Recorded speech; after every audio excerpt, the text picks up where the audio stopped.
Well, 4 score and 7 years ago, you guys tuned in to the Danger Zone. Did you hit the subscribe button? I wonder. Got about 78 more of you folks we need to subscribe in order to get our goal. Go ahead and do that while I get my Abe Lincoln on back here.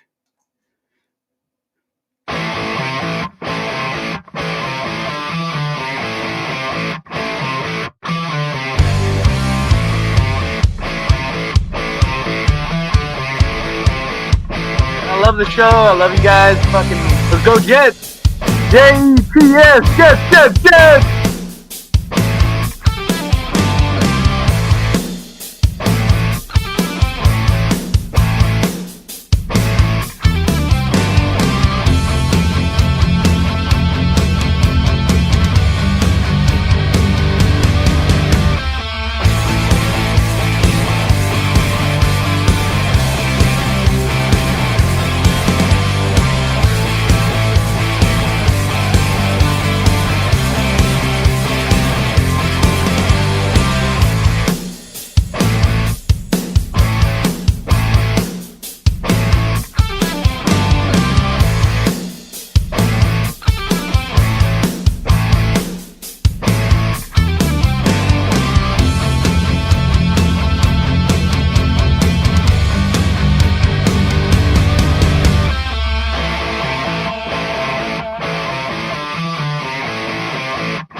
We can't all be beautiful.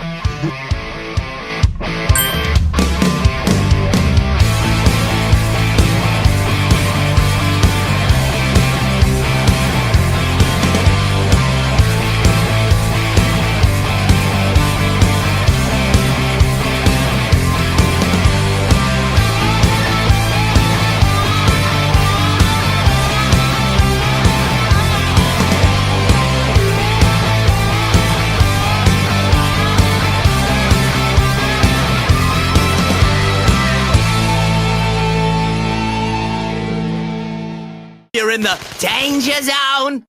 Put your seatbelts on and get ready for the ride. Boom! What is up, everybody, including you, Murph? What is up? Looking spiffy over there, my friend. What is up? Oh man, it's the 4th of July. It's Independence Day. My favorite holiday personally, but I might be a little biased because my birthday's the day after. So, always go a little all out, little extra for, the day of our independence, right? I like it, man. It's exactly right. Our nation's birthday is today. Yours is in hour 4, guys. So stick around. Just kidding. Technically, But yeah. yeah. Hey, we got some fun tonight, man. We're just chilling. The Jets can only depress so many of our Friday nights, right? Last week we kind of toyed with some non-Jets talk as I adjust my stuff here. Some non-Jets talk. Going to be more of that tonight. There's only so much you can chop up in early July. There's going to be plenty here in a few weeks, but if you're here for the traditional full-on Jets experience, you might be slightly let down tonight. So just ripping that scab off the bat, man. Unless you provide the topics. You want to provide topics, me and Murph can cook. But we're just chilling.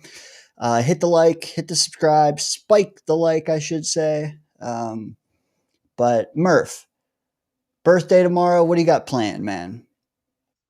We're having a big shindig out at my buddy's family farm.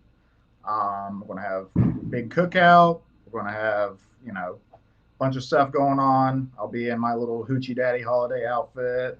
We'll have a bunch of fireworks. I probably got a grand worth of fireworks myself, and a few other guys are bringing stuff to add on to it. So we're gonna have us a nice little show. We're gonna have a good time, man. Dude, I like it. I think I might have even heard a firework behind you, man. Hell yeah, man. Hey, I embrace it. It's that kind of night, man. Appreciate you.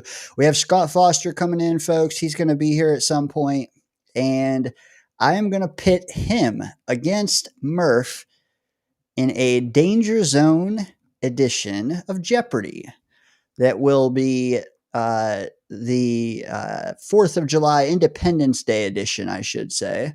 So, if you think you know about this nation, its history, its presidents, a little bit of everything, states, stick around and you can see if you can outscore both of these guys. But again, that'll be here in a little bit. Murph, as far as the week, I guess, we traditionally talk about our week, and we have done that. We also traditionally, again, hey, it's nation's holiday. You got to talk tradition, right? But trying to see here, I have very little Jets news and nuggets, but I do have a couple picks that were uploaded that I want to show you. A few of our guys on their off season shenanigans. I just want to show you. You probably haven't seen them. You might have, but just want to get your first reaction. With A, go ahead and tell me who it is, and then B, let me know what you think of the photo they uploaded to social media this week. The first one is coming at you.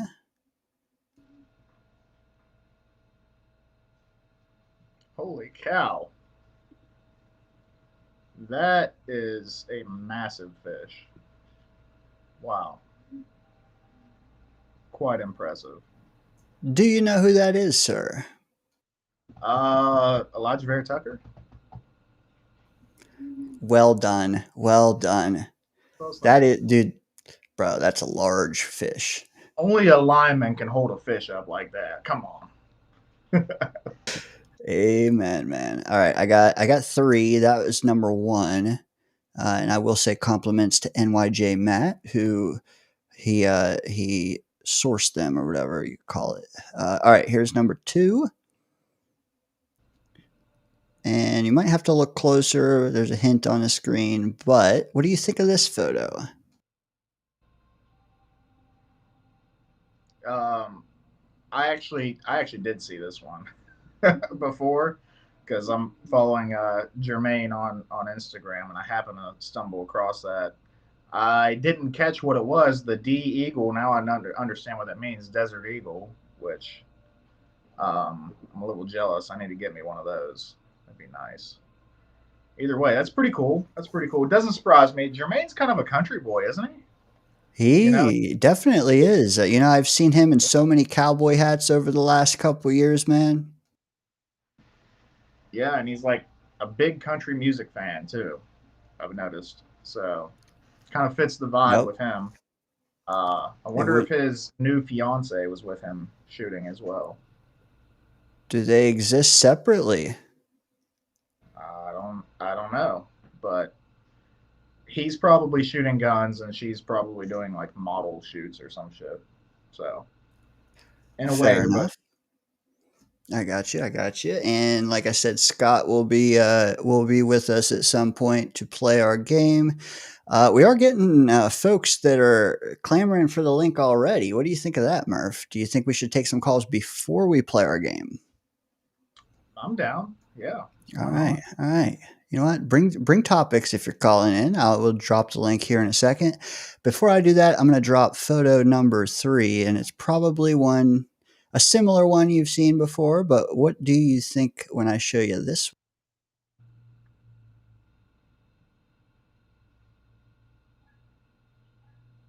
Second hole back in a month. So he took a break. That's sauce. I didn't even have to look at the top of it. I knew it was sauce already. But Straight. yeah, birdie, second hole back in a month. Well, good. Good for him. I've honestly never golfed. What? Not against it, but I don't want to go and spend a bunch of money on clubs. It's for me not to like it. And all my friends that golf are right-handed, and I'm a lefty, so just never got around to it. But I might just end up, maybe I'll find a cheap set or something, and on the Yeah. internet or at a, I don't know, a yard sale or something, and I'll give it a shot. You know, the fact that you're lefty, that does complicate things. I'm not even gonna lie, because like I would suggest, hey, just borrow a set for a day, and but or maybe some places you can rent them for like 15, $20. Maybe do that and see. But Yeah, I I'm didn't even telling know you, like, that's dude, what the it was. 10th time you go, you'll be hooked. Maybe sooner, but like 10th time it'll start clicking and it's like, all right. Or even just go to it, like just get a driver and just do the driving range and get a feel for it. But it's a good sport, man. And there's a reason why everyone who retires takes it up, you know? Yeah, yeah. I could see it being fun. I'm a competitive guy, so I can probably get into most anything that's kind of like sports or any kind of competition. Um, I I think I'm gonna probably see if I can find a place that rents them out and stuff like that. I don't know. I've never really looked into it to be honest, or at least go Top Golf. I'm sure Top Golf rents them out. Try You that know, out. without so I dropped a link, and again, if you're watching, at least spike me a like, man. I'd be appreciative. Hit the sub though. That's really what we're looking for tonight. But also, what we're not trying to do is keep people waiting. And I said I dropped a link. I said it 3 times. I've dropped the link. We have callers, sir. Are you ready for this? Yes, been ready. All right. Uh, actually think that he's joined us, but I think it's been like 10 months or so. Yeah, yeah. So without further ado, let's see how this guy is enjoying his holiday. And I'll tell you one thing, he has impeccable taste in sports teams. So, again, let me just bring him out. Hi guys. Whoa, what's going Happy on, Fourth. Matt? How you doing, buddy? Fine. Had a bit of a rough nail biter this afternoon between the Yankees and Mets. That's right. You know, Subway. Sorry about that. that what was there, like 4 or 5 lead changes in that game? I counted like only 3. Still Still, good, right? Hey, great game. Still, can the Mets hold it up? I mean, you look at their pitching matchups on paper. This game was the one game they had the best chance at winning at. In Yeah, the Yankees got their pitchers coming for us the next 2 days, don't they? yeah, especially when you consider since Friday the 13th, both teams have been in a tailspin. One, and I blame that mostly on Mendoza and his insistent need to piss me off with pitcher gambling. Yeah, dude. Do you think that there's any way that they can not trade for someone before the deadline? I don't know. I mean, I heard recently they got Zach Pop, but is that going to be for the bullpen or the rotation? I'm not sure, brother. I'm not sure. Anyways, how's your 4th of July going? Fine. Stop by my place of employment to do a dine dash and a couple of burgers for the free employee grill the day at Lowe's. Then my mom and I made a couple of chili dogs. Not much. It's a little too hot to go outside today. And there's some fireworks going off around the neighborhood. If you can hear them in the background on my end. Not too clearly, thankfully. But let me ask you this: since we do have a good bit of Jets in our chat, and me and Murph don't have a shit ton of topics as far as they go tonight, what do you make of the Aaron Glenn regime so far, and what are you expecting the next 6 months? Well, in terms of trying to fix the culture, in a way, so far so good. But I don't want to jinx it. I mean, at least now, we've gotten rid of a guy who has been a cancer almost everywhere he's gone Aaron Rodgers at quarterback, and we actually have a bit of a speed demon in Justin Fields to use. And now I think finally Pittsburgh's empire of consistency is finally going to fall to pieces, and they may finally get rid of Mike Tomlin.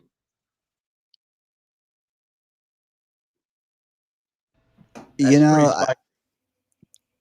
and you said speed demon. Like, I think a lot of people consider Justin Fields an athletic quarterback. I don't think they really realize though how athletic he is.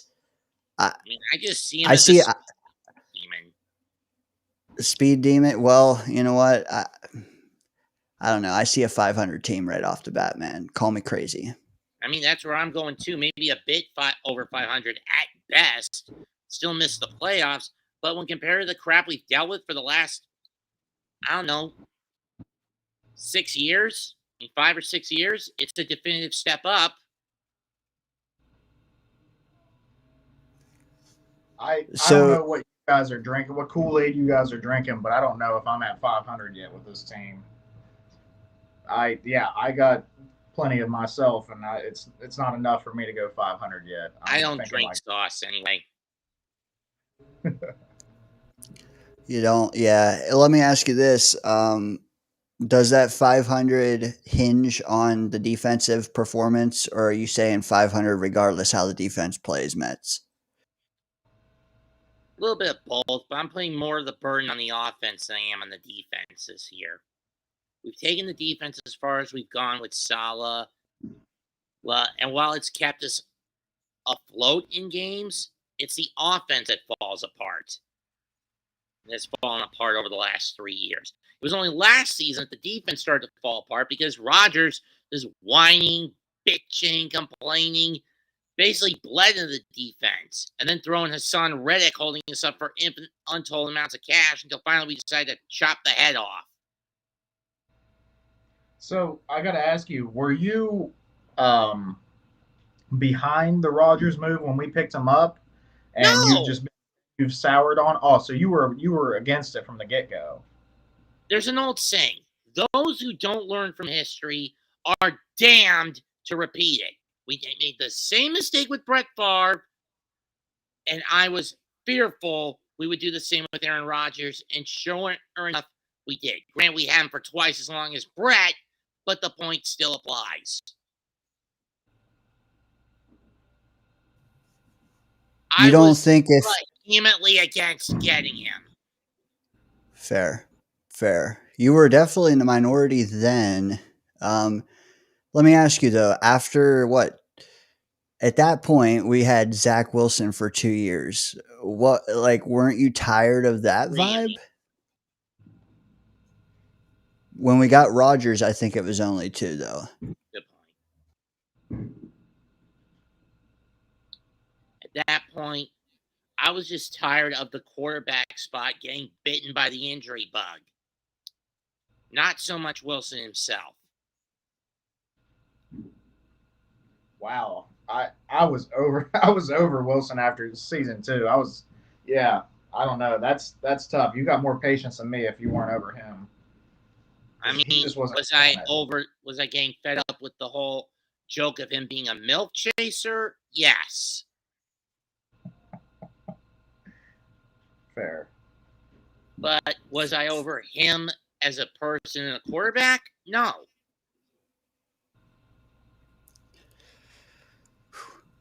You're a bigger man than me, man, because I was tired of him after, I'd say halfway through his second year. I couldn't do it, man. The running backwards and the pirouetting, rough, man, rough.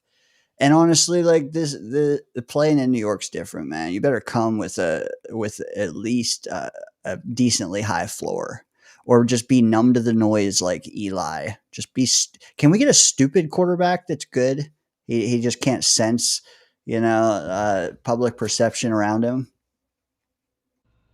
I don't know. I think that could be part of it, that why we've struggled so much with quarterbacks, because a lot of a quarterback is confidence, right? And the media will absolutely shit on a quarterback in New York if he's not performing well, and that really sucks, especially for young quarterbacks. So I think that's why we tend to ruin a lot of them. We got to get one of them that, like Dane said, is just an absolute statue and just doesn't doesn't hear any of it, doesn't even notice it, and just does his thing, and progresses. But Yeah, I don't know. like totally ignores the noise and just like looks down. That would be the ideal quarterback. Um, just oblivious to everything that people say. That's kind of what we're looking for. Yeah, All right. Mets. Do you think that Tanner Engstrand is going to be a successful offensive play caller? Do you think that he can kind of take off from where like Ben Johnson left off, and you know what I mean? Like kind What's his of. track record? Where was he original? Where did he start at? Wow, you asked me too quick on that one. He was most recently with Detroit. He has been an offensive coordinator, but that was in college, wasn't it? Well, if you consider that Glenn is just bringing over some pieces from the Lions, and I mean current era Lions, not like what Rodgers did with 10 years ago Packers, I think this will work. If handled correctly, this will work better than what happened with Rodgers at the helm. But let's face it, by the time Rodgers was fully going last season, he basically made Salah and everyone else around him nothing more than puppets whose string he could cut at any given time. Mets, let me deviate for a second. Do you think the Giants will have the best D-line in the league this year? Hopefully, but again, the problem with the Giants the last 2 years hasn't been as much of the players. It's the guy calling the shots, Brian Dable. He has become a victim of the Wile E. Coyote complex, a stubborn, straightforward scheming genius undone by egotism and stubbornness and an unwillingness to adapt. Look at what he did to Daniel Jones in his final year and a half as a Giant. Basically I know. sabotaged DJ. He was And destined then for ripped greatness, the wasn't he? playbook away from Mike Kafka to be an egomaniacal asshole. That did the Giants in 23 and severely did them in last year. So much so that he wasn't willing to open the playbook until we had the number 1 draft pick and then get a damage control win against Indianapolis. Damn straight, brother. And Speak John it. Mara constantly turns a effing blind eye to this crap. If it All was right, me final. and I had Dable under the gun, I would have pulled the trigger right then and there after the season was over. Bang! Final take, Mets, before we let you go, because like I said, we got another caller behind you. Who wins more games in 2025? The Giants or the Jets? I hate to say it, I'll say Jets. Okay. Hey, Because at solid least to they 8. have a better cohesive setup. The Giants are Right. just basically flying by the seats of their damn pants these days. I love it, dude. One thing you'll never hear me say is that you don't bring the takes, Mets. You're passionate. I appreciate it, man. Thanks for calling in tonight, brother. Have a good holiday. I'll always cut through the bullshit. Later and happy Yes, sir. Fourth. You too, brother. Later.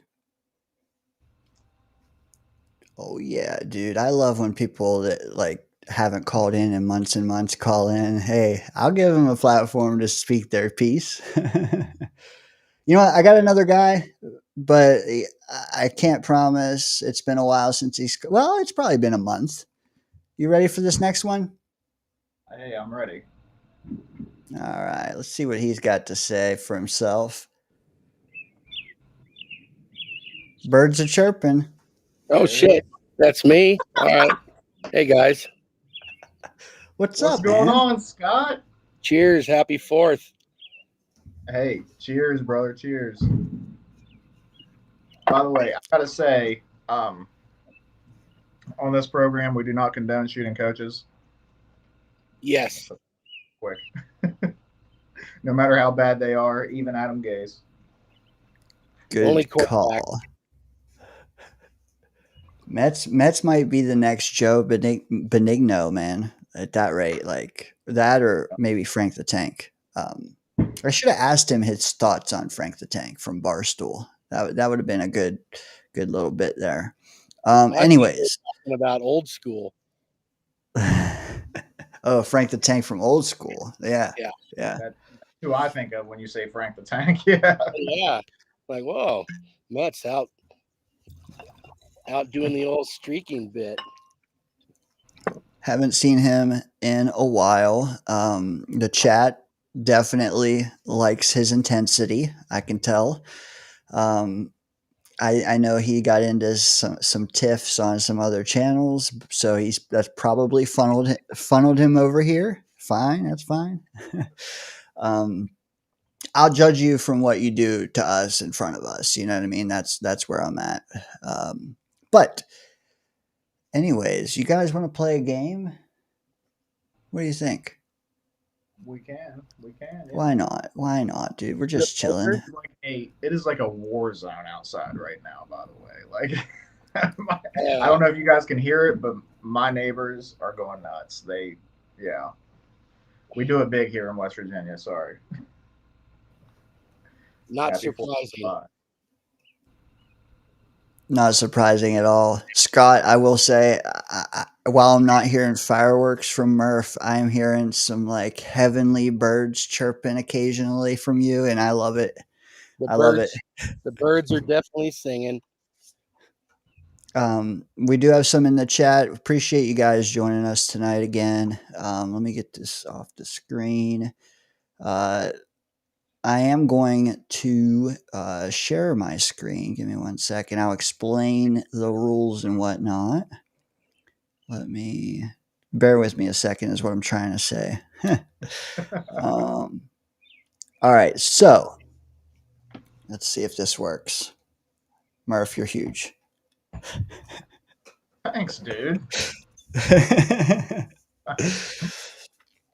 All right.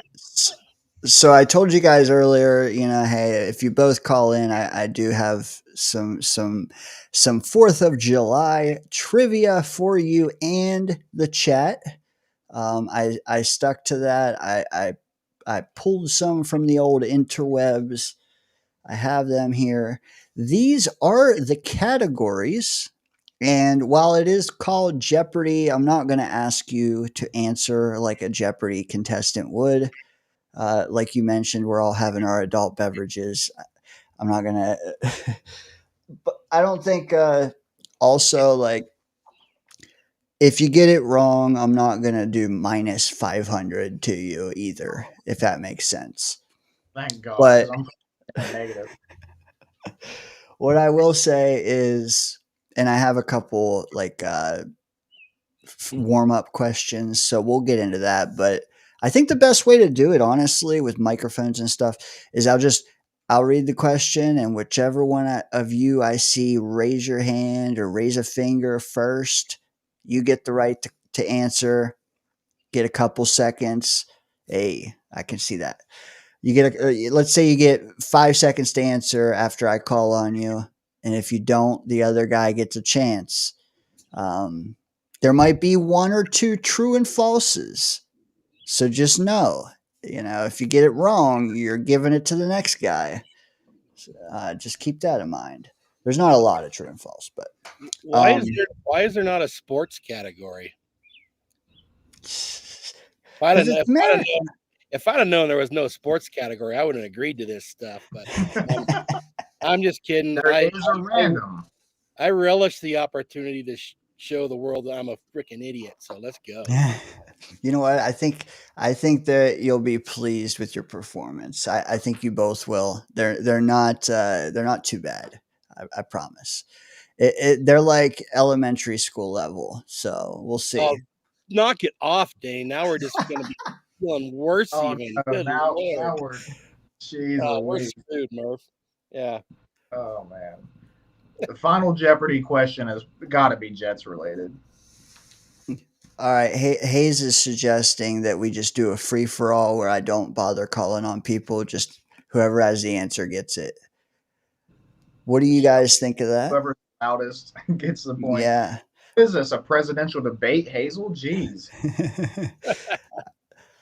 All right. I think we're good, man. We're good to start. Give me 1 second because I am going to need to not just have that picture on the screen. I'm going to need to share my screen of that and eliminate the questions that are gone as we go. So bear with me. 30 seconds, guys. See how, and I might have to go away. Good. Yeah. Scott, did you you have anything that you wanted to comment on that Mets was talking about earlier? Well, what's the point? Yeah, I love that. Cancer everywhere he goes. Oh, Good one. Yeah. oh. All right. Well, I don't think I need to say anything, Murph. I mean, people that want to say that shit, there's nothing you can say to them. So that's all right. I do think that was a good question from Dane earlier, though, about the Giants having potentially one of the best defensive lines in the league because they really did attack that this offseason.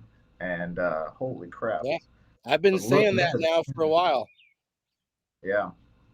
I don't know if they're So having they might suck everywhere else, but they might terrorize the opposing quarterbacks. Absolutely. They are loaded up front. All right. All right. Can you guys hear me? Yes, sir. Yes, sir. All right. All right. Let's do this. What's up, So I'm going to give you a warm up question first. And just like I said, raise your hand if you think you know it. At least get it in frame. All right. First question. What U.S., and this is from the places category. It's not one of the 5 there, but it's just a warm up for places.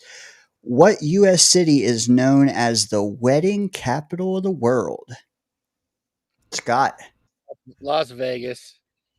Boom. See, not so bad. That makes sense. I didn't think of it, but once Scott said it, I was like, oh, duh. I'm gonna give you a second one, and it's gonna be from history, just to give you a vibe of the category. History warm up question: who is credited with sewing the first American flag? Scott. Betsy Ross. Boom. Got it. All right. I am so screwed. I am so screwed. It kind of looks like what Murph is wearing right now, too. Yeah. Does it have the eagle? I don't think there are any eagles on it. No. Oh, okay. Just checking. That'll probably be the only 2 I get. Romper originally, and they just made a flag out of it. Murph, those will probably be the only 2 I get. So. All right. Okay. So we're starting for real, which means I got to keep score. Chat, please play along with us. Adirondack, welcome to the show. Chris B, Party with Peg and Artie. Hazel. We got Met's middle finger in here. I hope you took a shower. You don't stink. Let's see who else we got here. Some Daniel Murphy in the chat. Welcome. Hit the like, hit the subscribe. All right. Scott, you got the 2 warm-up questions, so I'm going to give you the chance to pick the category and denomination that's first. Places for 100, Bob. Hey, I like it. Suck it, Trebek, right? All right. Places for 100. Where can you find the National Baseball Hall of Fame? Scott. Cooperstown. You got it. 100 points.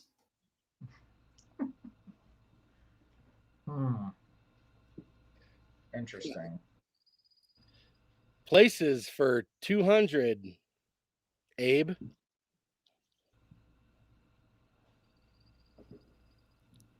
Places for Ohio. 200. Ohio Mets. What? Here's one. What was the original capital of the U.S.?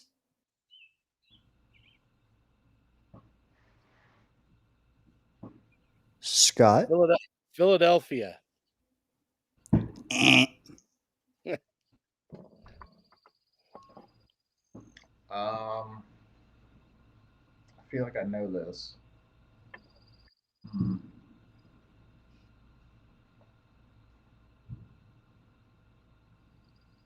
I think I can't answer it because I can't tell you the city. The city. I think it was in Virginia though, but I know why you think that. And you guys feel free to fact check me in the chat. But the trivia that I found says that the original capital of the U.S. was New York City. Okay. I thought that too for a second, but I don't know. It felt too obvious being a Jets show. All right. So far, Scott at 100. Daniel looking to get on the board. Scott, back to you. Pick a category. Places for 300, Abe. He's just going right down the places.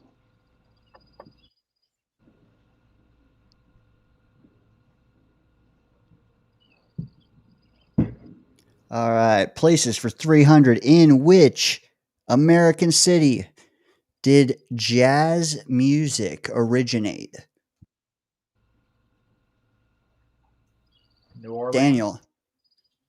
Ding, ding, ding. Damn it. I was I thinking. actually get one right. I didn't pull the trigger. I thought that might be too obvious. All right, Murph, to you. All right. Let's go. Let's see what the random is about for 100. All right. Random for 100. If someone requests your John Hancock, what are they referring to? Scott. Signature. Got it.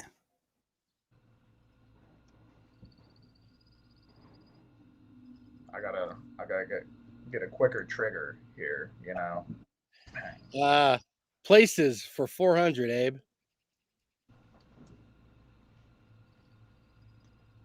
Is that a reference? Look at Abe Lincoln.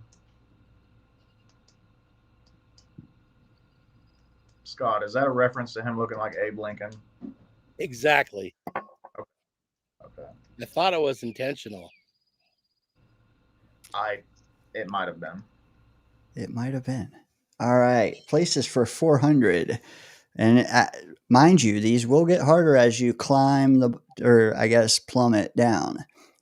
So just keep that in mind. Okay. 400 points.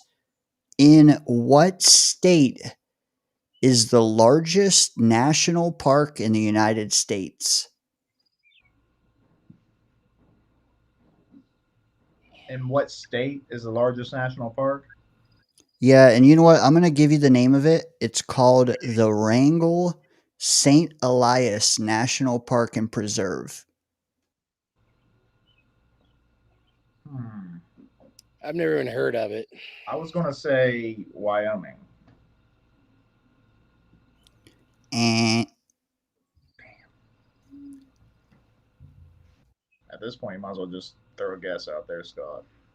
Oh, yeah. If we're not losing points for wrong answers, we're in there, Murph.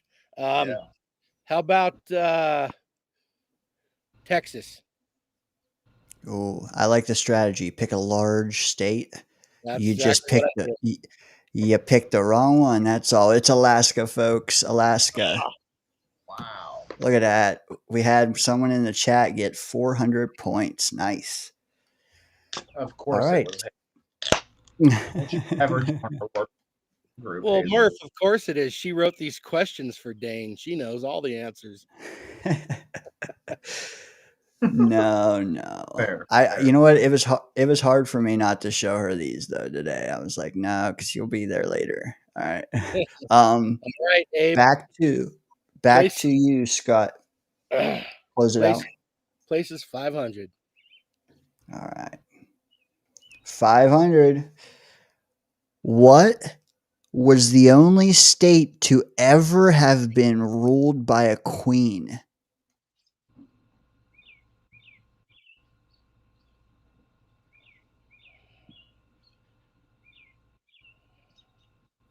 $500. I'm going to say Alaska as well. And Okay, I'm gonna make a guess. It had to be way back early on. Give me Virginia. chat. Oh God, two people in the chat got it right. Oh, is it Hawaii? It is, yes. Good job, chat. You guys are killing it. Murph, I he's thought, going over the borders for these things, man. You know, my brain doesn't reach that far. Yeah, my brain doesn't reach at all, apparently. Oh man, that's something new I didn't know. I was thinking along the lines of like Alaska was probably part of Canada at one point. Canada is, technically is under the Queen, right? So in my mind, that's where I was going with it. So is it still me then? You're the last one to get one right. Give me history for 100, Abe. there we go. Back to the hundreds. We need these. All right.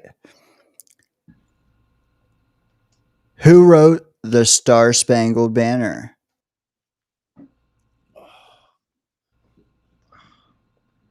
Francis Scott Key. Sorry, I should have raised my hand. You got it, Murph. With only two of you, it's fine. All right. Correct me if I'm wrong, but that's 200, Scott.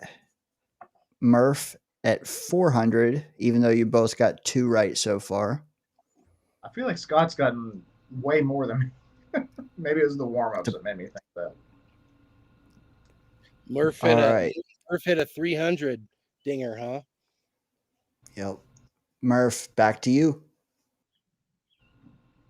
All right, let's go presidents for 100. I like causing chaos. Scott's just going down the line. I'm like, no, I'm going to be all over the place. This category is interesting. Okay. What popular stuffed animal was named after a president? The teddy Good, bear Murph. after Theodore Roosevelt. Good job, brother. That just made sense. If you're just stumbling in here, we are playing America themed Jeopardy round. Hit the like button and play along down in our chat. So subscribe and join the crew. There we go. Hazel got it. Chris B got it. Good job. And I might need help keeping an eye on the chat as I'm fumbling 6 things over here. But so far, Murph 500. Scott still at 2. Murph, back to you. All right, government 100.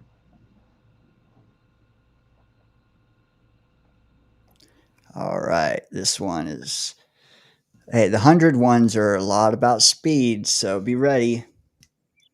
What do you call the first 10 amendments to the Constitution? Murph. Bill of Rights. Bill of Rights is correct, sir. Oh, Scott, you're letting the confidence build up over here, buddy. Don't let me get hot. I think Dane's got the score wrong. Do I? I might. So far, I have you for Vegas as a bonus, Betsy Ross as a warm up, and then I have you for Cooperstown and John Hancock. If you can think of anything else. Dude, I'm not gonna remember. Just let it roll. All right. I'm keeping track of me, but I can't keep track of him too. Yes, sir. All right. Murph, back to you.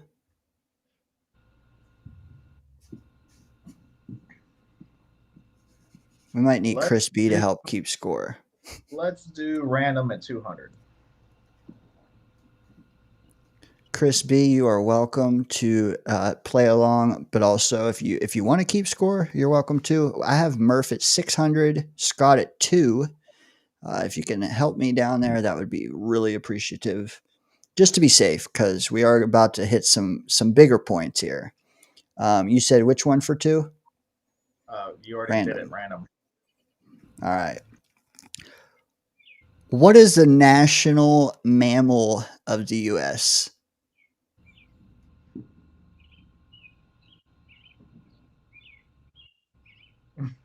That is random. Holy cow. Scott. The buffalo. Can you rephrase that another way? What the hell? A buffalo's a My buffalo. judges are telling me you're kind of half right. A cow. Cattle. Is that? I mean, I don't know how you I'm get a sorry. buffalo halfway there. It's not water buffalo. Think of the Bills and what that whole spiel. A something burger. I want Scott to get it right because he was so close. You ever had a Buffalo's sort of like a badass cow. All just right. give it. Hey, you know what? My judges said give him the points. It was an American bison. Oh, that's a buffalo, for Christ's sake. Good Lord. I knew he was going to. All right. Suck it, Trebek. That's a good one. I'm in Colorado country, We're all about the buffaloes out here. Hazel's trying to I feed thought you if the I said like answers. a something burger, you would have said a bison burger, but I don't know. I was trying to get you there. Yeah. I saw the chat was popping off with it. This country that's was good. built on the backs of buffalo. Poor bastards. It really was.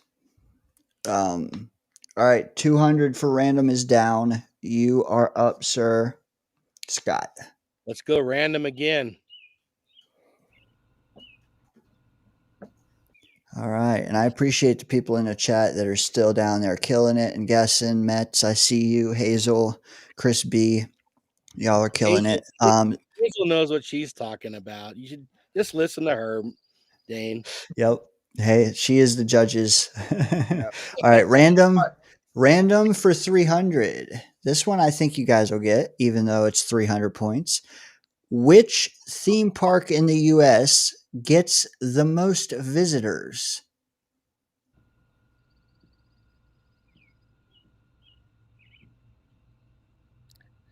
Disneyland. No, sir. Oh.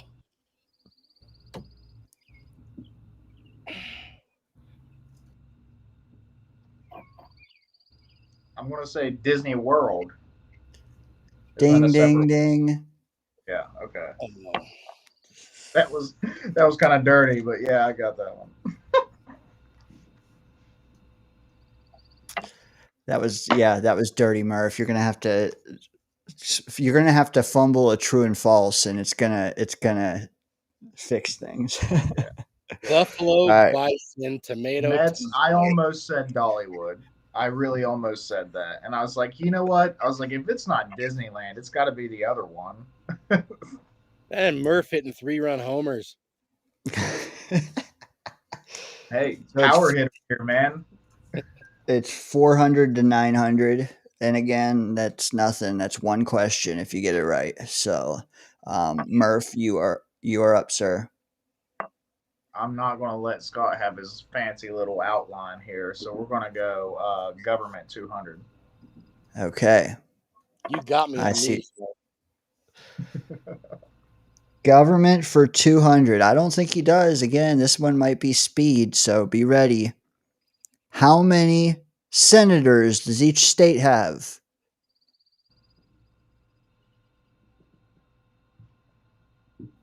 Murph. I think it's Well, I'm going to answer what I don't think it is. 2. 2 is correct, sir. Oh my god. Thank God. For some reason, I was thinking it was based on the size of the. Yeah, I don't know, but I was like 2 sounds right for some reason. So That's what I was thinking, that Murph, but then I was trying to add up the numbers from what I've been seeing lately. I will Yeah. say the House of Representatives is based on like what you were talking about. Like Population. Okay. So that's where I was getting it mixed up. My Yep. God, look at me actually knowing shit about the government. I always hated history class. Does right. does it count when you lead off by saying, "I know this isn't it," and then say the number? Yeah, Hey, dude, right? finger went up, and I said Did 2 very loudly and clearly. It doesn't matter what I did said you in between. did you see him googling in between there, Scott? I was waiting for Hazel's answer. No. All right, back to it.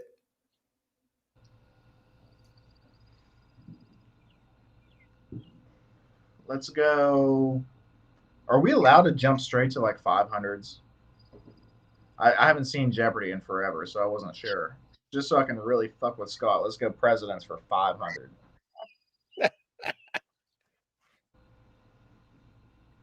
Trying to stomp your neck, man. All right.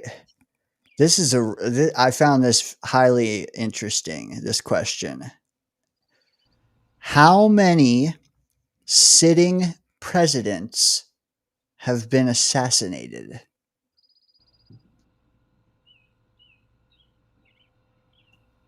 Scott? 3. No, sir.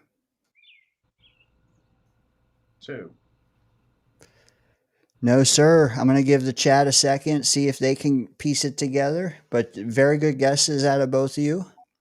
I knew it was more than 2. I just wasn't sure how far to go with it. Can you guys name any while we wait? Well, Lincoln and Kennedy and God, what was the other guy? Metz, Hazel, Chris B. Very well done. I think the other 2 are probably way back, like Woodrow Wilson, or I don't know. I'm sure someone in the chat will tell us the other 2, but I thought that was your job. I got the questions and answers. Chat GPT can do the research, I'm sure. Hey, there we go. McKinley, Metz with the full thing. Nice. Lincoln, Garfield, McKinley, Kennedy. Very good. Okay, get that off screen. Back to you, Murph. Let's do history for 400. I'm really trying to mess with Scott's OCD. All right. And after this one, I need.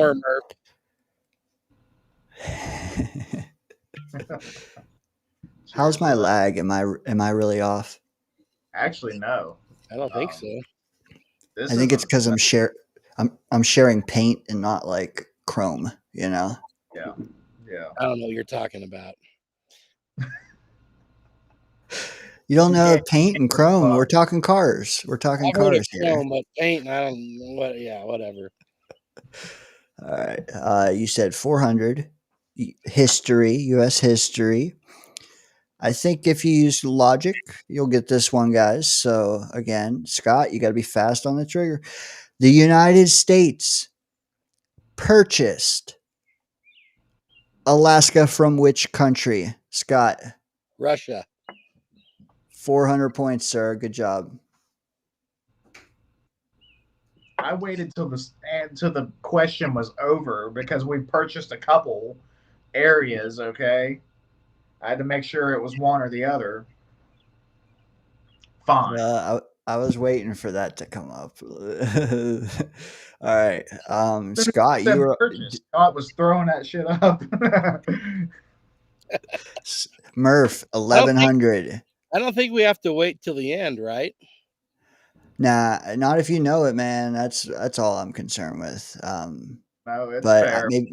maybe I should stop talking when you put your finger up, and that way you got to get it Yeah. as is. And Yeah. then if one of us misses it, you read the Read the rest rest. to the other Yeah. guy. That Yeah. anyway. Give Let's me a do random for 400, Abe. Scott, you cut it to a 300-point lead. It's 11 to 800. Random for 4, you said? Yes, sir. All right. 4 score. 7 years ago. You know what? Abe, Just before I answer or read the next question, how many years? Bonus question. How many years is 4 score and 7 years ago? 47. Close. No. No. So your logic said a score was 10 years. Yeah. That was not close, but Scott, do you have an answer for the bonus warm up? I don't have any idea. Yeah, a score is 20. So 87. Hazel is correct. Okay, so All right, to me, all it's right. 46. We're going random and we're going 400. So the question calls for 2 answers. I'm only going to look for one here, guys, and I think if you'll get it, it'll be speed. But who are the only 2 non-presidents on currency?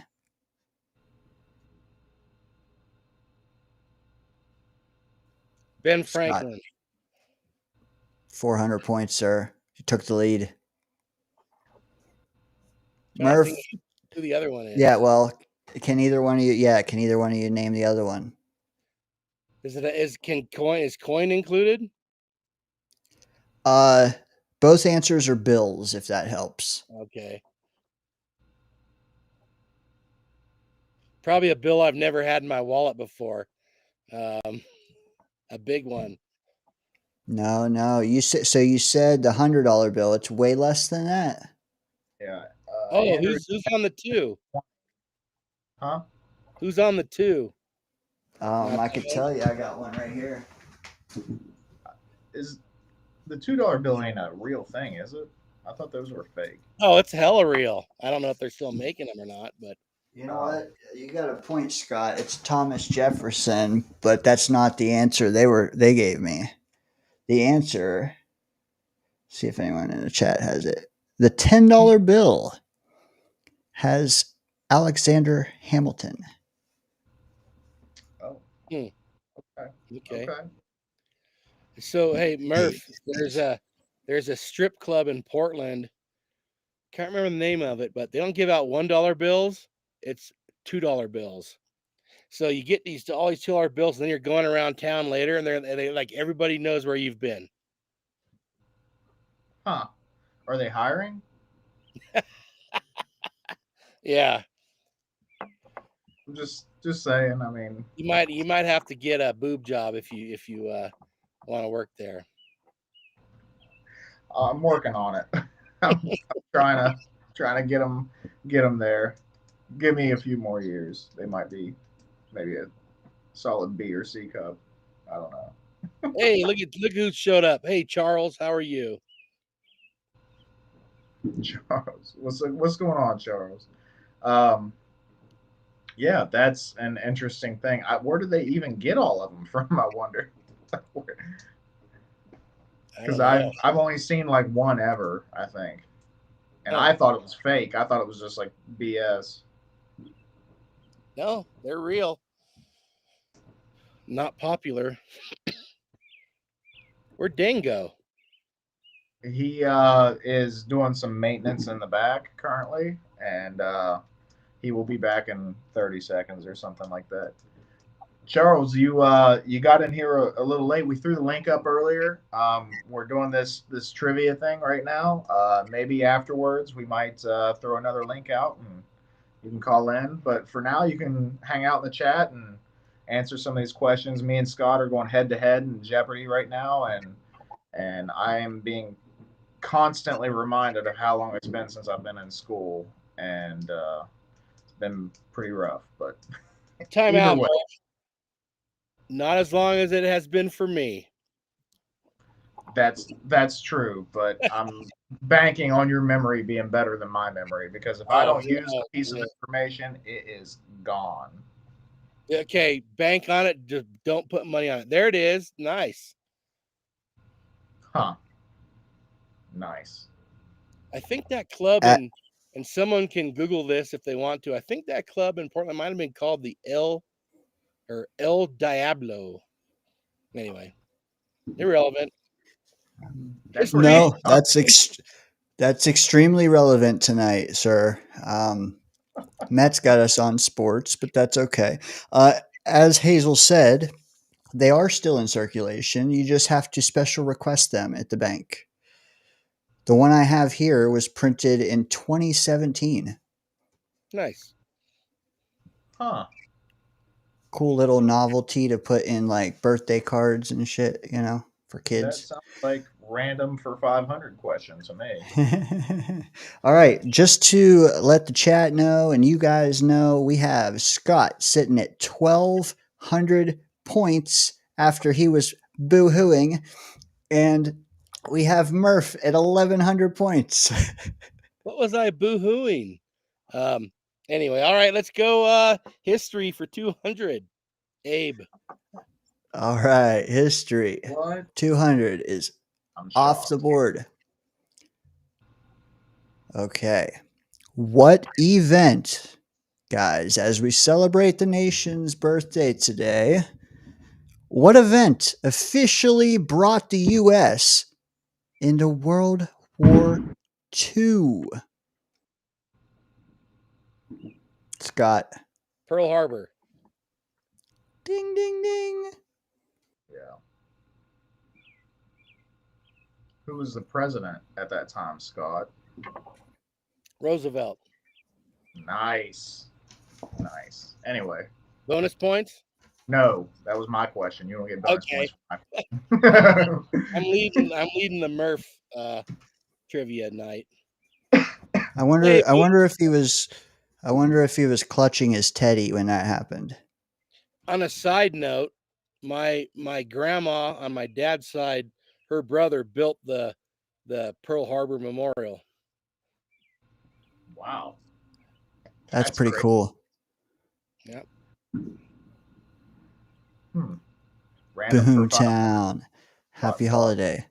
That thought Scott would Foster. not have popped into my brain without that question, Murph. Well, Boom is in here. I didn't see him. Oh, there he is. Okay, I'm blind. What's up, Boom? All right, Scott. Boom's outside right now. Yeah, you know what? I caught the last one. That was a big Let's go history for 300. History. 300 off the board. All right. During the Revolutionary War, now hear me out, who was the traitorous American general who defected to the side of the British? Murph. Robert. No. Nope. Traitor. Got the wrong one, didn't I? Traitor's a key in this whole thing. Who'd you say, Murph? Don't worry about it. Damn it. Don't worry about it. Should have been paying attention. I was just thinking, I have no idea. So what? Really? You know what? All right.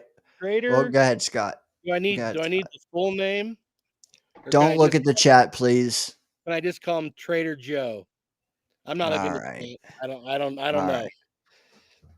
The chat did get it. Oh, Benedict Arnold. I actually didn't know that. I didn't know that.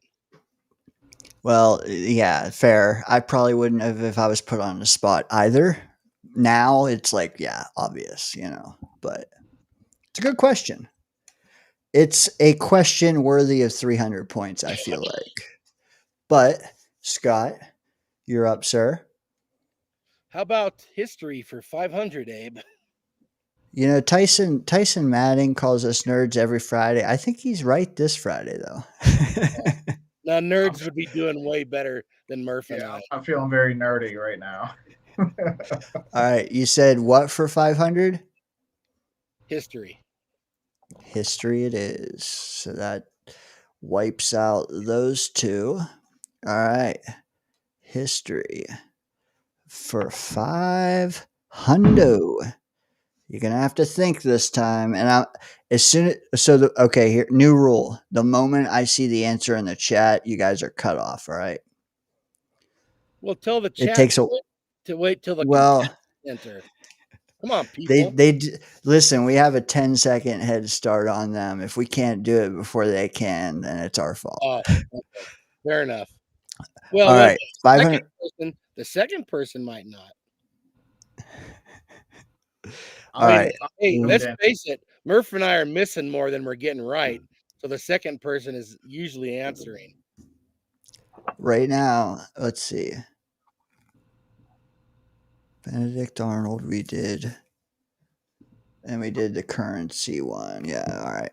I have you at a 300-point lead, Scott, FYI. You ready? Yes, sir. What Native American woman served as an interpreter and guide for Lewis and Clark? Murph. Sacagawea. 500 points. Damn it, Murph. Boom. Wait, which category was that again? I wasn't paying attention. History. Oh, okay.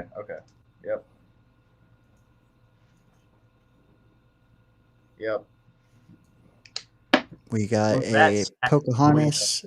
You know, Pocahontas is a good guess, Tyson. I'm not even going to knock it. Hazel, though. Very good job.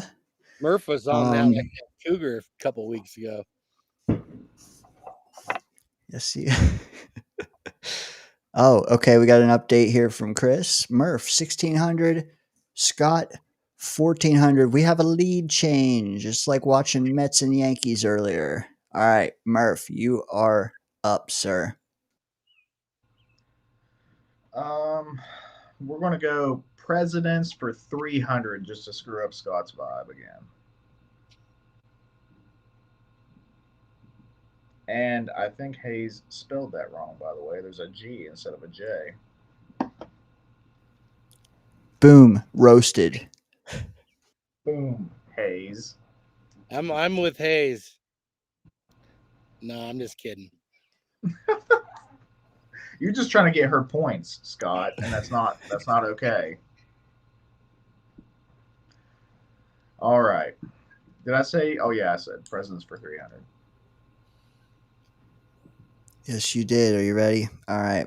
Presidents for 300. Thanks for making my job so easy over here, Murph. True or false? First one of the night. The White House once caught on fire. Scott. True. True it is, sir. True it is. Here at the time, okay. It was 50-50, but everything catches on fire that's been around a while. That's just the way it is. I call that another lead change. We got some trues in the chat as well. Just know, guys, the time that I caught in my research was 1814. Yeah. And the first lady at the time, I guess, ran and she saved some George Washington painting or something out of there. It was pretty cool. It's a cool story. Scoring update from our moderator in the chat, Chris B. Scott by 100. And let me scroll down and show you the board here, Scott. Chris is an animal. By the way, would you risk your life for a painting? Like a historical painting, obviously. Depends on the value. It's risk versus reward. And the situation, like, are the walls inflamed yet? I mean, I don't know what the situation was, but if it was like an animal, like a cat or something, like a dog or something, like yeah, maybe. But like something that doesn't, have a heartbeat, not sure that I I'm hear doing. you there, Murph. But what if it was worth $3 million? She's not selling it. In her situation, I guess I didn't ask you. In your situation, yeah, I guess it would make sense. But I would save my dog before a valuable painting, no doubt. absolutely, absolutely. I'm glad that we have some good folk in this chat and on this show. All right. Yeah, you guys are fucking awesome. I'll tell you that. All right, Scott, you're up. Abe, give me random for 500, please. There you go. Yep.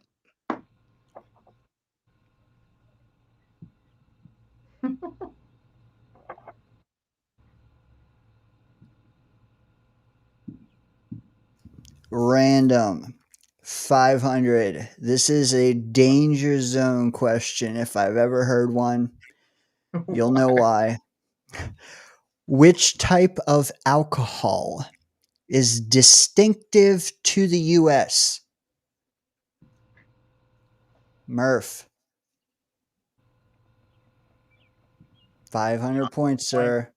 I'm going to say whiskey. It's not right.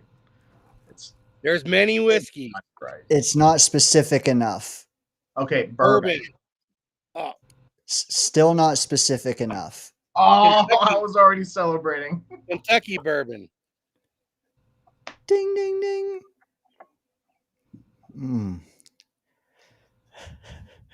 Murph, would you have said Kentucky bourbon on your third try? No, I would not. All right. 500 to Scott. Damn. Whiskey. We got moonshine, gin in the chat. There's whiskeys all over the world. So Mad Dog 2020. Right after I answered it. That's probably right. Right after I answered it, I remember reading on Wikipedia that Ireland invented whiskey, and then they didn't invent shit for like 200 years after that. Not saying that there's any correlation there, but Murph, they were just too busy drinking all that whiskey. Yeah, they had inventions before that, and then as soon as the whiskey hit, it was like dead zone for a while. That slowed them down. All right. Yeah. How about presidents for 200, Abe?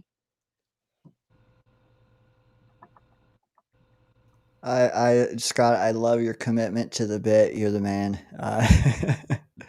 By the way, Murph, don't get me wrong.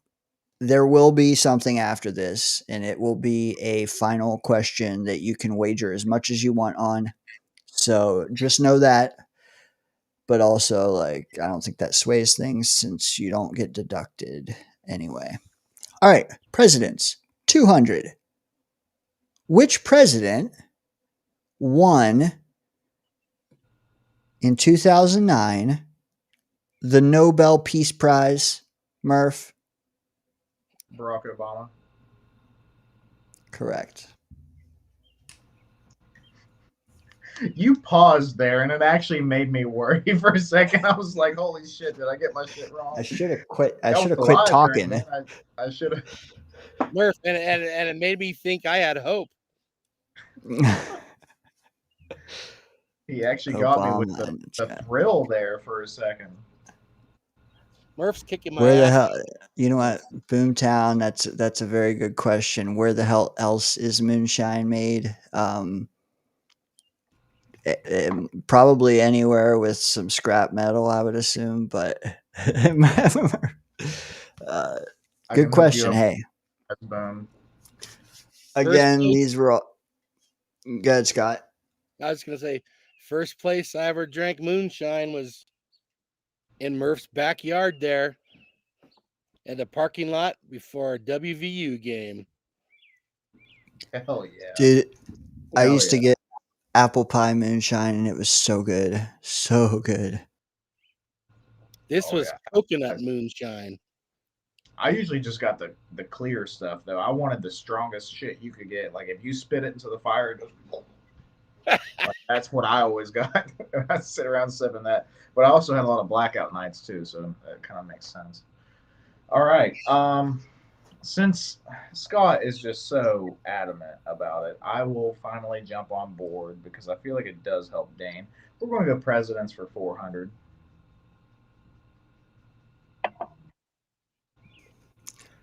Abe Lincoln. Oh wait.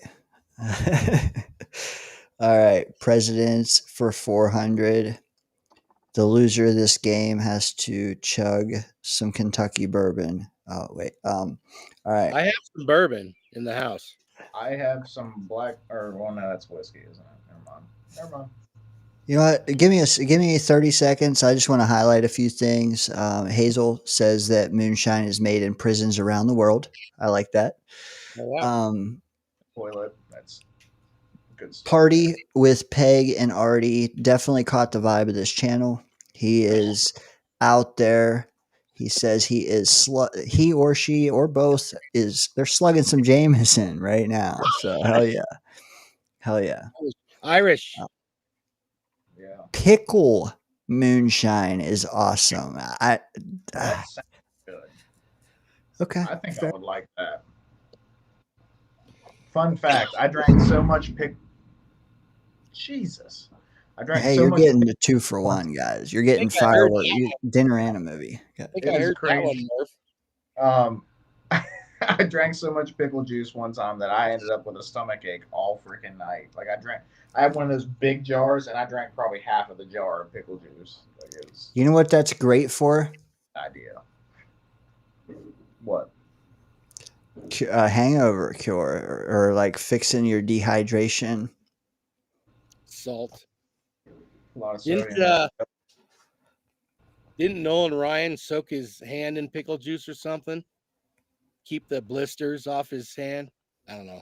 I I can didn't see know it. that kind of makes sense though. We're missing the best comment though. Charles, he tried moonshine freshman year of college, hated the taste. I mean, hey, we all hate the taste, brother. Well, it depends on what you tried. You know what I mean? There's so many flavors out there, and it depends who makes it. You know, I've had some that were just ridiculously sweet. You couldn't even taste the alcohol. And then I've had some that I was like, literally went downstairs to my bathroom, cracked open the isopropyl alcohol, and just took a drink. Like that's what it might as well have been. So it really just depends on who you get it from and what flavor it is. But apple pie, Dane, that's one of the goats as far as like you can drink that shit all night and not even realize like you end up standing up and falling over. Yeah. I always just assumed the worse it tastes, the better you're gonna feel a little bit later. Oh yeah. That's why You know what? I spent 3 decades not liking the taste of alcohol until I got past it. Hey, alcohol's better than some things. True. Hey, the chat's definitely picked up since 10 o'clock, so I just want to shout them out. If you guys notice any good comments, feel free to highlight them as well. I'm kind of stalling because we only have a couple questions left, and this is kind of fun. Also, you should remind people to spike the like. Spank it. Or you can spank it, I guess. Bad like. Or good like. So when I was a young college person in Northern California, we used to take trips up into Southern Oregon to buy Everclear. That was like 191 proof. They didn't sell it in California. I don't know. Maybe Hayes knows something about that one. But yeah, it would light your. In fact, my roommate lit our front porch on fire with the Everclear. So Hayes sent me a video like a month ago of these Generation Alpha or Gen Z or whatever you want to call the young people these days, trying to chug Everclear and not make a face, thinking they could. Oh, no way. Dude, they're pretty funny videos to watch though, because So quick, I'll make this quick. A night before I had a doubleheader, JC baseball. I was at a party, just getting hammered like I shouldn't have been, but I picked up a Bacardi bottle and started pounding it, chugging it, and put it down. And someone had the bottle had been empty. The Bacardi had been emptied, and someone put Everclear in there. Good Lord! I went to my game the next morning. My coach is like, just what the fuck's wrong with you? I was a mess. Oh no! I thought for sure you were going to say it was Bacardi 151 because that's 151 proof. Oh yeah, but that was brown, so I would have kind of known. Yeah, that's true. That's true. That was what I didn't mess with Everclear much, but we definitely dabbled with 151 because like Tech Nine made a song Caribou Lou, half a bottle 151 Malibu rum. Anyway. Yeah. Um, 151 Coke was a popular one back in the day. We got messed up on that stuff quite a bit back in the day. In high school, I was a Jaeger guy. I'm not gonna lie. Really? It had to have been ice cold for me to drink it. If it was even the slightest bit warm, I'd instantly. Instantly what? Yeah. No, yeah, the Everclear. Oh man, that stuff. Oh. Well, a couple questions, because as we kind of went on a tangent there, the chat chimed in on a lot of the stuff. Thoughts on limoncello with Everclear? Any take there, guys? I have no idea what that is. Hayes has hit me with some stuff tonight. I got no idea. What the hell is limoncello? What is that? Come on, what are we doing here? You got to drink it with your pinky up, Murph. No, I think it's think of just straight airhead taste, probably, or not airhead, lemonhead taste. I would assume just strong ass lemon. I don't know a whole lot of things, but I think I want to party with Pagan Artie sometime after reading his last message. I guess that's why the name is Party with Pagan Artie. Because they know how to do it. I volunteer. And Everclear, I love that. 3 siblings, Jay, welcome, brother. He says 151 is a monster. He knows. Facts. He knows about it. But has Jay ever gone 191? That's the devil. I don't know that one. I didn't know that Everclear was that high. 191.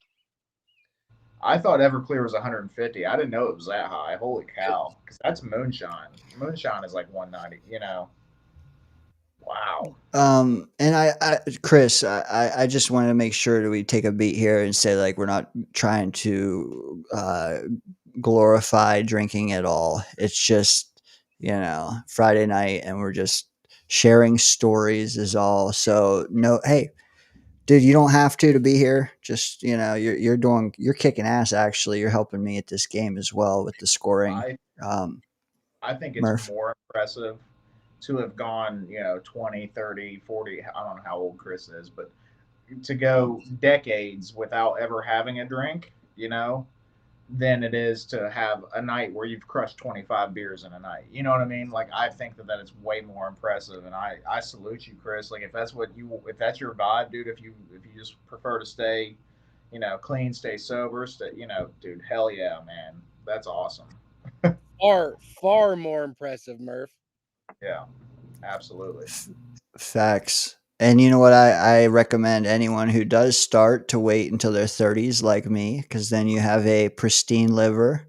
Can't relate. No, I don't know what he's talking about. You don't want to see my liver, and it's not. But yeah, Hazel says it's pure grain alcohol. Facts. Yeah. You got to be careful because you'll kill yourself. Yeah, it's Jay? three. Yeah, he Yes, Jay. got 191. We would mix it with fruit punch. And these kids are trying to chug it. I And not chugged mix- it straight, and it wrecked my and keep letter us. today. They're trying it straight and trying to keep a straight face. I only chugged liquor one time in my life, and it was Ciroc, which is pretty good. Like that stuff tastes pretty good. It's not too awful strong, you know. And by the way, no Diddy. I was gonna say and that sounds like some I Diddy. had a really rough night that night. Blacked out, threw up all over the place. Was getting yelled at by some girl because it was her apartment that we were at. Bad night, really bad night. So don't chug liquor, guys. Drink responsibly. The thing about chugging Everclear, you can chug it, throw it up, and it'll still light on fire.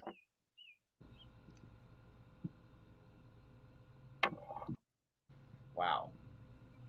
I don't know. I just made that up. I don't know, but You're probably right, though. I mean, depends on how long before the vomitorium. But you know, I forgot who won the last question. I did. Was that Dane? I remember. Are we down to only government? Only government. So it'll be government 300. We'll move down the line. Really? Good. I'm glad we're out of presidents. Government for 300, Abe. If we're back to the game. I believe Scott. I got Scott with a 400-point lead.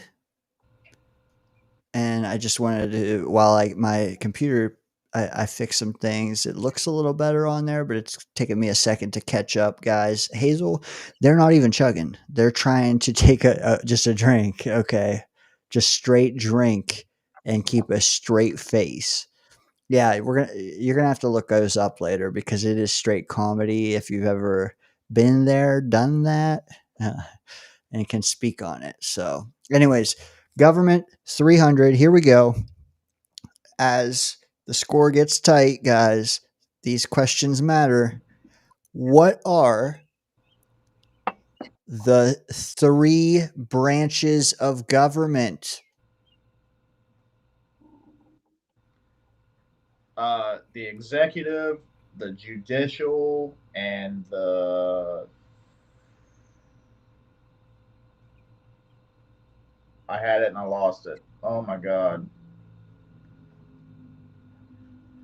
Start it over. The executive, the judicial, and the. Oh my god, I lost it. Scott. Got it, Scott. executive, judicial, and legislative.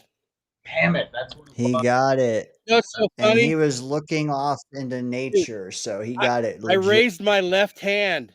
It's raised right now. Can you see that? What a dumbass I am.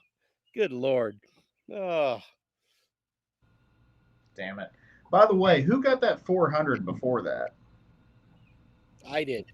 Which one was It was it? presidents, wasn't it? You know what? I didn't ask it yet. Sorry. I thought there was That's one my more bad. presidents left, but we're only looking to 300 there. Can I ask it now? What? Yeah. The 400 points, president. I still have the question. We took a beat and got mixed up. Did we actually? Or I can Did just. you ask the question already? You know what? Here, let's. No, here, let's do this. I can't undo it. Shit. Hold on. There we go. There it is. All right.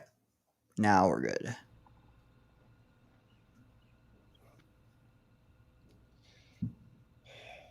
Presidents for 400. Mr. Abe. Thank you. All right. Well, let me just do that again. All right. Presidents 400. You know what? I'll just leave that for now. It's fine. 400 points.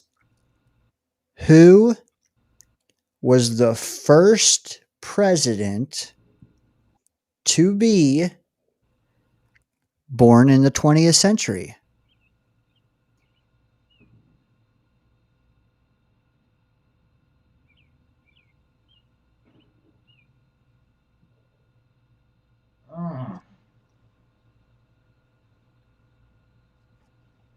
I'm just going to throw a name out.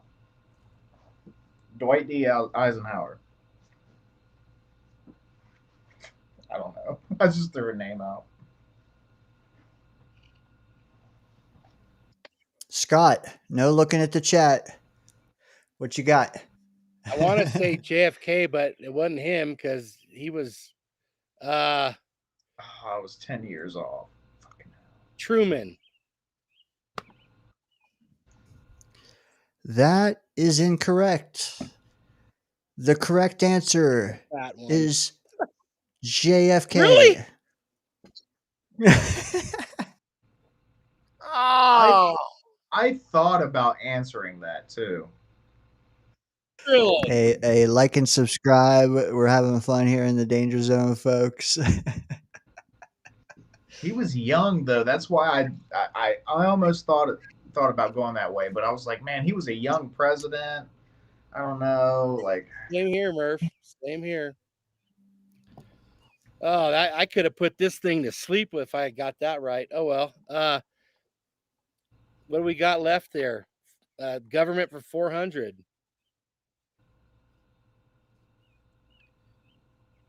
Yes, sir. And don't forget, there's a wager round, so there is no to sleep. Oh, true. All right. Government 400. It's worth 400 too. I'll tell you that. oh, The 13th Amendment abolished what? Scott, I saw your arm first. Slavery it is, sir. You couldn't see his arm. You could see mine, okay? I couldn't see his finger, but I saw his arm, I will say. You know what? Murph, Abolished might have been Murph, a if it poor makes you choice feel of any words. better, I was waving before I saw that finger come up. All right. Final question, which is a tick harder than that one. Free farm work, Tyson. Good Lord. Okay. This is you got to earn this one, all right, guys. As I cross it out, government for 500. That was what? The 13th Amendment. With the 19th Amendment, which was in 1920, what happened? What was it?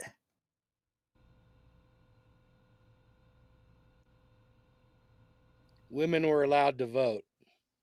Damn, Scott, look at you. I was going to do it too. I was waiting for him to answer though. God damn it! I should have. All right. Scott's crushing me at this point. Dude, those last two, 900.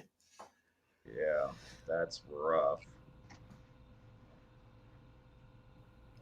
And after all his ho-humming. What are you talking about? Ho-humming. He answered 11 right, and I answered 8, if I have my calculations right. But points-wise, he threw me under the car and has been kicking the shit out of me. I got a few late inning bombs, Murph.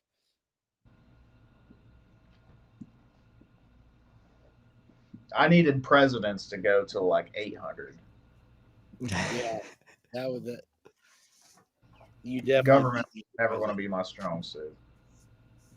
Well, okay, here, I'll give you guys the option, okay?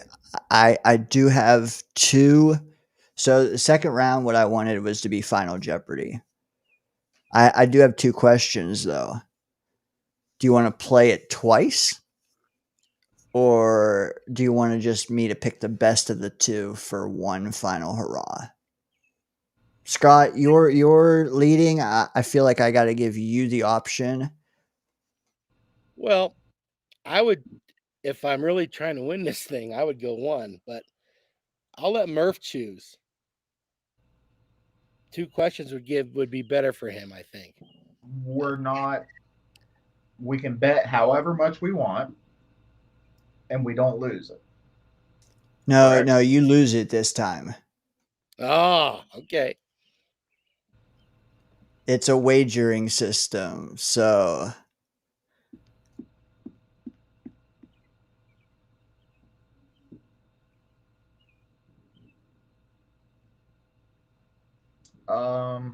Charles, we're not done yet, but we're getting real close. Just for fun, we'll just do both questions. I think that's because I don't know that the way the wagering is really affects whether you do one or two.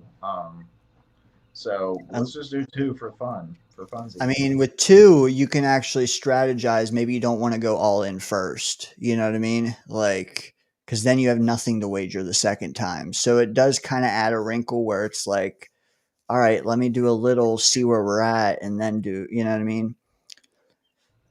And these, these aren't gimmies. So just know that before you go and blow your whole stack, these aren't gimmies.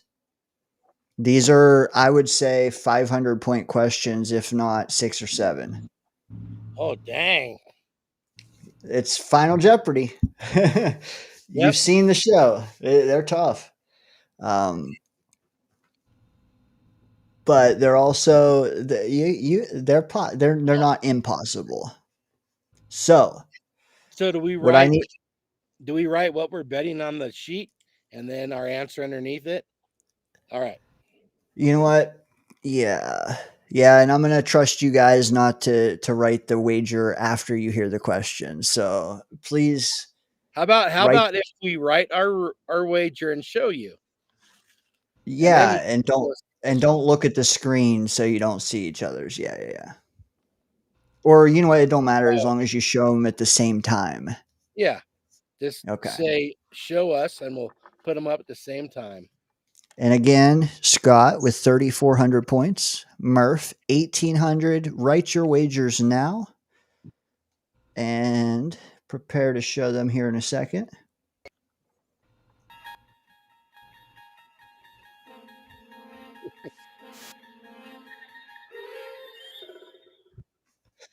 All right.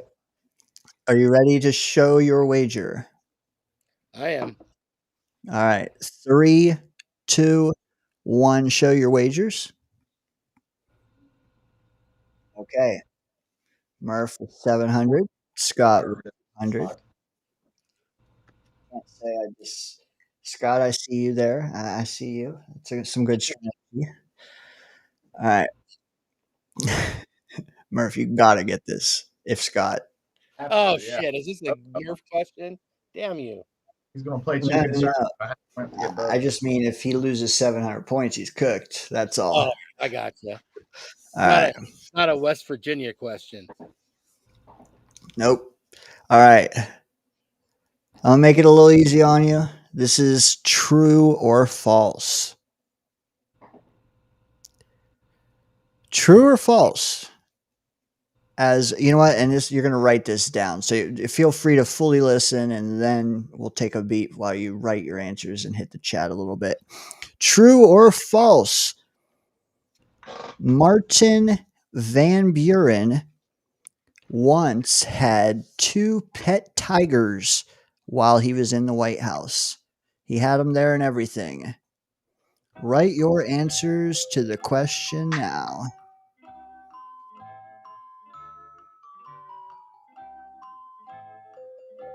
Did Dane actually make that shit up?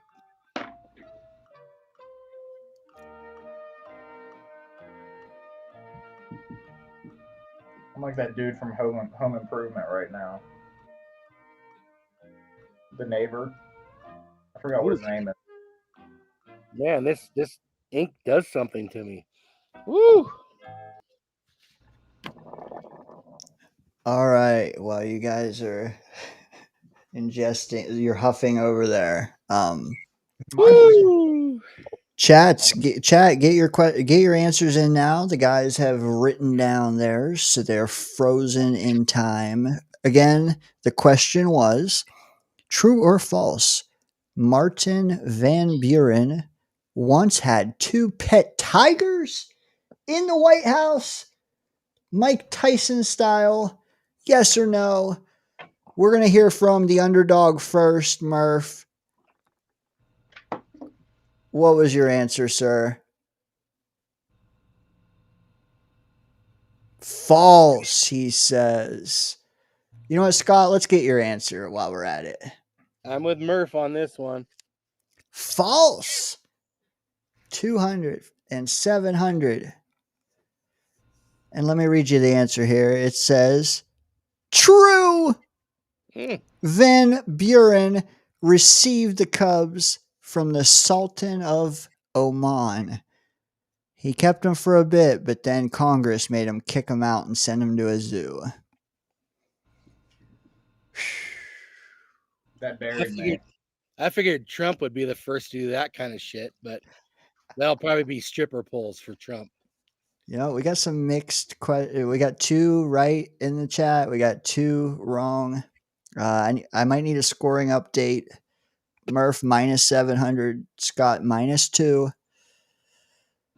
I mean, depending on Scott's strategy here, it's not over yet.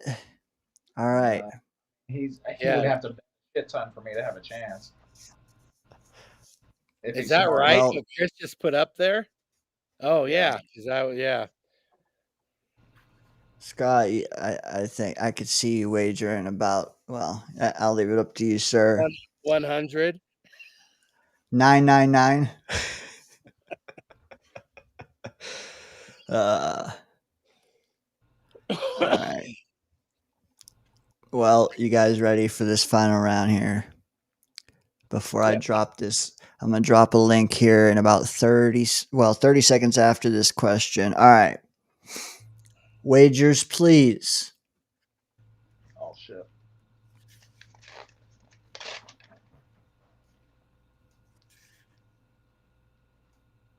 So, Dane, how are you paying the winner? $2 bills. All right, ready? Go ahead. All in, baby, from Murph. Scott is going 900. That dirty dog. Murph, you know what? If you hadn't beat me in the in that other thing we did that time, I'd have gone more for it. But I gotta even up with you, my man. Oh, right. I got okay. And John, the worldwide, whatever the hell we did. Yeah. The match. What I will say, let me just preface this final question a certain way. It is not true and false. You know, and I don't know how I feel about running with one of those in Final Jeopardy, but it's not. You got to know the answer to this one. I will give you a hint. It is a state. So it's not an unlimited number of answers. It's 50 different possible answers. All right. I'm going to read the question. Then I'm going to drain the main vein while you guys deliberate. But final question, again, in the Danger Zone Jeopardy inauguration Merica edition.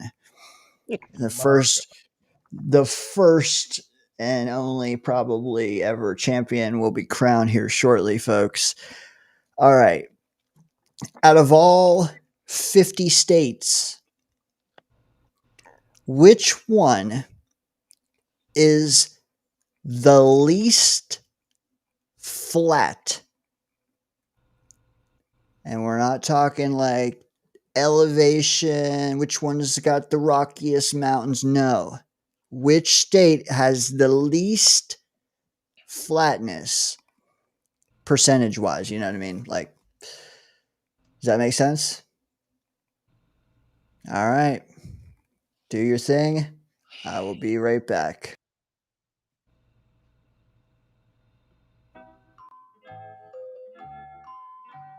Good work, Dane, with the music.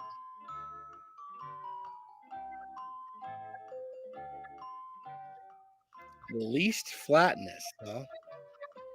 I thought I might be sitting in that state, but there's a lot of flatness in this state, as well as mountains. And we're talking about like the land, Scott, not women. Okay. I knew you'd go there, Murph. I was just waiting for it.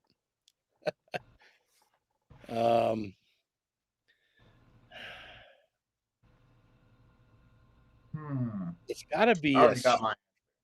okay. It's got to be like a small mountainous state.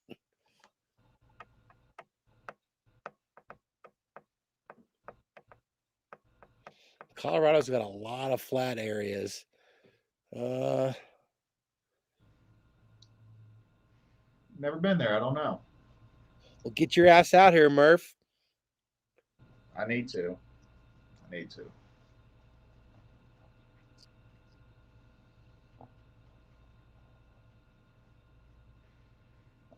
There's a lot of sneaky states out there too that you don't know about that are quite mountainous.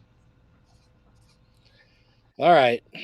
I mean, Colorado, half the state is all mountains, and there's half that's all flatlands. So, it could be, there could be a lot of road bumps. It's again, it's not up. It's just not flat. I'm not sure how to even interpret this question, but I got to guess. All right, hold on. I got to do a little dance for the winner. The least flat land. Was that a clue? Did you just give us a clue? No, but I do need final answers. Do we have a volunteer for first? You know what, Scott? You're winning right now. Why don't you go first, sir? He's going to win. Period. What do you mean? Yeah, I didn't screw up my. C. All right, good guess. Good guess, Murph. You want to show your guess? I knew I lost anyway, so I just went with home, baby. WV, West Virginia. One of you are right. Murph is right.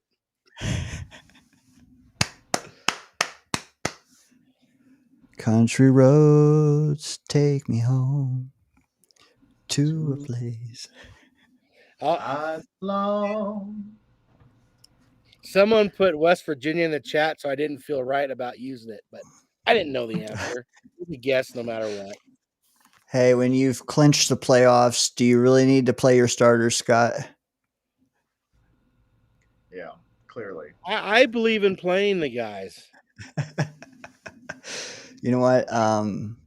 Someone else said it too. Hayes, I think, said Hawaii or West Virginia. Chris B said, my guess is West Virginia. More people than I thought. I didn't think of West Virginia until like 10 states down. Hawaii, though. You know what? The rolling hills of West Virginia, I should have, shouldn't I have? Rolling Hills. Rolling Hills is Pennsylvania. West Virginia, more mountainous. But yeah, it's Philly. Yeah, you don't. That's the thing. Like, if you're teaching a kid how to drive, take them to West Virginia. Seriously, like, you got a 16-year-old kid, take them to West Virginia because that's driving. And like these flat states, they have no idea. Like when they come and travel over here, they're like, whoa. Like they have no idea how to keep their speed, maintain their speed going up and down the hills and stuff. It's best place to learn how to drive. You know what? That's kind of funny. Look at the final score. I know Scott did that on purpose. I did. I kind of thought Dane might have had you set up on that last one, but I can't go with West Virginia on that. I set him up to miss it, though. I thought for sure he'd think Hawaii or, I thought maybe, though, he'd say West Virginia. You'd say Colorado because those were two solid answers. The thing about Colorado, you might have been off pissing, but there's like tons of just flat, miles and miles and miles of flatlands in Colorado. Then you get to the part where there's mountains everywhere, so I'm sitting here right now at 9,000 feet. Damn. Yeah, see, if they average the elevations, you guys would be up there. But like you said, the ratio of flat versus non-flat, probably not. Right. So good for Murph. Hey, maybe next year we can have a rematch. Yeah. It wasn't so bad, actually. Drop your balls on the desk and actually bet something worth losing. Hey, I earned my victory all the way up until the last play, Murph. You know what? I kneeled on it that last play. Took the 2-yard loss, kneeled on it. Yeah. I can't blame you. I'd have done the same thing. I'm still gonna be salty about it though. You should be. Appreciate it, fellas. You guys played a good, clean game. Well, we could do that again. I already know ways I can improve from my end, so appreciate you guys letting me iron that out, dude. I don't know, man. I like this background. I got to find a way to use it more. I do But too. That I just think Dane needs to wear that hat in public once in a while. oh shit. Hey, I have as Murph steps away, and anyone who hasn't, I'm sure, will be spiking the like. We have a visitor, sir. Are you ready for this? Charles, get your ass in here. Hey. What's up, Congratulations on your victory, Scott. Charles? Thank you, Charles. You'd have kicked my ass if you were playing. Probably not. There's a lot of things. You know, the one with the 2 tigers, I just guessed my ass off on that one. I didn't know shit about that. I just guessed my ass off on that one, so I said true. Yeah, well, true or false, 50-50, right? Yeah. Congrats on your Mets winning, Dano. I didn't watch the game today. I was at our community inclusion group in Hazard. We were having a barbecue. We had hot dogs, hamburgers, fried chicken, baked beans, macaroni salad, street corn. It was good. It was very good. My brother joined us, so it was great. Charles, And you're making me hungry. sorry about that, Scott. I know it's very late at night. It's okay. I have a job. I don't know if you ever heard about this, but I have a job interview with Chili's tomorrow at 10:30 a.m. So hopefully I get the job. I need some damn money. I need to work. Do you have fast food experience? No, I don't think. Well, I don't think Chili's is necessarily. It's more like a restaurant, but You're right. I haven't eaten there in about 10 plus years. But I remember having a good experience at Chili's. I like Chili's.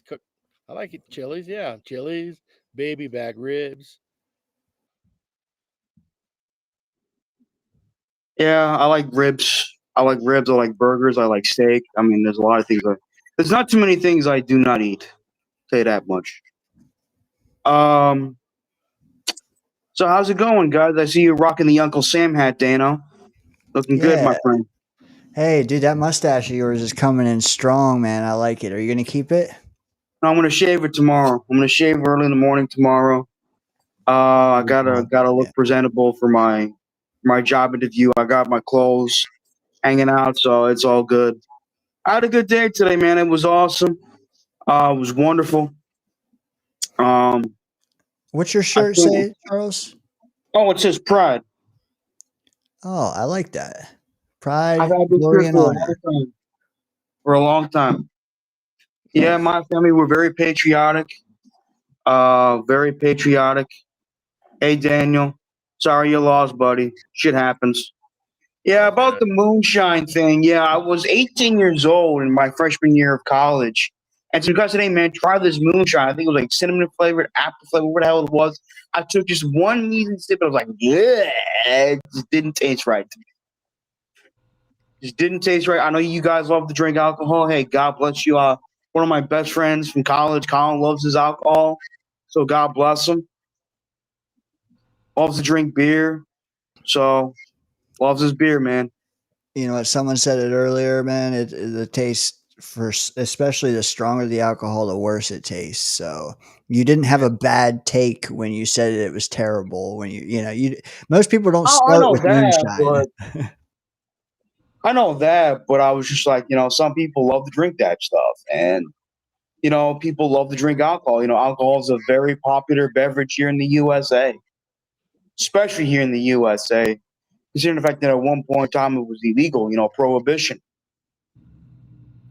You know what? That should have been a question too. When was it banned or unbanned or whatever? I think it was during the 1920s or 30s, prohibition. Yeah, prohibition. They had speakeasies there. Al Capone, Scarface, the original, not Al Pacino. Uh, he won. He had a big influence during Prohibition as well. Um, So yeah, you're telling man. me that we gave women the right to vote in the 20s and that we banned alcohol shortly after. Is that what you're telling me, No, I Charles? think I think the women had the right to vote in the 1950s. The No, 1950s no. was when, No, 1920. Yeah, we went over that in the game there. 1920, Amendment 19, they got the right to vote. I don't know about prohibition, though. If it was up to I gotta Gary, probably look up Prohibition. My bad. It's been a long time, but yeah, it took us a long time for us to give women a right to vote, which I think is messed up.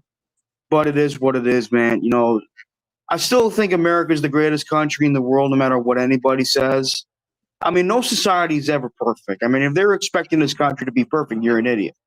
I mean, like this country, you know, we've had our problems, but like the phoenix, we rise above our ashes. And that's something I always believed in, you know, that's something I always believed in. I know a lot of people think, oh, we're going, every time we try to take 2 steps forward, we go 2 steps back. I said, yes, but not too often. We still strive for improvement. That's what I love about this country. That's why I have more confidence in the people here in America than a lot of people do. So, but, and yes, Obama did win a Nobel Peace Prize in 2009. And I think our current president is up for a Nobel Peace Prize too. So, because of the conflict that he ended conflict that he tried to split up with India and another country. I forgot what the hell it was. India and Iran, I think it was. I completely forgot. But yeah, Obama won a Nobel Peace Prize in 2009. I wanted to point out, I just looked it up just out of curiosity. Both, both the prohibition and the women's voting rights, 1920. Really? Same, Well, I wasn't wrong. same year. I don't know. I don't know what was going on. The They were, women said, you men got to clean up your asses. Come on now. No Enough doubt. of this." You guys need to stop drinking for a minute. unfortunately, you know, there are people who have an addiction to alcohol. You know, I'm not trying to disrespect anybody. I know our good buddy Nick Shine is a recovering alcoholic. I know a gentleman that's a good family friend of mine, of ours, is a recovering alcoholic. He's a very good man. He's a very good family man too. Very good tailor. Um, you know, his father was very close friends with my grandfather. They both served in World War II, I think, and I believe a street was named after him. Mr. Nicastro's father. So that's the man that's was a recovering alcoholic. So You know, my heart goes out to any, not just alcoholic, like just anyone who suffers addiction, man. It's tough no matter what it is, you know. I'm no stranger, not with alcohol, but other things. So I know, like it's tough, man. For me, like now, I have a few beers just to celebrate the other stuff that I broke away from. You know what I mean? oh, It's I my get what little. you're saying, man. We But all have our you're right. problems, man. No one's ever perfect. You're right, though, man. Shout out to anyone out there, especially on this weekend, especially like just be strong, you know. And if you're driving this weekend, be safe because Yeah. this has got to be one of the most drunk driving weekends there are.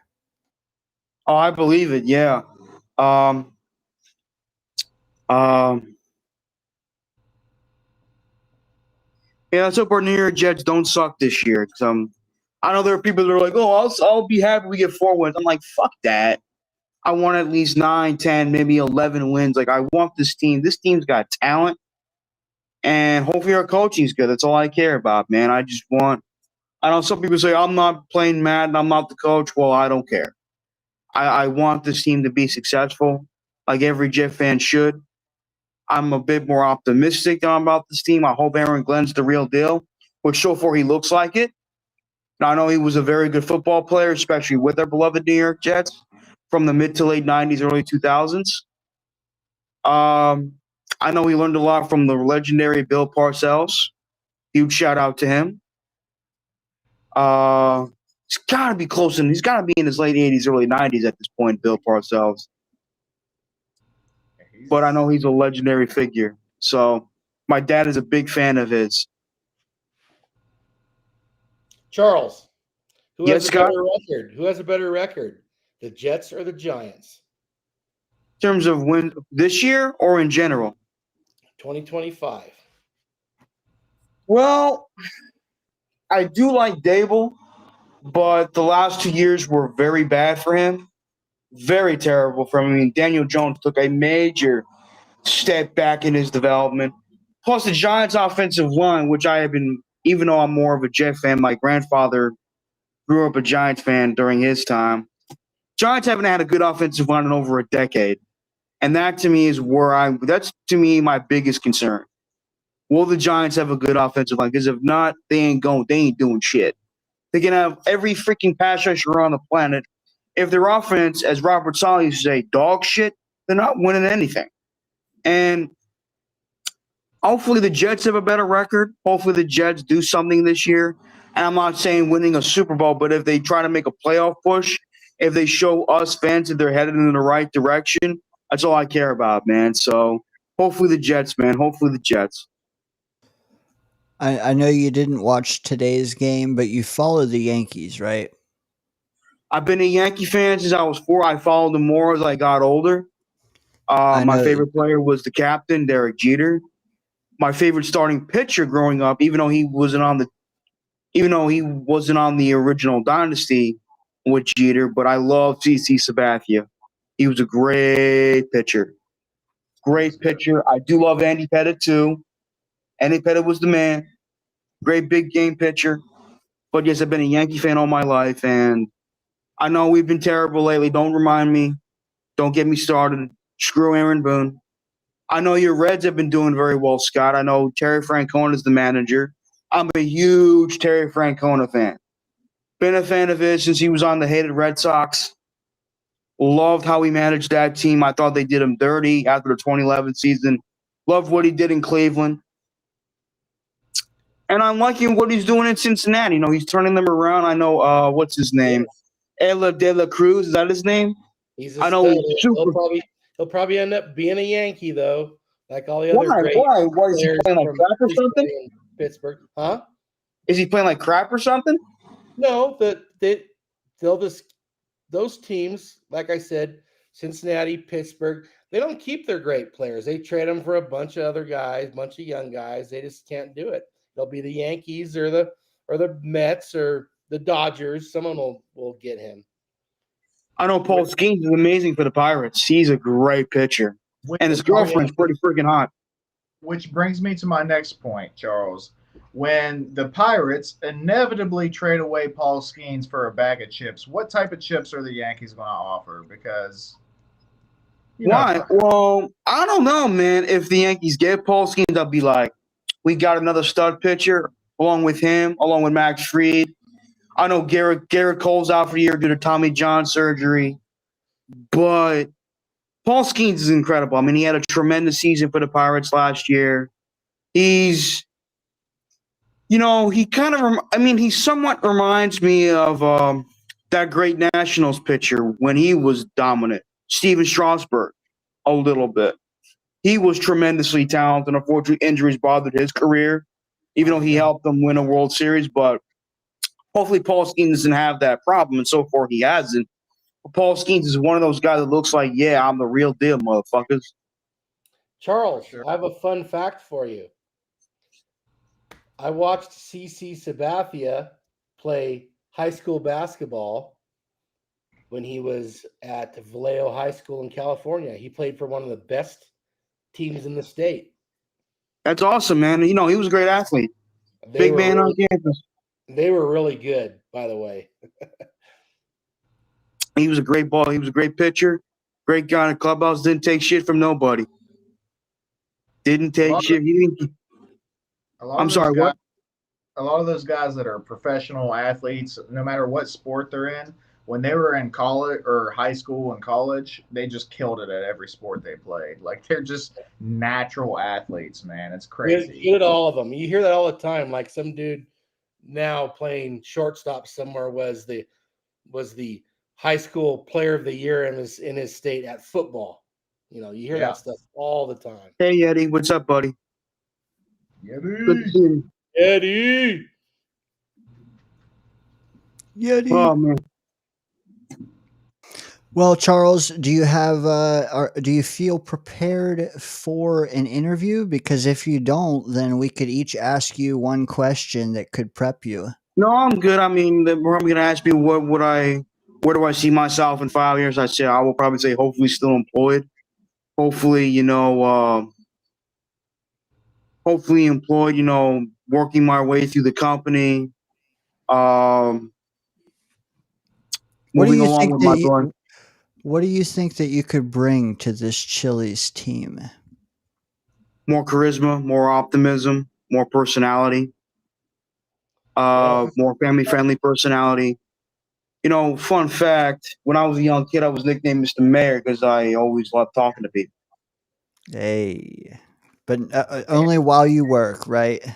Of course, I always care about. My father always raised me to be a hardworking person. He didn't raise no slacker.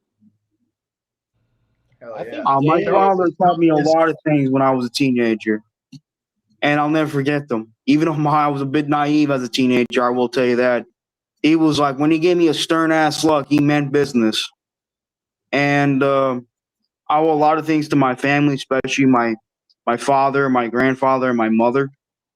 They instilled a lot of values into me, and I take them very seriously. That's awesome, Charles. You didn't miss a beat with that. You killed it, dude. You already killed the Danger Zone interview. I Always. can't. You did. You'll be nailing interviews in no time. I I got mean, one for Charles. I got one for Charles. Okay. Hey, Charles, yes.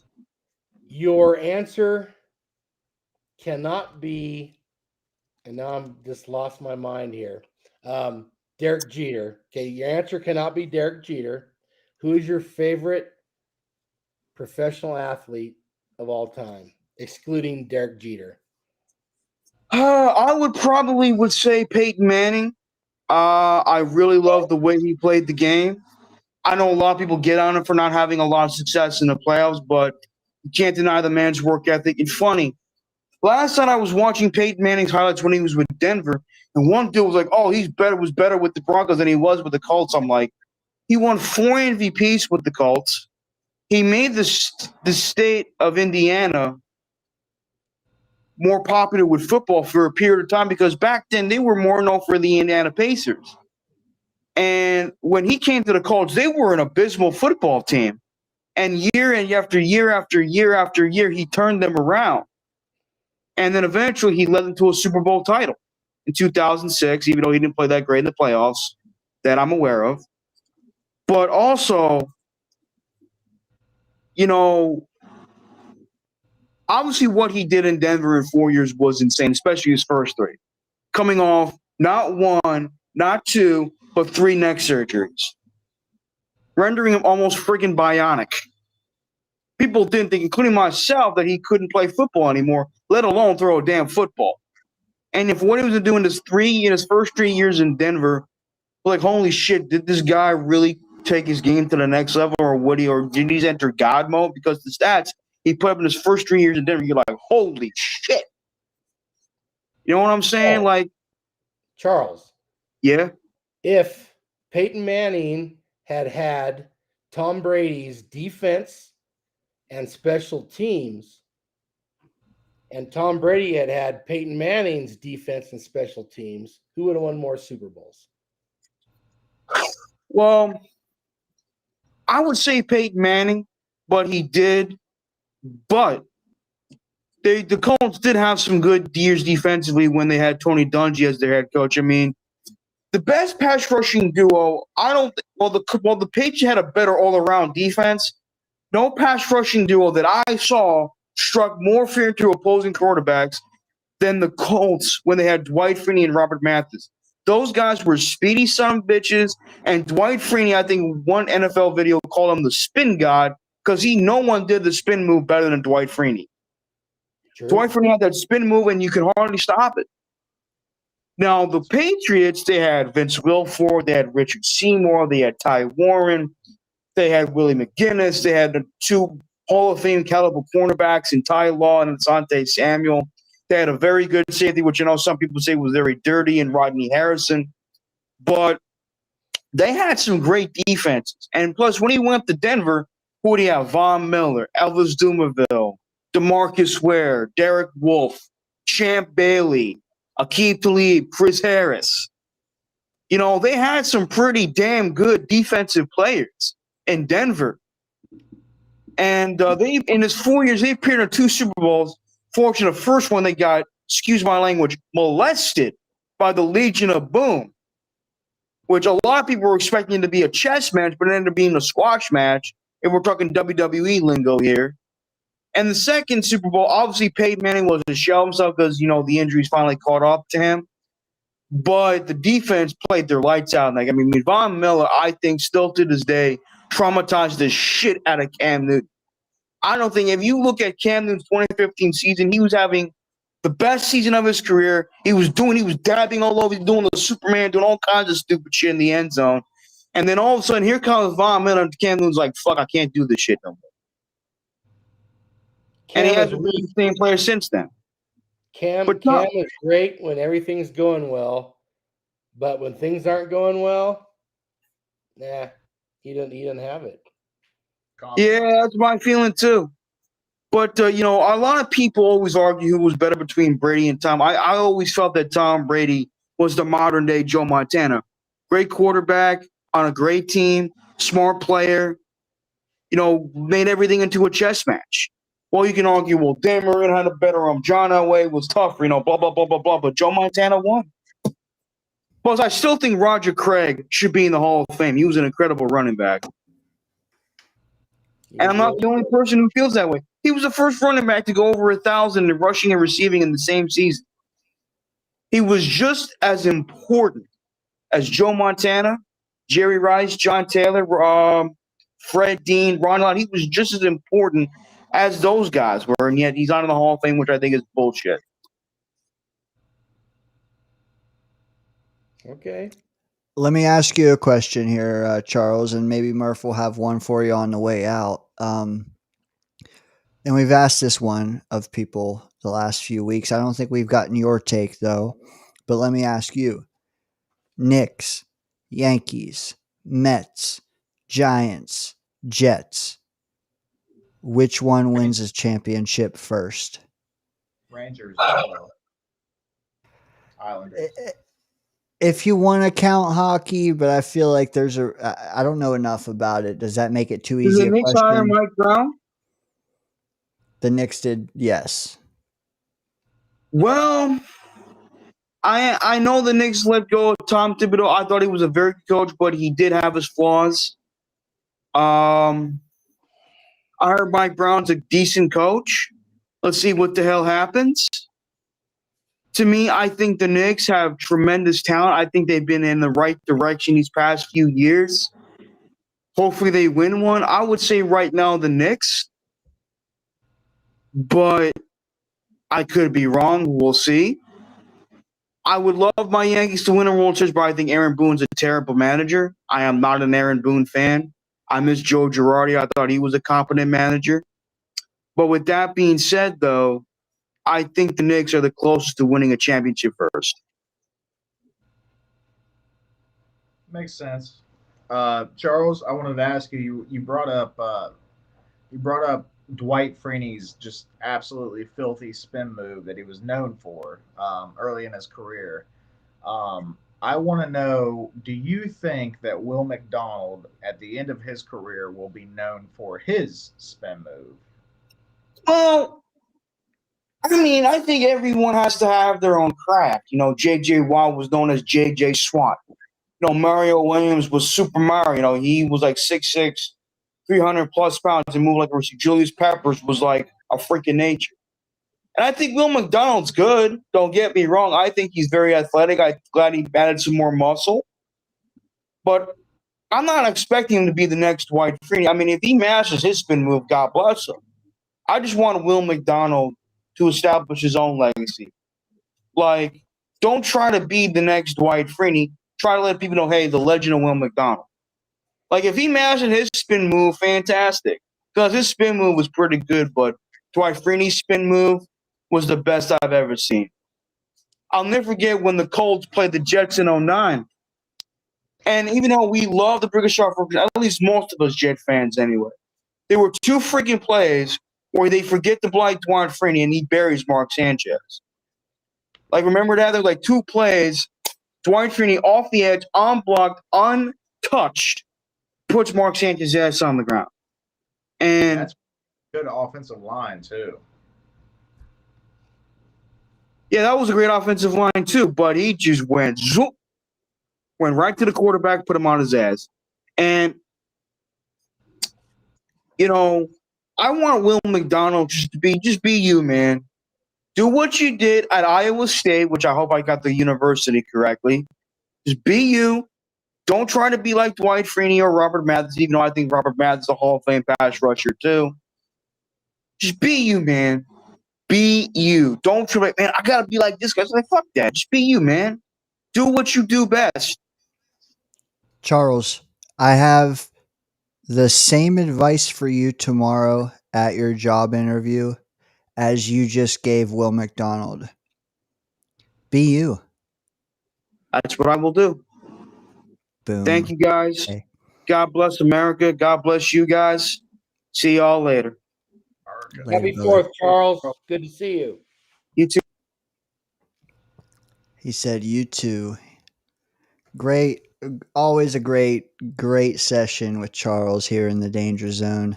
Thoughts on that whole interview, guys?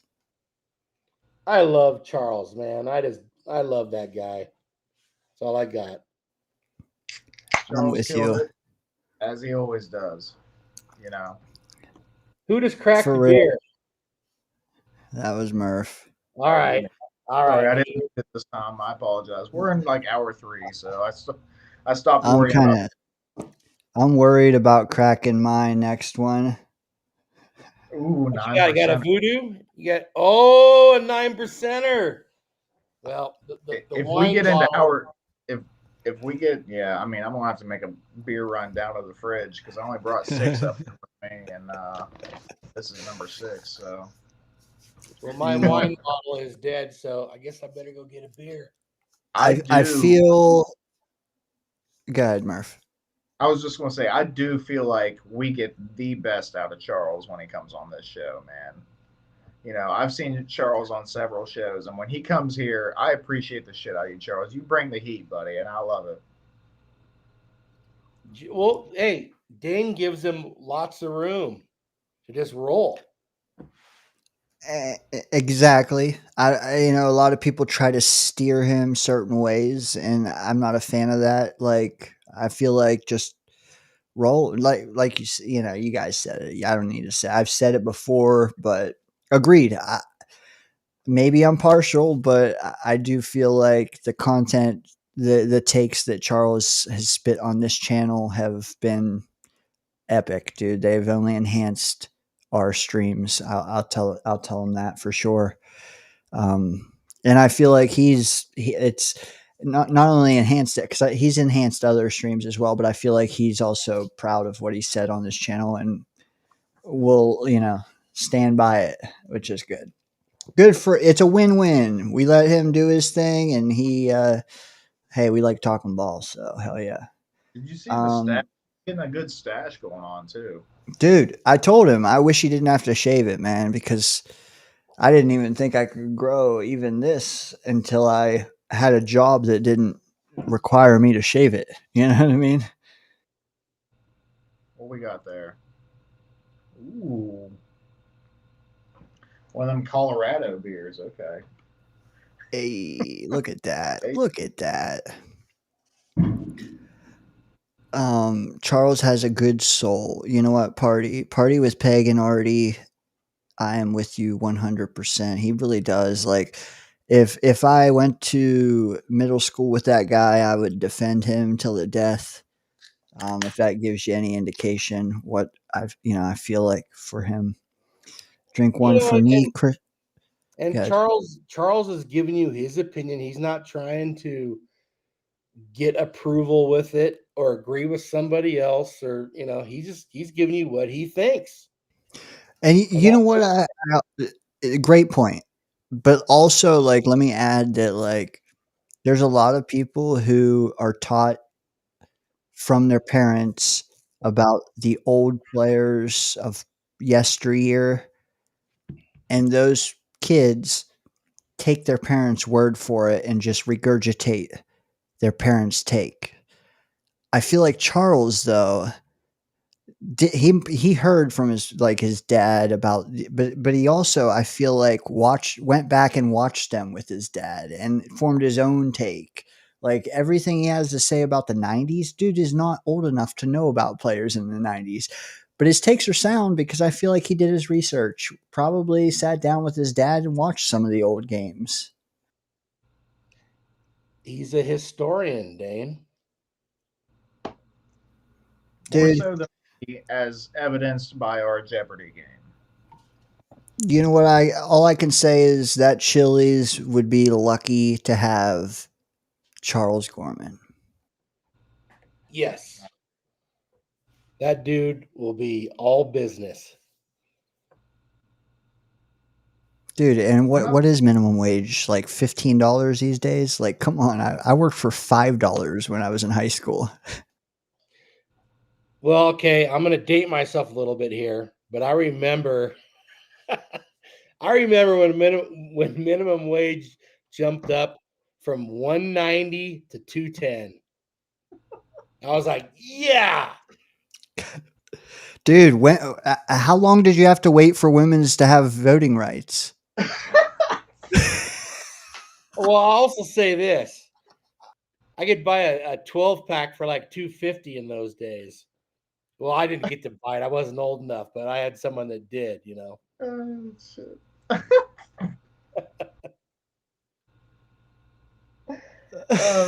Scott was out there with the pickets. Hey, a gallon of gas was like 57 cents. I remember when gas went up to $1 a gallon. I thought, what a fucking ripoff. Old motherfucker. Yeah, dude. You know what? It's all relative, you know. But yeah, when I was first in high school, though, in my state, you know, because it all matters. But like, it was 5.10, and I worked at a pizza shop. If you delivered pizza, you could get paid $4.10, and then like 3 years later or whatever, after I graduated high school, it jumped to like $6.85, which was like, what? It went from 5.10 to 6.85. That's crazy. And it was. Now it's triple that. Like, crazy. Yeah.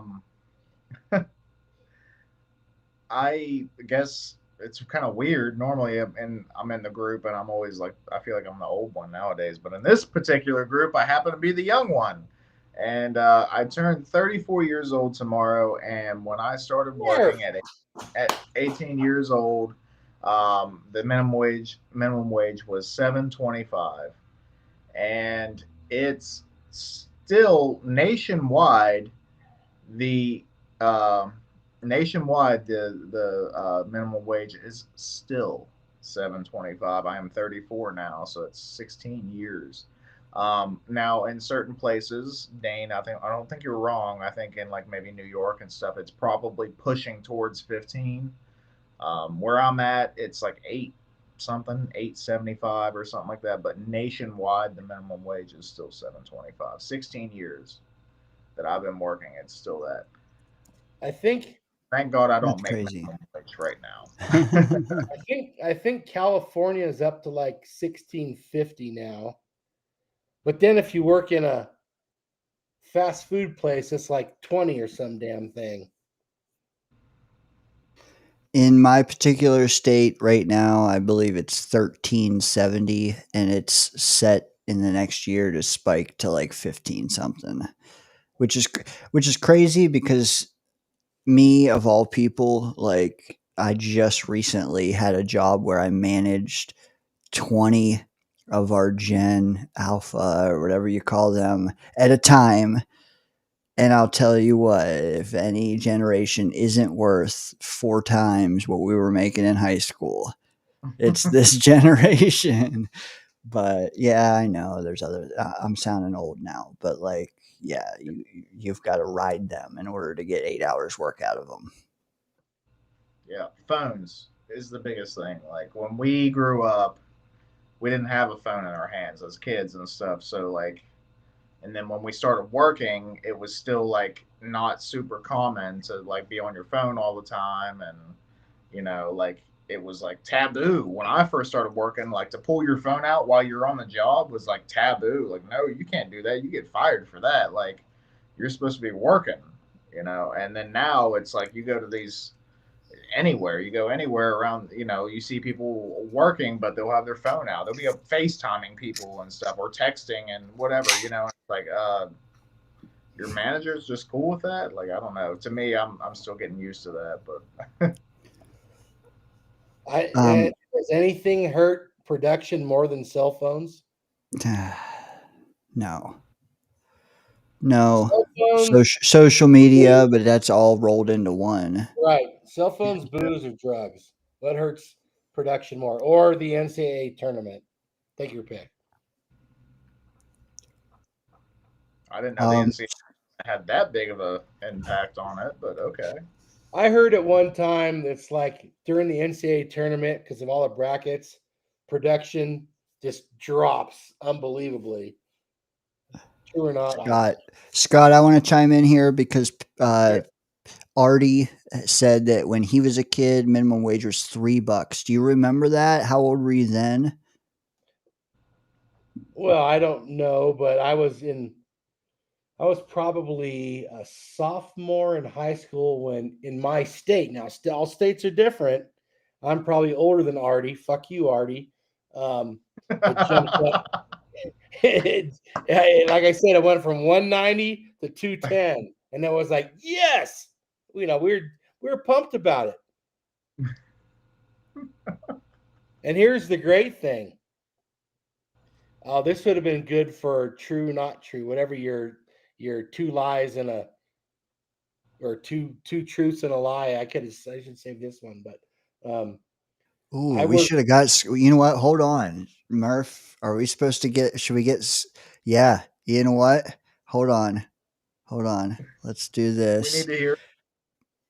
Scott, can you think of three, like all three together? Can you produce three for us? And we got to pick which of the three is a lie. Is that too much on the spot? On the spot?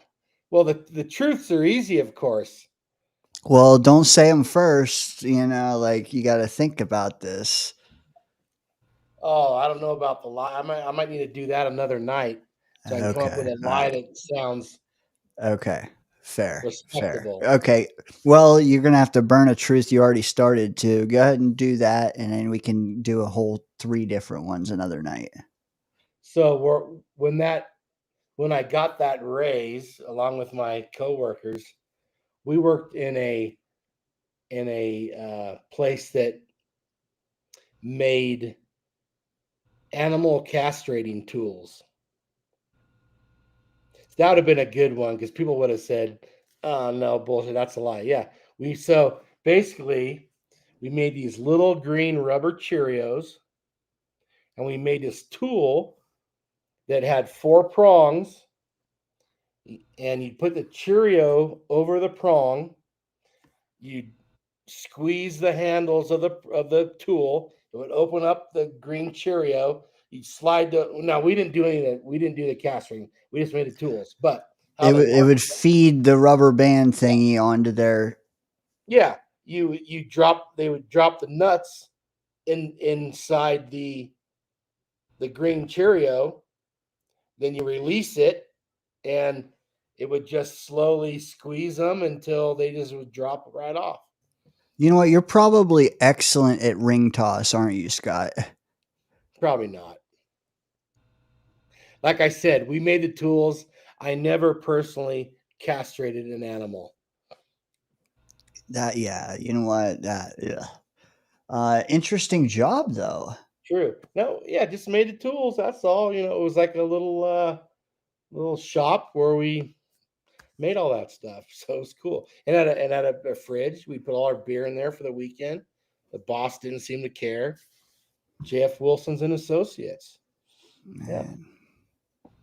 They once called him the Oppenheimer of the cattle reproduction. No, that's interesting. Yeah, we should do an interesting job segment How one big? night. How big were the rings, Scott? Are these cattle packing, or what are we talking?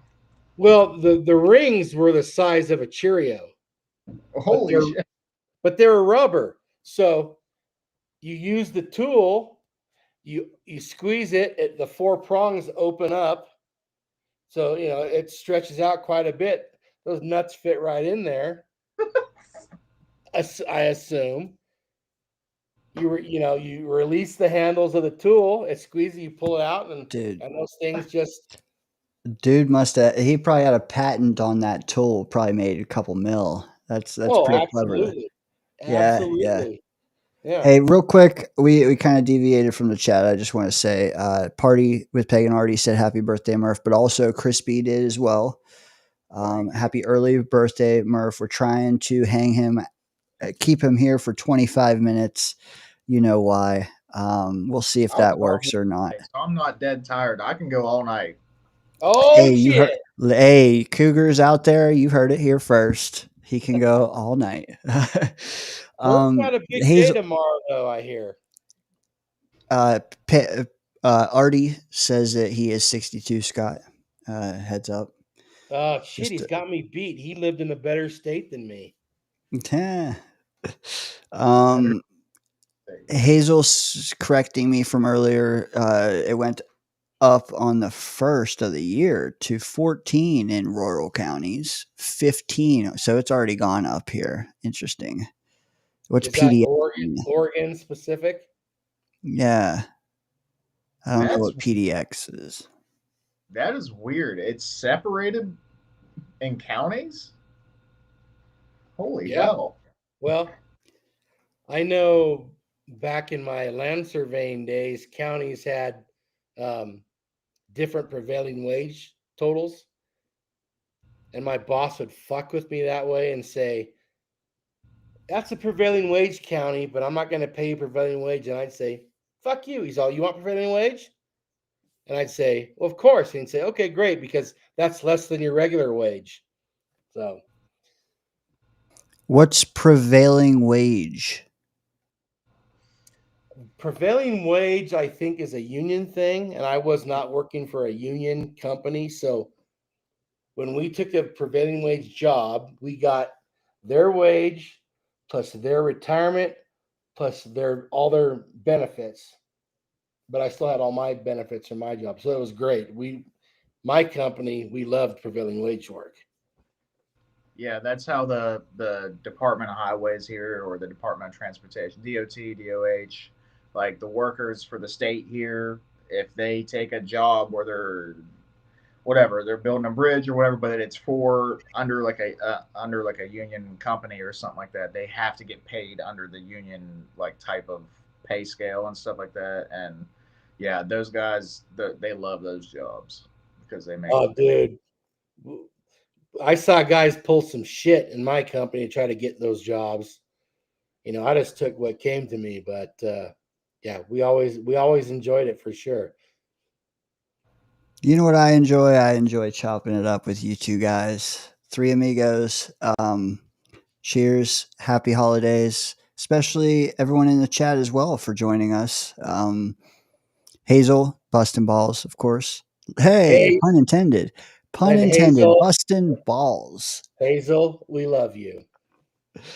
You guys need to watch more Yukon Vet. She castrates all kinds of animals. Who said that? Hazel? Yeah. Oh, Chris I'm B, he nightmares. says I'm gonna have he can nightmares go tonight. all night. Hell yeah. Wild Wave, welcome, brother. I saw your comments already. He said, let's go, Merica. Hell yeah. He also said, Daniel, Scott. Wild Wave, I see what you do on Twitter, man, and I'm a fan of it because you write the idiots. You smack them upside the head sometimes, and I appreciate that. I always chuckle when I see that in my timeline. Hell yeah. Hazel, PDX means Portland. So that's what she say, $16 in Portland. Whew. Keep it weird, baby. Keep it weird. Know that was a thing. PDX is Portland. Okay. Maybe that's the airport thing. What's the X stand for? You got the first letter of Portland, the last letter of Portland, and then the X. It's a good question. I'm sure she'll tell us when I catch up here. She X. said with the rural and the non-rural, though, she said cost of living is higher. So, like, I guess if you're in in the sticks, it's better to drive into the city and work and then drive home. You know, well, I don't know. It's what eight extra dollars every 8-hour shift. So, Well, these days, and unless you live in the woods and you can't get fire insurance, then you're paying way more. Trust me, been there, done that. the $3 and you're good, Murph. The $3 an hour. He was on Long Island. I was in California, so you can't compare. But unless he started working at a later age than me, I don't know. But I remember it jumping to 210, and I was pretty stoked. And Chris B saying something I want to echo here. Facial hair, beard, goatee, always immaculate, Scott. Go Jets. Chris is the man. Facts. And just wait till the holidays, Dane, because when I get in that ugly Christmas beard contest, I'll be sure to bring it here. You better. Candy canes and lights and all kinds of shit. I probably should let it get going a little more wide so I just have more of a canvas to work with, you know. You can chisel it down a little, like a V, just a hair. Hey, you might see like my beard light on fire live. Hey, we're here for it, man. We're here for it. We do got to keep Murph at least 20 more minutes, and I think we will, guys. Hang tight. You might actually hear me and Scott singing. Oh yeah. Oh yeah. Oh yeah. But yeah, dude, chill night. Not huge numbers, but you know what? The right people have dropped by and showed some love, and I appreciate that. Artie, I think's been here the whole time. Chris B, man, they're Artie's awesome. yeah, Hazel, Artie is great. the troopers, man. These are the real Danger Zone fanatics, and I appreciate it because hey, I'm one. Well, Dane, you're competing with fireworks and lots of booze. I mean, it's amazing that anybody's here tonight. Facts. You know what? And maybe someone will watch tomorrow morning. That's my thing. Yeah, maybe not. Maybe we're still at 78 more subscribers needed, but we'll get there. We will get there, dude. We'll get there in August though, when things pick back up. You know. Well, everybody who's a regular needs to create another screen name and subscribe. Let's go. Come on. You never got to use it again. Just do it one time. Yeah. I gotta say, I'm thankful that obviously, first of all, I'm thankful for the it's Independence Day. I'm thankful for us, being free and not being under a tyrant of a ruler and this and that and stuff like that. But I'm also thankful for the zipper on this romper that's right here, so I can go pee without having to take this freaking thing off. So yeah, very thankful for that. You call that shit a romper? I don't know what it's called. A romper, overalls. Overall, okay. Overalls is what we always called them, but yeah. Romper. Look at that guy. Look at him. Dude, give us a twirl, Daniel. Jesus Christ. Holy shit. I would not fuck with you in a bar.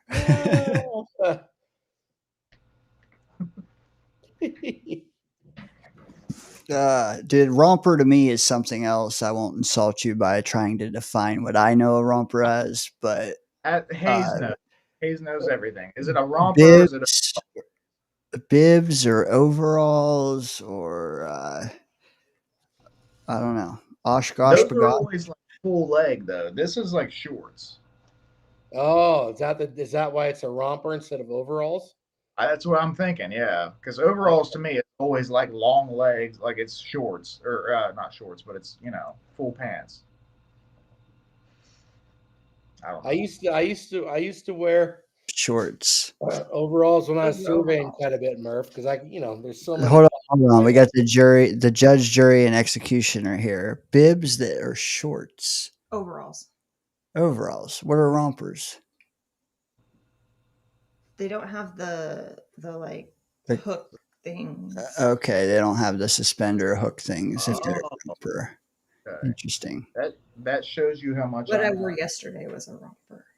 Okay. Nothing like it's like one piece. It's Yeah. like the legs and the top are all attached, but it didn't have like overall. Those are overall Okay. hook thingies. Fair. So just a small delineation. Interesting. You know what? You When headed Hayes, outside? So would it be over sums instead of overalls? when Hayes is around this channel, it's so much smarter than normal. Absolutely. Absolutely. I'm trying to figure out what's going on here. Is a little crown or a little what is that? You got to make sure it's off to the side a little bit. Yeah. Oh God. My hat just shrunk. From Abraham Lincoln to Pee Wee Herman in seconds. Except not Pee Wee Herman in the movie theater. We're not gonna. Maybe my head just got larger. Murph, we got 15 minutes, brother. So Murph, now I know why tomorrow is the big day. What you got planned? Well, we're having our little celebration. We're going out to my buddy's family farm, and we are gonna grill out. We're gonna drink beer, and we're gonna let off a shit ton of fireworks.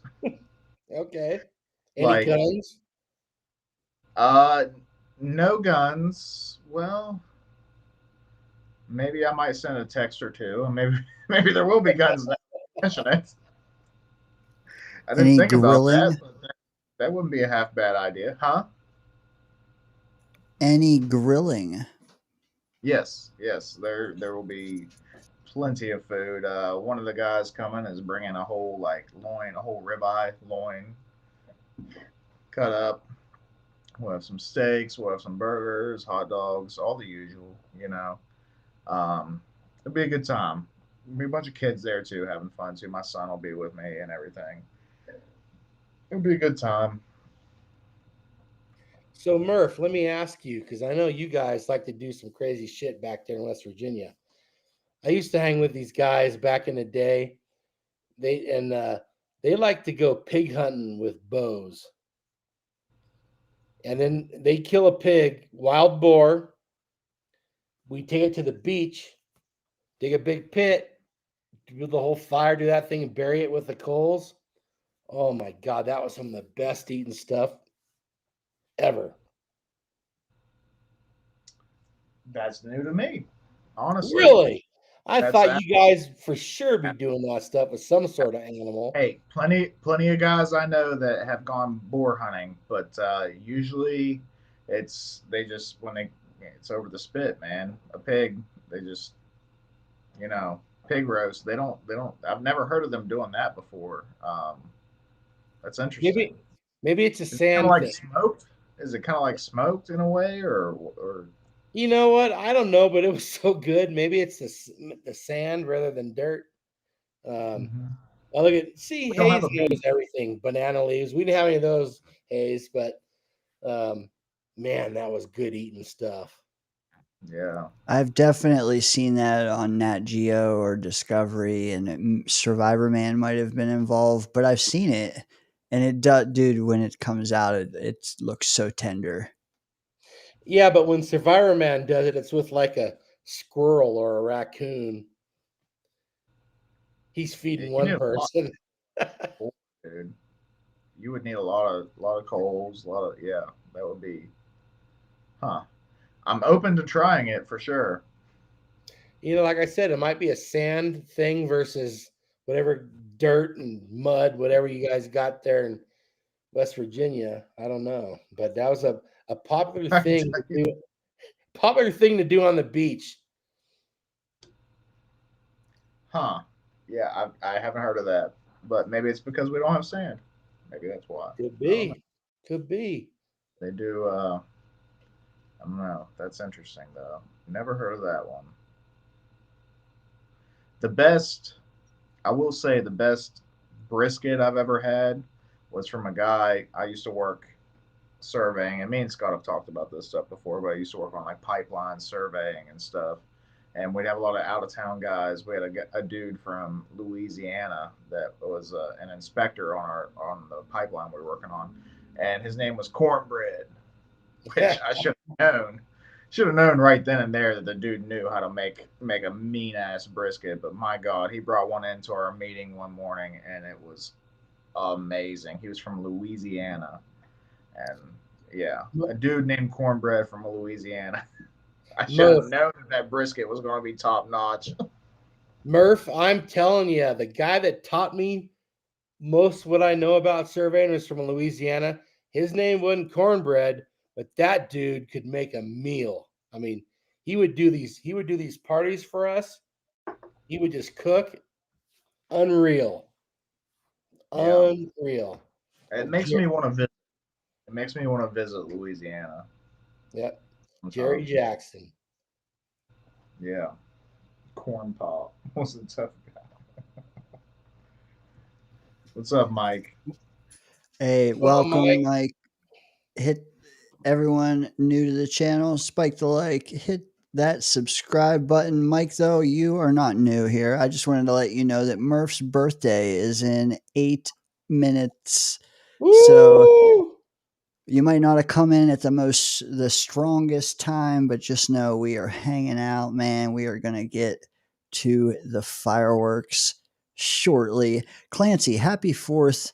Mike, happy 4th. Crispy, everyone. House. I hope y'all saw some fireworks. I hope you did. We're all going to light our beards on fire here in 8 minutes. So let's go. Grab a lighter if that's the case. Okay, over under 5.5 games, guys. I sent you guys a graphic earlier today. You can triple your money if you're willing to say 8 wins or more. Triple. $100. You get 300 though. I don't want to know the under over where you're at. I want to know what are the odds. Careful, Scott. Careful. There, that thing is a work of art, Scott. You better be careful. You know, you keep sipping that whiskey, your breath's gonna catch on fire, man. Oh, good point. Yeah, yeah, that is a work of art. You don't want to ruin that. But odds that we get to 8 wins. That's what I want to know.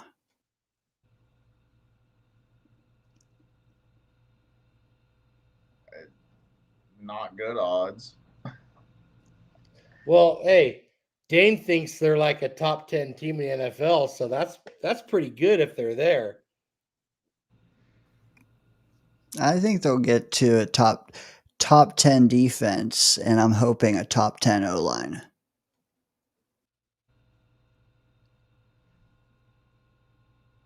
I think they should be a top 10 defense. That's all fine and dandy, but when Justin Fields takes forever to decide where the hell to throw the ball and he runs around for a while and then gets sacked or throws a pick, it's kind of tough to score enough to win the game. So, what if he just throws it to Garrett a bunch and Brees? That's gonna fool everybody. Brees needs to catch it. Hey, I'm just playing devil's advocate, but I'm like, why are we running these sophistic ass plays when just Brees and Garrett are underneath guys? Let's just do that and run the ball, and we won't win a lot, but 500. I mean, that's not even 500. Well, you're both poo pooing it. I'm not saying 70% odds. I'm just wondering, is it if you triple your money? I'm wondering, is it greater than a 33% chance that we get to 8 wins? No.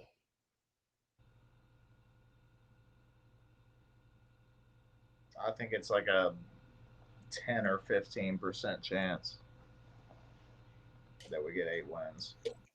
Even knowing the way Miami is kind of tanking still.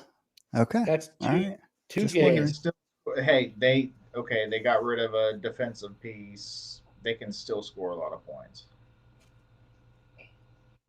You know, Yeah. I expect the Jets defense to be better for sure. But first of all, we can't be 500. So it's 8-9, not 500. 8 wins. Can we get 8 wins, Dane? I know Dane is optimistic. Here's what I've said. Dane's optimistic. I'm pessimistic. And Murph is somewhere in between. That's kind of normally how it works out. I don't see 8. Have you ever met someone who's optimistic? You know what's funny though? Like, who is optimistic about this team but pessimistic about Brees? Yeah, that's kind of a interesting conundrum, whatever the hell that means. but ultra optimistic about RB2 and 3. Yeah. Mostly about RB3 even. Fair. You know what's funny though? Like, I don't even care about the quarterback because I feel like it's going to matter less than it did any time in the last decade for us. Well, the reality about If he's sorry, Dane. I was going to say the reality about the quarterback is unless they somehow caught lightning in a bottle, it's going to be somebody else 1 or 2 years from now. I mean, he's gonna make some spectacular plays, no question about it. I've seen him do it in Chicago, but the consistency just is not there. is the offense surrounding him better than he's ever had? Possibly. What I'm hoping is that we don't need him to, and that it's like, and it's hope, but like I'm hoping it's a creative offense, and we like I'm hoping I've been hoping this for years, but like creative offense. Garrett can and should carry the receiving game with Mason Taylor and Brees. The running game should be carried by the O line and two hard nosed sophomore running backs. Brees with some sweeps and shit. But honestly, like, don't give Brees 250 carries, please. Don't. And then Fields, you said he can make some spectacular plays. Can he make them when we need them? That's the question. Or is it just like you'll get one when you don't, and then you won't when you do, kind of thing? Well, I mean, his history is he's going to get one here and there. That's just the way it is. When it's most important, based on the win-loss record of his teams, he doesn't get them at that time. But he hasn't been on great teams. Steelers were good, and he wasn't. I hear people say, "Oh, he was 4-2." Well, they won 2 games when the offense didn't score a touchdown. Obviously, when he was True. playing with the Bears, they weren't very good. So I don't know. Maybe he will improve his reading of the defense. I mean, how many years are we into him now? This is his 5th year in the NFL. I think that what's going to help him the most is a dominant offensive line, like it helps every quarterback. Is it time? You saw nothing. What did I say? I was putting beer in my cooler. What? Yeah, nothing yet. Is it? Oh, Murph, what time is it? Midnight. Exactly midnight. Oh, is that what I just heard? I think it's time. Hey. All right. Cheers. Cheers, brother. Everyone in the chat, if you want to cheers your water or whatever you got. Murph, happy 34th. Scott, what do you think? Happy birthday to you. Happy birthday. Happy birthday to Murph. Happy Happy birthday, birthday, dear Murph. Murph. Daniel Happy Murphy. birthday, Happy Cougar birthday, Crusher. the co-host of the Danger Zone Live on Fridays. Oh yeah, I gotta do this. Thank, Happy birthday, Daniel Murphy. thank you, fellas. Zing zing zing. I appreciate it. Thank you all in the chat. Thank you very much. I appreciate it. I will say, guys, do not pursue a singing career. Fair enough. Unless it's with UMG, right? With what you're doing right now, don't pursue a singing career. But thank you so much. I do appreciate it. I can't fill in with ZZ Top, Murph. You got to grow a few more inches. You True. got to grow. True. You're going to have to grow a few more inches, buddy. Or you're going to have to change your last name to Beard so you can be the drummer.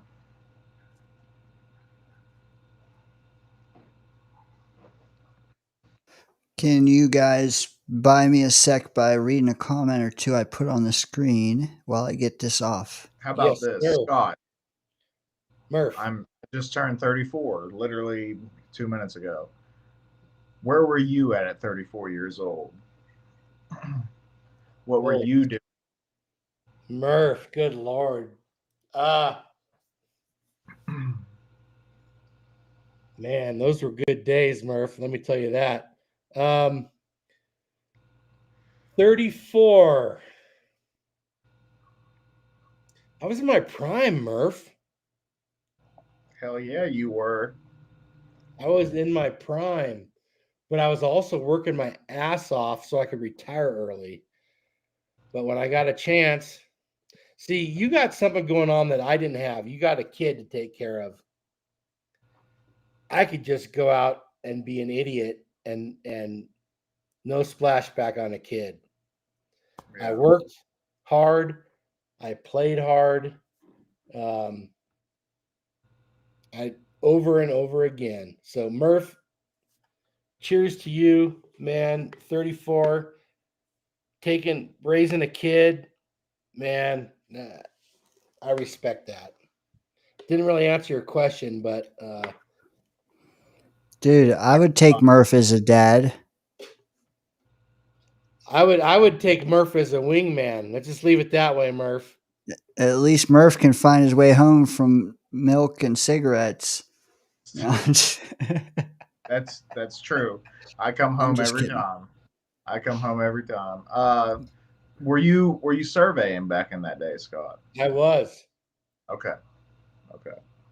So And Murph, my goal was take every hour of work they could give me because my goal was to retire by 50.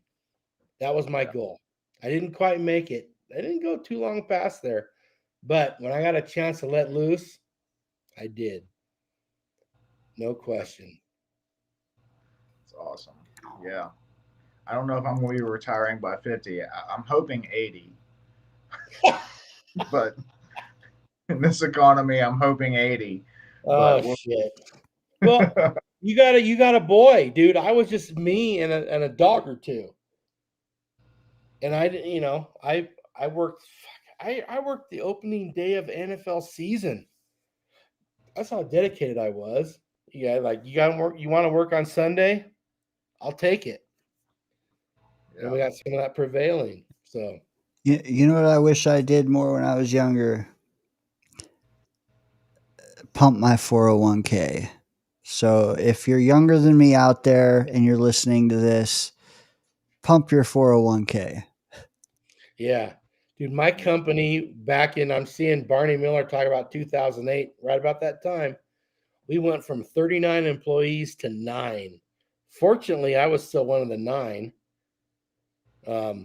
But I crushed it up until there, and then once things got going and kept on doing it, that was just I fucked around a lot before then. Let me tell you that. But then once I got focused on, I don't want to work my rest of my life. I got after it. Yeah. And hey, it's good advice to look towards the future. I think everybody should try to. I mean, obviously enjoy yourself today because tomorrow's never guaranteed, but you should also definitely try to look towards your future.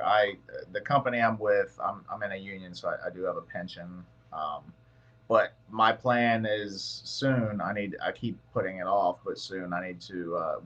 They also offer a 401k. I need to start that up as well. That way I can double dip, hopefully, or hopefully, like you said, like you did, Scott, and maybe retire early. Either way, definitely something that people should look at. Murph, Because take advantage of them. I know they'll probably. I'm assuming they're going to match you up to a certain percent of your paycheck. Take advantage of that, dude, as soon as you can. yeah, yeah, I did when I was with a previous company, and then when they laid us all off, I had no idea what to do, and I ended up just pulling it out early just so I could get by until I found a new career. But that's life. There's ups and downs, but For sure. And when you're we're young, you just think there's so much opportunity. Like, oh, whatever. I can blow this off now. There's something right around the corner.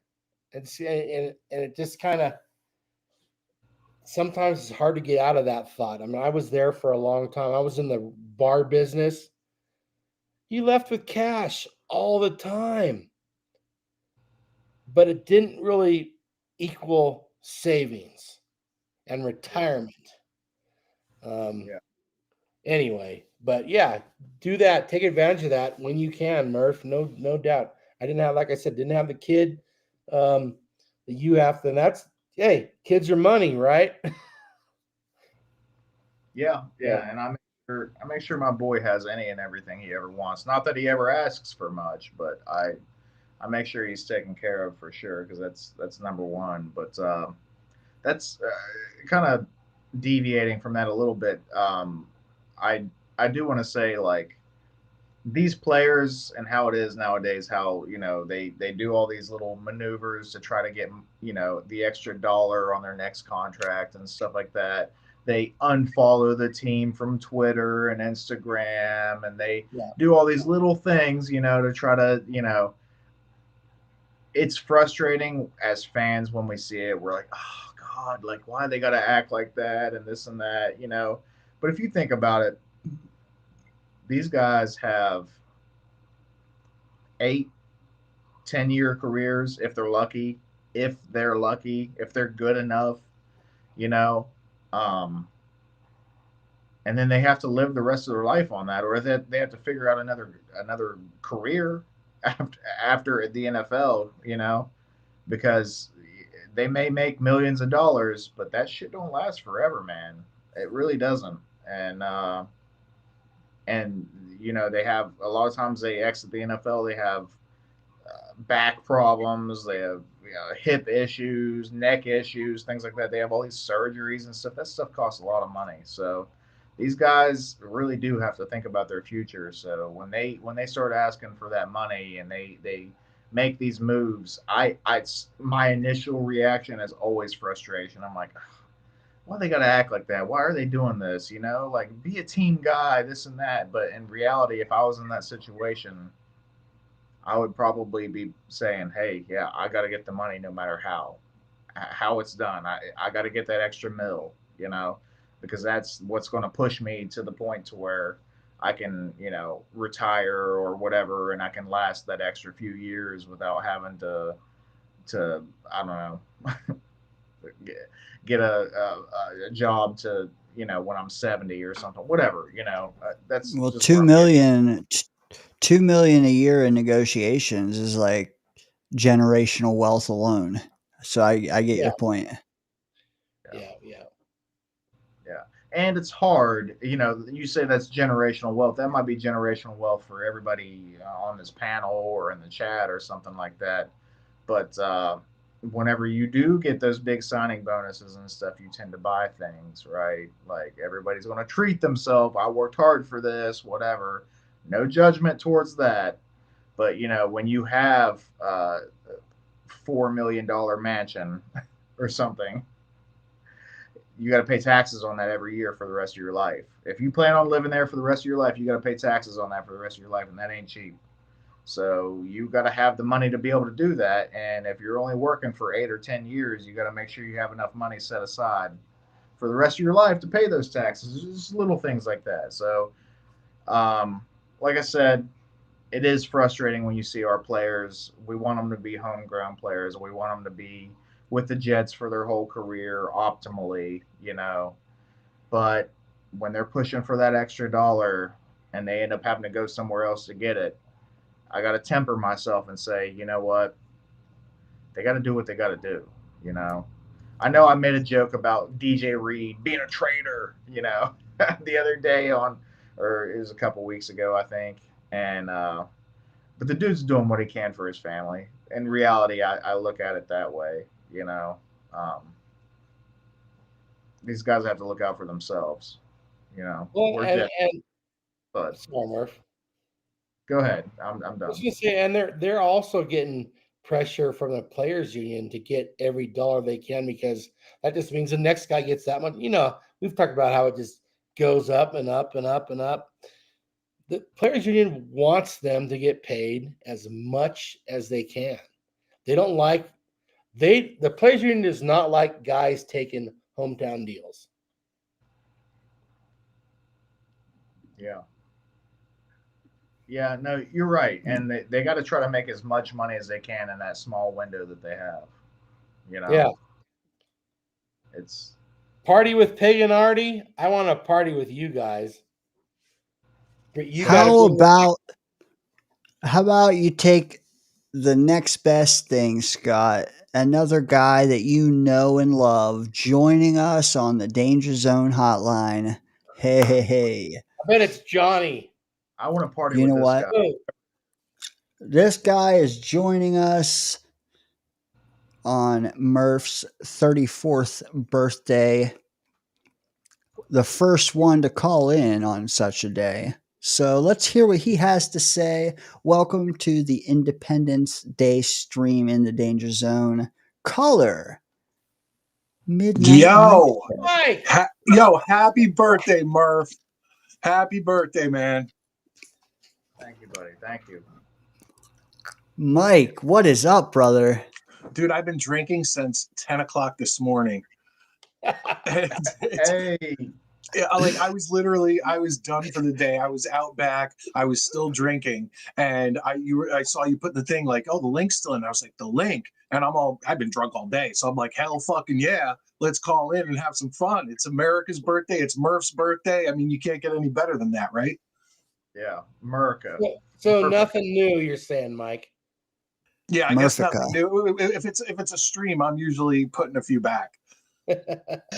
Dude, we got golden stream. This is a golden stream. We all know about that, drinking all day.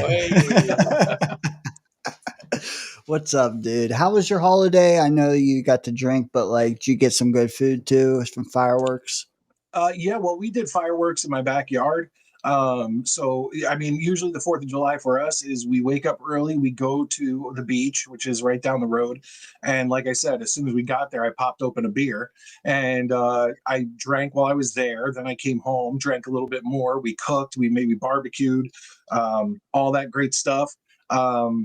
Then we came in. Did we watch it? My girls are in their third showing of Stranger Things because the new season's coming out. And I think we watched an episode, and then me and my wife hung out and drank a little bit more. And then I went outside, drank a little bit more, and now I'm here. So great day. Great day. You found the right place. What has been the drink of Midnight Mike today? tonight? Whatever. All day it was just beers. It was Miller Lights. I'm simple when it comes to beer because I'm not a beer drinker. So with me, it's like it used to be, Budweiser and Bud Light, and now I'm on Miller Light and Yingling. Love Yingling. And then from that point on, it's just vodka, neat. Oh, Yeah. So wow, beer before that's real. No, that could be a problem. I've always heard beer before liquor, never been sicker, but I think I've gotten to the age where I kind of know my limitations. So fair enough. Yeah. Do you mix in a water or two nowadays? Oh no, I drink tons of water now. Like I've cut out. I used to drink when I met my wife, and that was like almost 20 years ago. I was drinking like a 2 liter of soda a day, like easily. And I did that for probably even 10 more years knowing her. But then eventually she was like, look, we have kids now. You've got to live.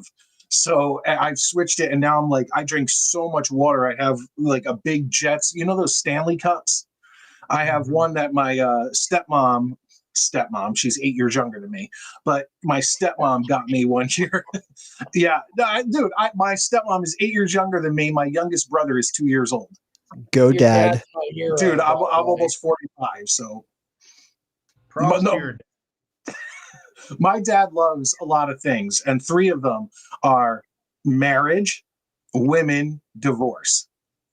He's on his fourth wife. He loves all of them, and he made sure to give all of them children. So. All right. man. You should tell him to mix in a water every once in a while, okay? No, I try to drink a lot of water. I really do, especially during the week.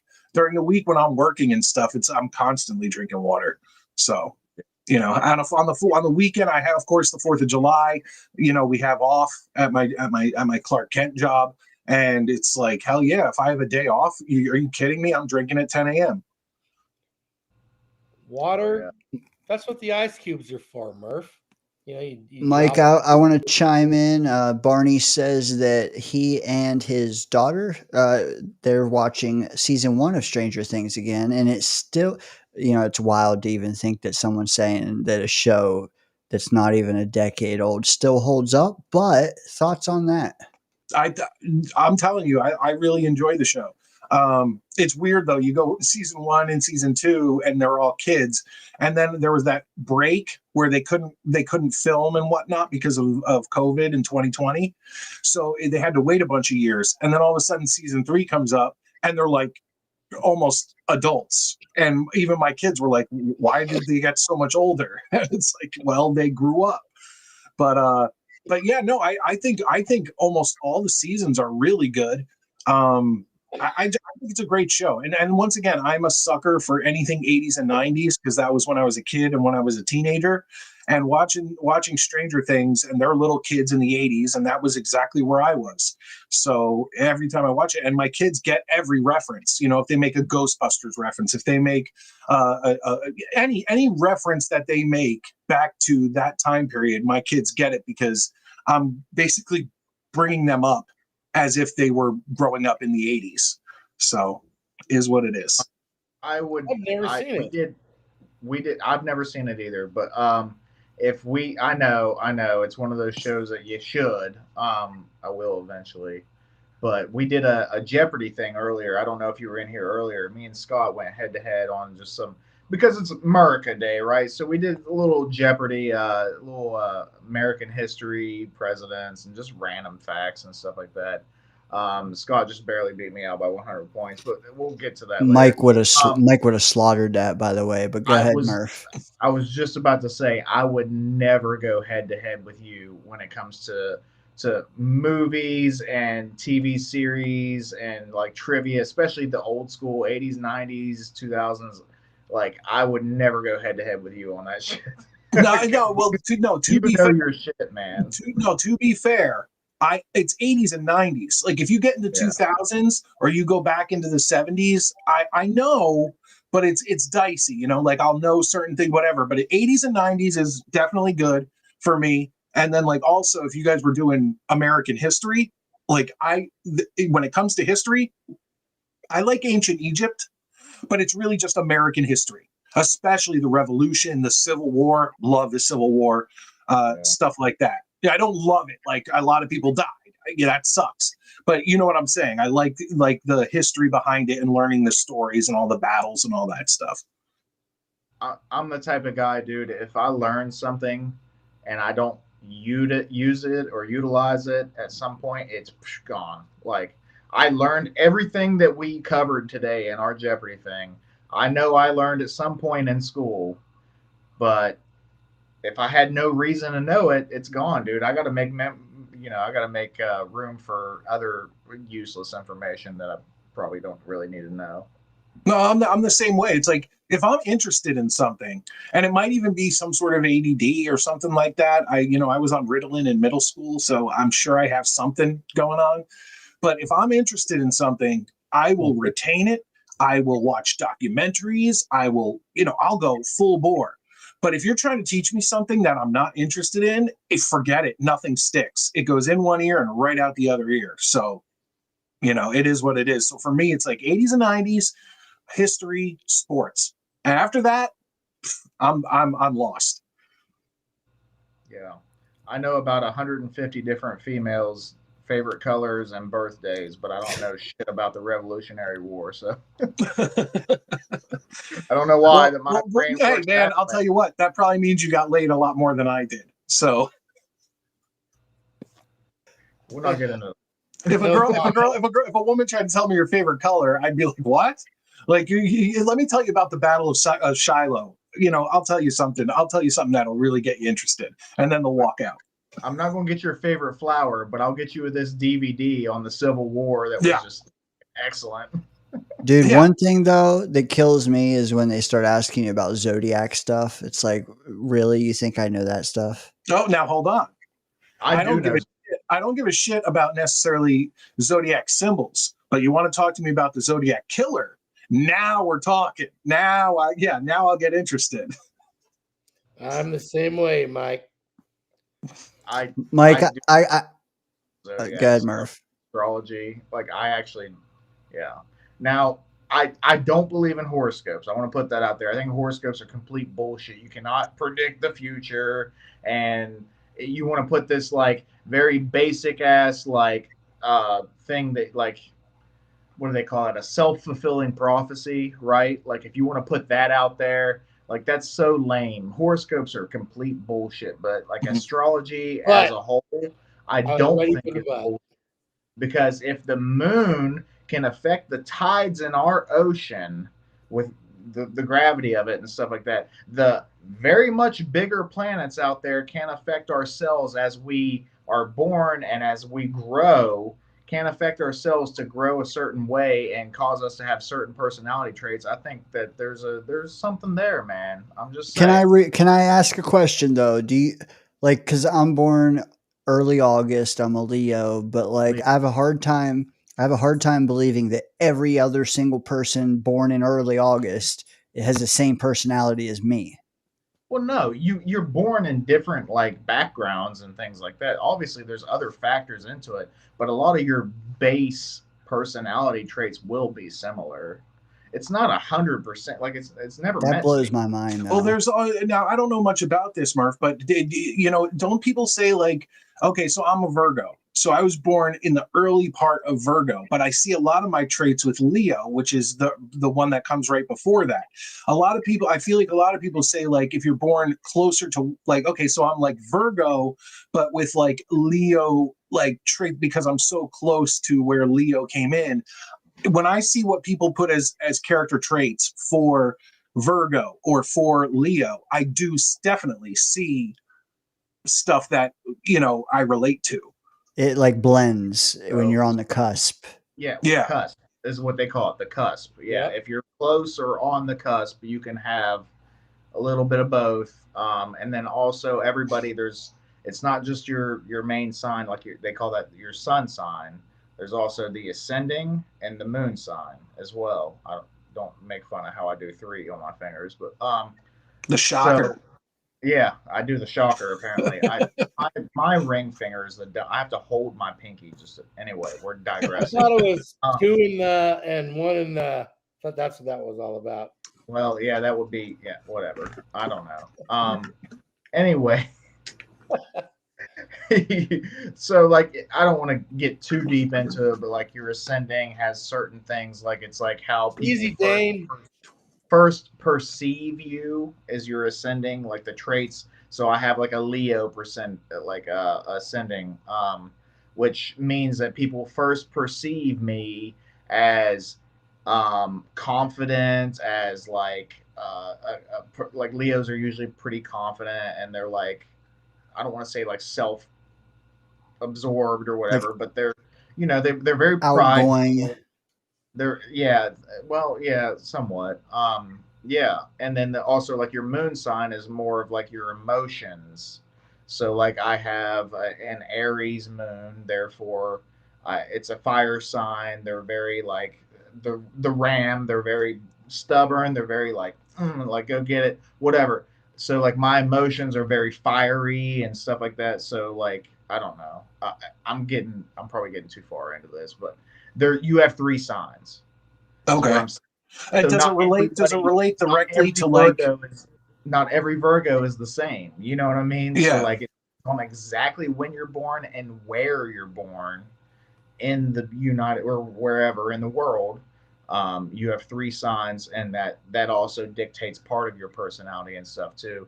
But also some of it is just like what background you're born into and stuff like that. If you're born in the friggin' dumpster behind a friggin' Outback Steakhouse or something, and you grew up living a pretty rough life, like that might have some effect on who you are. But yeah, it compared to somebody that's born with a silver spoon in their mouth, there's a lot of things that factor into it. Not if you read any astrology book, they're going to tell you like, not every friggin' Virgo is the same, not every Leo is the same, but these are some general personality traits that you'll tend to see in a lot of them. So yeah, I'm an astrology guy. I do believe in astrology. I do not believe in horoscopes. They're complete bullshit. That's all I gotta say. Well, there you go. Wow. Hey, I learned a few things there, and I like it. No, now I want to figure out what three signs I am. Like I need to figure out where I was born, what I was born, what date I was born, all that stuff to figure out the three signs, I guess. You can like Google it or whatever. Like there's calculators online. You just have to put in the exact time of your birth and where you're born, and it'll tell you what your it'll tell you everything. Like it'll tell you where like fucking Jupiter was when you were born and all these different things and stuff. Murph, can I? Yeah. Murph, Murph I have a question. Go ahead, Murph, have you ever dated a girl that carried around a bag full of crystals? I have not. I'm looking for one because I feel like they're pretty fun. No, that's crazy. Because my wife, but she put crystals in a lot of our windows because apparently that means something. It does. Yeah, it does, and that's why there was meaning behind my. It wasn't just drunken rambling. You know what? Does anybody want a fifth caller on screen? Yes. Yeah. Sir. Of course. Already gone into fucking astrology and everything, dude. Why not? This might. You know what? This might be the most fertile guy I've ever seen. Johnny. My dad? Johnny. You know it's What's up, Johnny boy? What up, Mike? What up, How Dano? you doing, man? Hey, Johnny. What up, Murph? What up, Scott? Hey, happy I just got pregnant. Happy birthday. Thank you, sir. Thank you. Cheers. I saw you guys. I had to come up here. I told Dana I would come up through real quick and say what's up. We're still celebrating Addison's birthday too. So happy birthday, Addison. Happy birthday, Addison. Hey, Johnny, when's your birthday? What day is it? Like the 14th of June. 14th of June. Baby. Black Day, baby. You're Gemini. Yep. You're gonna die. Let's go. Name that song. Huh? Name that song. Gemini. You're gonna die twice. Isn't there like a rapper that's like Gemini something? Say or what the hell was it? I don't know. Whatever. I know Genuine Pony.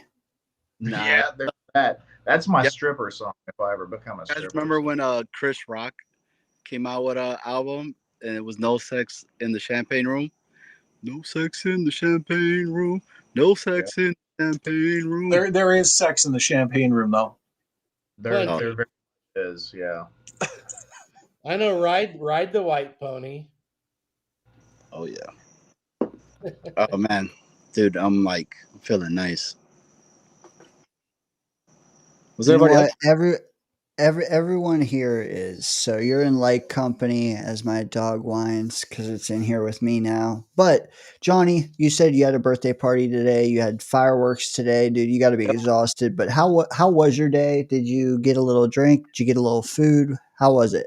Yeah, well, it was Addison's first birthday, so we celebrated, of course, on the 4th, and it's America's birthday. Fuck yeah! And so I smoked a 10-pound pork butt for like 14 hours. Smoked some chicken, smoked baked beans, smoked mac and cheese. Damn. Yeah, I smoked some burgers, smoked some hot dogs. Yeah, like 20 plus people at my parents' house, their pool. So You got some fireworks. sun. Looks like you got some sun. Oh yeah, definitely.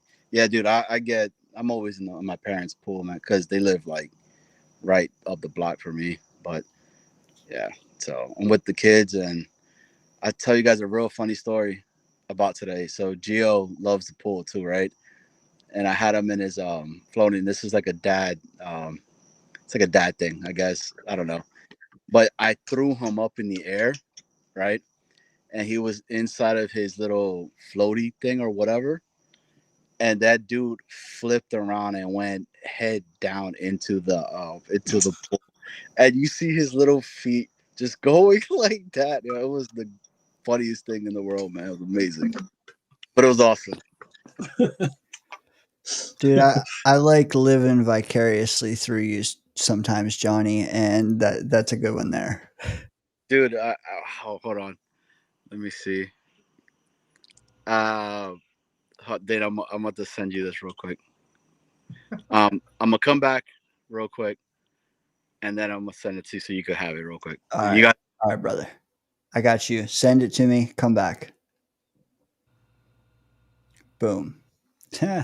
Good dude. Dude, he looks tanner and he looks thinner, if you ask me. Maybe I don't know. Maybe I haven't seen him in a while, but he looks like he's getting in shape too. I'm jealous of him and Murph both getting cut. It's summertime. I need to hit the gym. Dano's thirsty tonight. He's seeing these hot men coming in here. Johnny's already got a head start on the tan. He needs to chill the fuck out. As far as Hey, He Mike, he left us out of it. What the hell? Wow, I mean, look at us, Scott. What can we do? We ain't no Murph or Johnny. We're a lot older than those guys. No, I did look up. I did, by the way, I did look up. I did look up my zodiac, and my secondary sign is Leo. So, and apparently my earth element, or my element, is Earth. I don't know what that means, but that's what it says. All right. No. Oh, here comes sexy. Dude, you guys are about to bust out laughing. Yo, it was such a dad fail. Like, dude, my son was so like happy, and he was like having the best day. He's like, keep throwing me. And I threw him, and and he just flipped over. His feet was like legit up like this and under the pool. But he was all right. He swam back up, and he was straight. Johnny, they have videos of me as a kid. Didn't know how to swim. I would just run off the diving board and sink to the bottom, and my dad would have to come get me. Yeah, every that's Gio. time. He just kept doing it every time. He could have said, "Oh, you okay, motherfucker, learn how to swim." I'd still be at the bottom of that pool. My pops, he told me, because where they're from and whatnot up in Ecuador, you have to do like mandatory military, right? And one of the things that they would do is they would teach you how to swim by throwing you in the water, and they were like, you better survive, and that was it. Swim or die, motherfucker. Pretty much. I feel like that's how it was, though, wasn't it? It like used to like. My wife is so concerned about my daughters. It's like when we were kids, you know, at least all my grandparents had pools, but they would just kind of toss us in, and then like they give us those little things you put on your arms. But nowadays the kids have like things around here. They have things around here. You know, it's like helicopter parenting. It's like it's just not the same. Everybody, you know, is like so overprotective. You just got to let kids like learn. Yeah, I swim with shit. I pushed my son in the pool for him to learn. So yeah, Oh look, God, yeah, it's just so bad. oh, he's going so head bad. first. Dude, it was such a fail. It was such a fail. It was so funny though. That is so funny. Oh man, I felt so bad. But he was a trooper, man. He came back up, didn't cry. You know, he's like, do it again. He couldn't cry. He had lungs full of water. Yeah. Hey, Johnny, did you tell him the difference that when that was you, there was no floaty device? Yeah, no, there wasn't. Dude, my grandmother used to have a pool back home out on the island, and it used to like do like my grandparents' roof used to be like super close to it, and me and my cousins would climb out of the window from my grandmother's room and jump off, and I'm like 4 years old, right, jumping into that this close of like if you didn't jump enough, you would have busted your shit and probably split something wide open.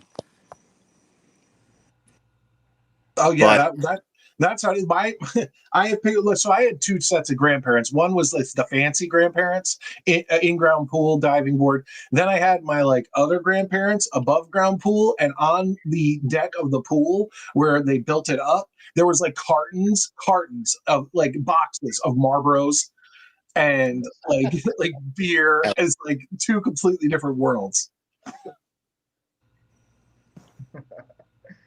The Fonz knows what's up. Arthur, Hey, really first time. Hey, I've just let seen me that know. one. I got you. Jesus. Anyway, Johnny, looks like you got a job here. You got a job offer. Is it just me, or have you guys like noticed when you've gotten older that you sink more? Like, because when I was like a kid or a teenager, I could just like float in the pool just all day long, just on my back, just up at the top of the surface, just float, just chilling. You know, now if I try to do it, I sink like a freaking rock. And I don't know if that's like a as you get older thing, or maybe it's a muscle building thing, and I'm heavier now, and I'm not as buoyant. I don't know, but I cannot float anymore at all. It's probably your big balls, bro. They just, you know. I figured they would float, though. You know, I don't. No, I think I don't know, because honestly, every time I go into a pool or I go into the sound or the ocean or anything, I don't go past where I can stand. You know, I always stay in the comfortable region. So maybe next time I'm in a pool, I'll test that theory out. Yeah. I don't go past beyond my height either, but I can't really swim all that well. I can swim over water, but I can't go under. I gotta, as lame as I feel like I swim better underwater. No, I feel like I swim better. I feel like I swim better underwater. When I'm above water, it's like I feel like I look like some like disabled child being like doggy paddling or whatever. You know what I'm saying? But underwater, you can go under and kind of just, you know, I just feel like I have it easier. It's hard to do that when you're like this. Well, you gotta exhale out of your nose, Murph. Can't do it, dude. I don't know, man. I can only do it for a little bit. I can go under without holding my nose, but I can't do all the swimming and shit too on top of it. If you put earplugs in your ear, it'll help your nose out. How would that work? Are you fucking with me, Johnny? Mike, just go with it, Mike. Come on, man. Oh, he's No, you know what? Look, if you're already like looking, if you already think you're looking like an old man, why not get one of those clips for your nose? So then you hold it, and then you don't have to worry about it. Hell yeah. You They're might supposed to help you breathe. now, Mike. You're breathing you're cooking deeper. now, dude. I don't know. I don't know. Hey. My adventures younger, we used to, some of my friends, like I had a friend that had a trampoline and a pool, above ground pool, but we would jump from the trampoline into the pool and stuff, even though it was only like 5 foot. Wasn't the best idea. But that was most of our adventures. But we used to also put soap, like Dawn dish soap, on the trampoline, have a sprinkler spraying on it and stuff, and falling everywhere, and just a bunch of idiots.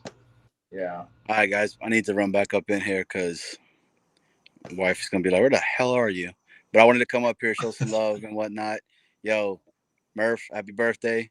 Dano, early birthday in August. Scott, good seeing you. Mike, good seeing you guys too. Hey, USA all the way. God bless. Hell yeah. Look, man, I love this damn country. It's fucking awesome. America, baby. Let's go. So you guys be good, man. Have a good one. Hell yeah. Johnny, he's a trip. He escaped from his 35 kids just to come on the show for. No, but isn't it funny that someone somehow got a snapshot of his kid going upside down into the pool?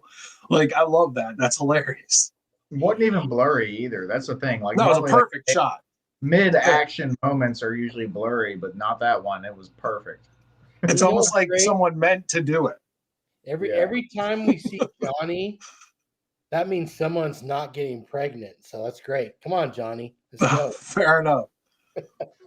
Yeah, when we get Johnny on the stream, that means we're fighting the overpopulation problem in the world. That's right. Johnny on the spot has a whole nother meaning to me now. Oh no. Dana, what happened, man? You went from an awesome Uncle Sam hat to that? Yeah. Yeah. He you had know what? a Sweaty vibe going on with the beard and everything. That hat was really doing it.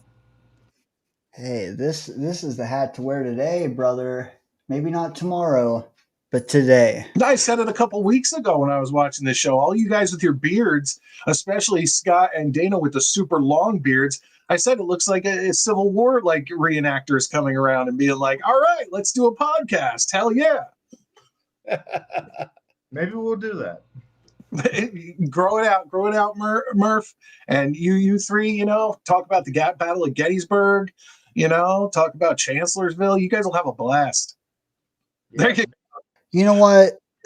Now he has because a hat these guys let me down earlier, and I got to ask you the same question, Mike. During the Revolutionary War, who was the traitorous American general? Benedict Arnold. Wow. Yeah, dude. Who doesn't know Benedict? No, but come on. Everyone, you call people, if someone's a traitor, you call them, "Oh, you Benedict Arnold." That's, Just went like that on us. What is that? Come on.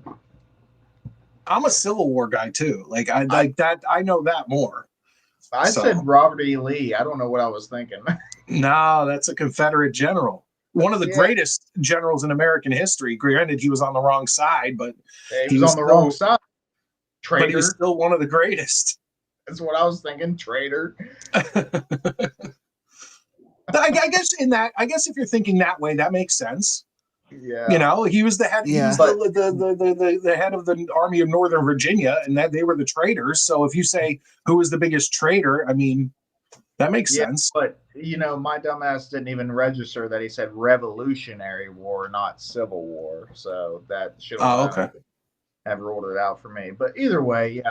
Do you want one? Do you want one or two more, Mike? I'll try. Once again, Revolution for me is dicey, but I'll try. You go Civil War, man. I'm ready. Well, no, it's a wide encompassing. It could be any time. Okay, American give me history. what you got. All right. The 19th Amendment in 1920 was blank. The right for women to vote. I got it? There you go. Let's repeal that while we're at it. Dude. By the way, we we were. Hopefully, you guys have already spiked the like and you have gone to bed. We were I looked it up after the fact, and that was also the same year that they did the prohibition on alcohol, and I just thought that was a very odd coincidence. No, yeah, think about that. I feel like you need to be drunk to give women the right to vote. I'm just kidding, guys. Holy shit. Holy shit, Scott. Can you do that on a stream? A lot of gals got pregnant. A lot of gals got pregnant in 1920. Is that what it is? Let's do it, baby. Sorry, my nine's out. Holy shit. Oh, okay. All right, I got two for you guys. There you go. Oh, yeah. It's only a varmint rifle. I'm a lover, not a fighter. That was so random. I can't believe Scott just rolled in with like a what did you have there? That's a varmint rifle. Hey, it's the benefit of benefit of not being monetized. I guess so. I don't know what the rules are. I've never brought that. I've always said, yeah, I have stuff off screen, but I've never pulled one in. But if Scott's doing it, like I'm taking my cues from Scott. Oh, well, I don't know shit, Mike. So. All right. Let's see. I know your American history is pretty good. So let me ask you, what Native American woman served as an interpreter and guide for Lewis and Clark? Sacagawea? Yeah, Bro would have had 5,000 points. Did I get it? Yeah. Well, think about it. Come on. You could go Sacagawea or you could go like Pocahontas. It's like those are the two most famous ones. Sacagawea is on one of the coins. She got a coin. So Facts. The 13th Amendment. What did it get rid of? Did that abolish slavery? Jesus Christ. Thank God he wasn't on the show earlier.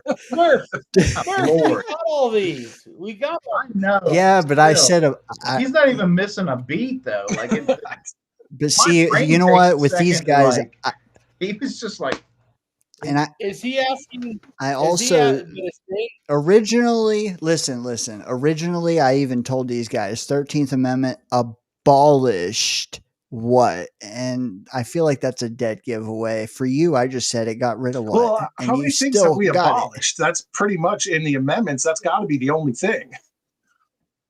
Facts. Hey, Murph, I gave them a massive Murph, hint. he's asking him the ones that we got correct. So listen to Scott pitch his case. You weren't on the screen. The first one he asked, we didn't get correct. Which one was that? No. The Benedict Arnold one. Oh yeah, we did not get that one. No. Oh yeah, he doesn't want to remember. No, that. I wasn't here, but I thought that dude was French or something. Okay, Mike. Until you get one wrong, I'm gonna keep firing. Okay. Who was the first president born in the 20th century? Oh shit, that's gonna be tough because you got to go back. That was a tough one. The first president born in the 20th century. Oh, that's going to be tough. Well, name the ones you know that were. Well, anyone past Ford. I mean, you could even go earlier than that, please. Like this is going to be just a. I mean, you had to be 35. Correct. So that means that the person would have been president around the 30s. And is Truman too old? I feel like I was my original guess was going to be Woodrow Wilson, but I don't think that's right because the time doesn't match up right. I that's a tough one. I don't know that one. Do you guys have a hint that I don't? Truman was my guess, and it was wrong. And my first thought was correct. I could give him a really good hint, but it's wait. Hold on, Herbert Hoover. He was 43 years old when he became president. I mean, I feel like that's technically pretty young. Yeah. The youngest. No, because it can't be JFK. Was it? I know JFK was the youngest. Like, was the youngest. There must have been some old heads that were born in the late whatever. Wait, JFK was the first president born in the 20th century? 60? I don't know when he was elected, but 60. Wow. Around 60. I would have thought it would have been a lot earlier than that. Because You would think. JFK in the grand scheme of things isn't, I mean, you know, he was killed only a few years, like what, a decade and a half before I was born. But also the second half of the century takes you to get a guy under 60, 50. Well, there are a lot of old guys, like Mike said, old heads. So yeah, I mean, please. Yeah. Most presidents are easily 60, 70, 80 years old. Well, I guess not 80, except Biden maybe, but. He was inaugurated. Okay, well, yeah, Chris already beat me to it. I was going to say he was inaugurated in 61. He was 43 years old, so he was born around 1917, 1918. Yeah, so, yeah. And might I add that, like, life as we know it might be different if he wasn't killed? Oh, well, absolutely. Yeah. Well, think about if Lincoln wasn't killed. Think about, you could go the butterfly effect, man. Things. Okay. You know what? That's a perfect segue. How many U.S. presidents have been assassinated? Shot or killed? Assassinated. And even if you want to name them, I need the specific number because I've had like 3 or 4 guesses wrong until I got the right. I think it's 3 or 4. I know it's Kennedy, Lincoln, Johnson, and there's someone. I think there's someone else. There might be someone else. Yeah, Andrew Johnson was assassinated. Andrew John. Okay. Yeah. We missed this one, Mike. Okay, so I think the answer is 4, but I don't know if I can name the 4th. Okay, that's fine. The number is what matters. Yeah, I think it's 4 because I think I'm missing one because those 3 came to me too easily. So I think there's a 4th. Dude, he ain't missed yet. Well, I don't know. I don't know the 4th. No, but you knew 4. I said 3, and it was 4 was the answer. But who was the 4th? You didn't have to name them, but I was just really, really putting the whatever on you. 4 is right. I thought the 4th was McKinley. Maybe I'm wrong.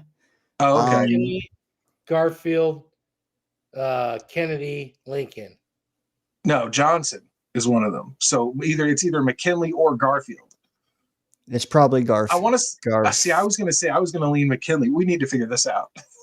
Yeah, chat will help us out. Wasn't one of the presidents killed in more of like a duel sort of situation? Yeah, that was Aaron Burr and Hamilton.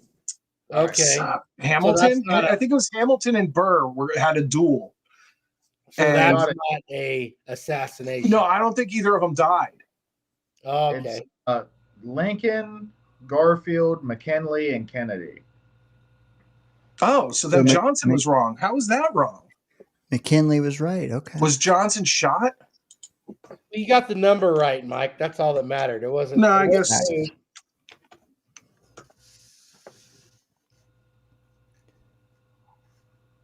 Oh, he assumed the presidency following the assassination of Abraham Lincoln. Okay, fair enough. Okay. Was the White House ever on fire? Yeah, in the War of 1812. Facts. Yeah, 1814 absolutely it was. Specific. Yeah, the British set it on fire. Which president maybe not sitting, which president won the Nobel Peace Prize? Obama. Mike give would have him the year. Mike would have crushed us, Murph. Well, that was only a couple of years ago, guys. Come on. Well, Murph got that right, but you're getting pretty much every single, and he is asking you the ones we got right, but you're getting them all because bing, bing, bing, bing, bing. And I didn't even tell him 2009. Well, that would have been a giveaway. All right, I'm just gonna keep going. Fuck it. Who wrote the Star Spangled Banner? Francis Scott Key. Who got credited with sewing the first American flag? Betsy Ross. Damn. All right, now we're gonna get a Not all little these, harder. Yeah, get on. Come on, challenge him a little bit, Dane. We're getting away from the American. Okay, what was the only state to ever have been ruled by a queen? I know Hawaii was run by a king. I thought. I'm gonna say Hawaii because Oh fuck! I thought it was a king, but it was the Kingdom of Hawaii. Yeah. Dude, In what state is the largest national park? Well, geez, that's either the Grand Canyon or Yellowstone, correct? I don't know. I don't know. I don't even know what.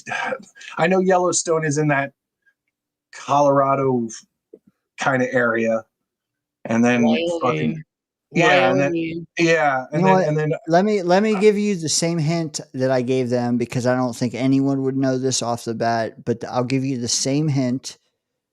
It's called the Wrangell St. Elias National Park and Preserve, which may not help, but it does rule out some of the other ones you were thinking. I mean, I'll be honest, that still doesn't necessarily help me, but California didn't help us either. You know what? Scott went the same route. He picked a big ass state, Texas. It's close. It was a big ass state, just not Cali or Texas. It was Alaska. Oh fuck! You always forget about those. You always forget about those, like Alaska's all up there. Yes, you do. What type of alcohol? Which type of alcohol distinctive to the U.S.? Bourbon whiskey or whiskey? Bourbon? See, what I don't know what that means. Yes, bourbon. More specific. I mean, I just assumed bourbon. What kind of bourbon? Tennessee bourbon? I don't know. Oh, so close. I don't know. Bourbon or whiskey. I do. Kentucky. Oh, Kentucky. There you go. Still, though, I mean, you're still on the money. I got one more. Okay. One more. And I this was only 200 out of 500 points, but I still want to see if you get it. What is the national mammal of the U.S.? The national mammal of the U.S. I have a few floating in my head, but they'd all be guesses. That's what we had to do. Birds aren't mammals, right? No. Let me know, guys. Can I give him a hint? No. Okay. No, I mean, honestly, like I was gonna go a bear or a moose or a bison. Ooh, a bison might be good. Let's go bison because that used to be on the nickel. Let's go bison. Fucker. What? Did I get it? I don't know. Okay, there you go. It was on the nickel, guys. The old nickel. I know. Hey, Mike, I got that one also. All right. Scott said buffalo, and But Dane was like, who would know that? Like that was a guess. Like who would know? I like, did not bison? listen. I did not want to give him credit when he said buffalo. Was I a dick? That's the same. Buffalo and bison's the The same. answer fucking is animal. American bison, but he said buffalo, and I said you gotta be more. You gotta change it a little, and he didn't understand. Where was I at on that? I don't know. I think that I would think they're the same animal. I don't think there's any difference. 100%. You know the what, same. Dane? I think he was wrong, and I won Jeopardy because of it. Oh bullshit, Murph! Because I would. I beat him, or he beat me by 100 points. That was a 200-point question. I won. Wait, did Murph. you have like 6 or 7 categories with? Murph, I would have points? bet 0 on that last question. In case. We did actually. We had presidents, we had places, history, we had government, and then we had random, and we had 100, 200, 300, 400, 500. It was pretty fun. Wow. But yeah, there were some hangups along the way, and that was one of them. Buffalo, bison, Same fucking thing. Come on. Yeah, I would say it's the same thing. Ask Josh Allen if he agrees. Put a bison and a buffalo, if they are different, next to each other, and give me the difference. I wouldn't know it. Yeah. Hey, Scott would have said, "What is Buffalo?" And Alex Trebek would have been like, "Fuck you, that's a city, not a animal." Okay. Tatanka. What I would like to say is That's Buffalo. great fucking job, Mike, because Thank you. you know your shit. Yeah, well, once again, it's like if you would have then asked me anything, like I know very specific things. American history happens to be something I like to when I'm at work and I'm just like doing whatever, I'll put on a like U.S. history documentary and just listen to it. Just for. Hey Dane, that sounds miserable. Bring Mike on to face the champ. Sorry, Murph. Don't mean to leave you out of this. Yes. Yeah, you know what? Scott knew what to do. He had a massive lead, so he took Murph into Final Jeopardy and he like gave him a morsel of hope, and then he was up like 1,000. So what is Scott like? Okay, so if Murph doubled up, Scott was still up 1,000. So you bet 0. He bet 900. I bet enough to know I couldn't lose, Mike. That's all. But if Murph doubled up and still couldn't beat your original score, why didn't you just bet 0? Because then you can't, there's no lose. Mike, I bet enough to where even if I missed, I couldn't lose. Oh, okay.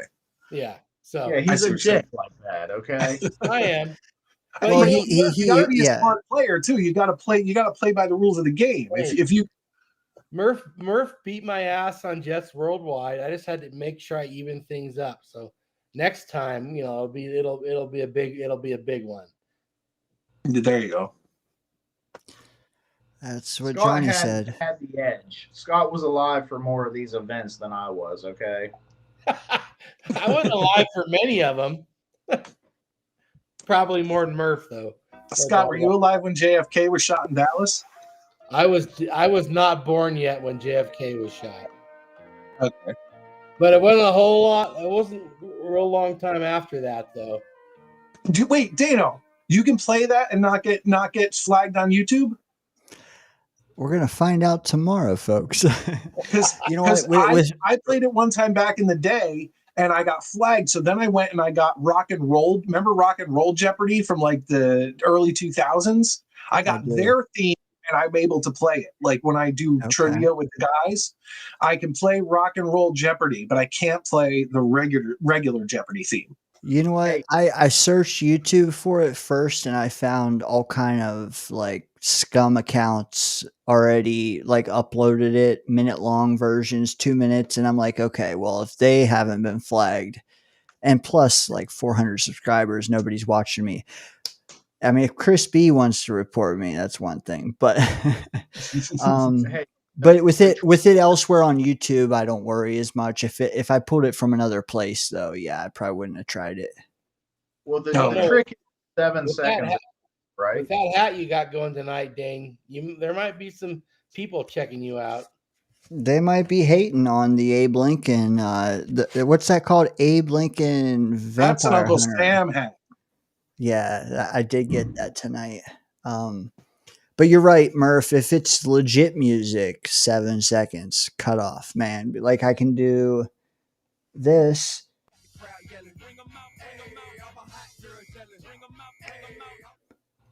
Or like for Midnight Mike, he probably likes this one better. This is the beginning to Jock Jams. Yep. 7 seconds, but like something else, yeah. I maybe I shouldn't when I'm monetized, but right now I'm not. No, and when I did, I can't. Once again, I'll do less than 7 seconds. Name the song.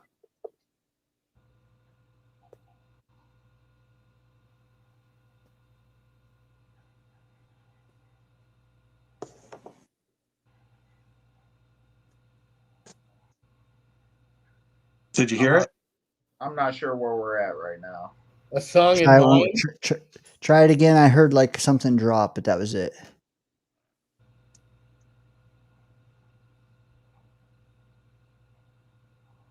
Nothing? Nothing. I guess it's not. I guess I can't play my soundboard through here. That's okay. Is what it is.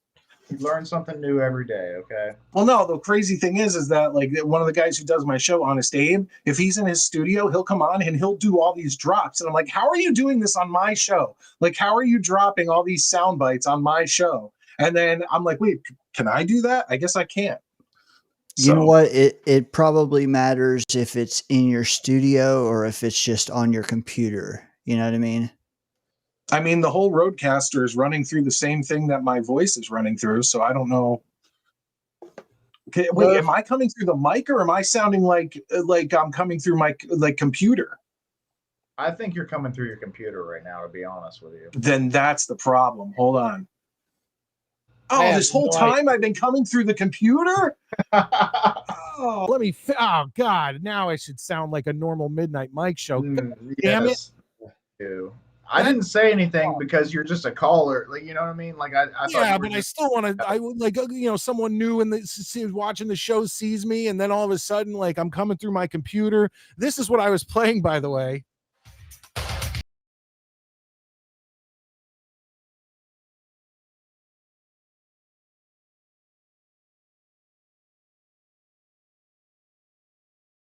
About to start rapping right there. Is that the Murph song? Hey, I might. No, that's an 80s song. That used to be the theme to my old show that I used to do, and that's a song by New Order, which is an 80s like new wave band. But I still have it on my Roadcaster for some reason. I haven't used it in 2 years. Is what it is. I can't believe that I was coming through the fucking the fucking that I heard though. Up next time. God damn it. Especially, you know what? It's not a problem if you're coming through your computer or your camera, but when you have a microphone in front of you and you're coming through a fucking something else, then you look like an asshole. Well, I'm an asshole that had no idea. How do you know? Whatever. You know what? No matter what you use, you always sound better in the studio than like on YouTube. I wish a viewer would have said it because I would have tipped you off. No, if God, that's so aggravating. Because I know, look, once again, if this wasn't here, no problem. No fucking problem. But with this here, I look like an asshole. Hey, I just assumed that you just didn't bother to go into the settings and stuff because you were calling in. You know, I didn't, but I didn't know I had to. Usually with like StreamYard and stuff, I know this isn't StreamYard, but with StreamYard and stuff, it automatically does it for me now. So I just assumed it would automatically do that for me. So I guess Mike, we're good with assholes. Don't sweat. Yeah, it is what it is. Especially like right after Johnny comes on. Yeah, no problem, man. Well, he's the one who threw his kid into the pool head first. So yeah, and just to be clear, so I disappeared after that because he sent it to me on Discord. I had to go to Discord, save it to my desktop. I had to bring it into the studio. I was the one who shared it because he sent it to me. No, well, that was a great picture. Like I said, someone That caught was. a child with a tube around their body going upside down head first into a pool. I mean, that's America's Funniest Home Videos if I ever saw it. Like I wish there was a video of that. I wish we could have seen everyone around the pool laughing their asses off while that was happening. Look at that picture. That's ridiculous. That poor kid. And he got water all up his nose, and that's the most uncomfortable thing in the world to get when you suck water up your nose. Ugh. The kid was like basically being waterboarded.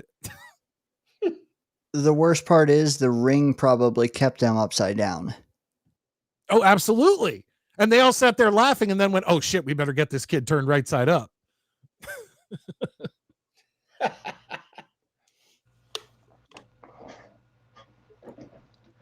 So, Mike, I was wondering, did you happen to catch the interview on Pat McAfee with Sauce Gardner talking about Aaron Glenn and such? Did you happen to I see did that? not. No, I did not. When did that happen? For Thursday? Thursday, I think. No, I haven't seen it. Yeah. Please tell me it's like him. I only watched a little bit of it. I still need to watch the whole thing. But there's a little praise for Aaron Glenn in there for sure. That's good.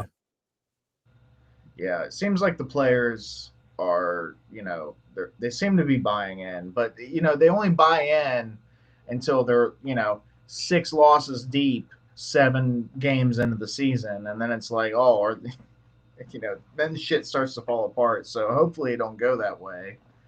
Well, I mean, I said it before, like the one thing of all the players on the Jets that can benefit huge from Aaron Glenn being the head coach, it's Sauce Gardner.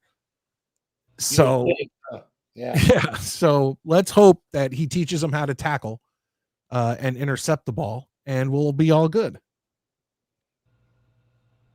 Hey, even if he doesn't know how to tackle and he doesn't intercept the ball, if he does what he did the first 2 years, he's still a fucking excellent player, in my opinion.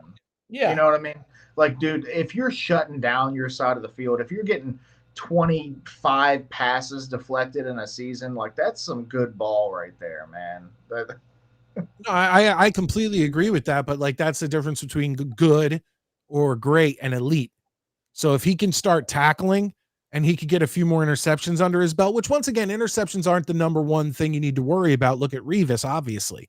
If people aren't throwing to you, then you're not going to be getting interceptions. So if he can lock down his side of the field, but then God forbid someone gets by, our linebackers or our defensive line, Sauce is there and can actually tackle, that brings him up to that next level. Well, if the Jets become a good tackling team, which they were not last year, it takes him out of it. If the front line can make the tackle, make it easy on Sauce, man. Just let him. Can I interject here? I want to ask a question, and JT, welcome, brother. As we welcome in viewers at 1:15 on the East Coast, hit that like button, spike it like we do here in the Danger Zone. I want to ask you, Mike, would you rather Sauce you control Sauce and he's at a fork in the road. He can either keep poking the ball out of receivers' hands, poke it out, allow 0 yards, whatever, or you can adapt him into a corner that doesn't just poke the ball out. He goes for the ball and he has a couple picks extra a year, but he also gives up a couple touchdowns extra a year. Would you rather have the more high risk, high reward corner, or would you rather keep him on the path he's on, just limiting everything and just being a blanket and just go with that? What would you rather have in a CB1? I'd rather have I'd rather have him poking, like I'd rather have him do what he's doing, because at least like once again, we just said it, if he can shut down his side of the field, that's all we need him to do. Once again, it's just the embarrassment when he does actually have to make a tackle and it looks like I'm running at like my 8-year-old daughter. And my 8-year-old daughter obviously is not going to tackle me, so I just knock her aside. And sometimes that's what Sauce looks like when he tries to make a tackle. So if we could just clean that up. Now, Scott made a good point. If we become a good tackling team and our defensive line and our linebackers, everybody's doing their job, then Sauce shouldn't have to do it. But you can't expect him to get every single person. So if a guy runs at Sauce, I want Sauce to tackle him. But I would rather have him shut down his side with 0 interceptions than have 5 interceptions, but then have 5 or 6 where the wide receiver catches the ball and he misses it, and then the wide receiver runs 20, 30, 40 yards for a touchdown. I want to say, like, I'm with you. I'm actually kind of surprised because I feel like a lot of people just want the picks, It's flashier, But to me, it's just like, dude, if you can do the Revis thing and just have your receiver on an island and shut down that side of the field, like, that's so impactful to a defense, man. It really is. But the one thing I do want to push back on a little bit is that most cornerbacks in the league are not good tacklers. Like, most cornerbacks are, buck 80 to 200 pounds, and they usually aren't great at tackling.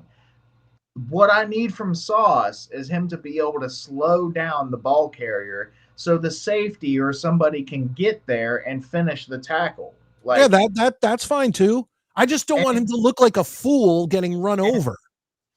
And that's what I'm saying is, like, he at least needs to figure out how to wrap him up and slow the guy down so somebody else can get there and finish the tackle. Well, Sauce is not a very big dude. He's not bulky.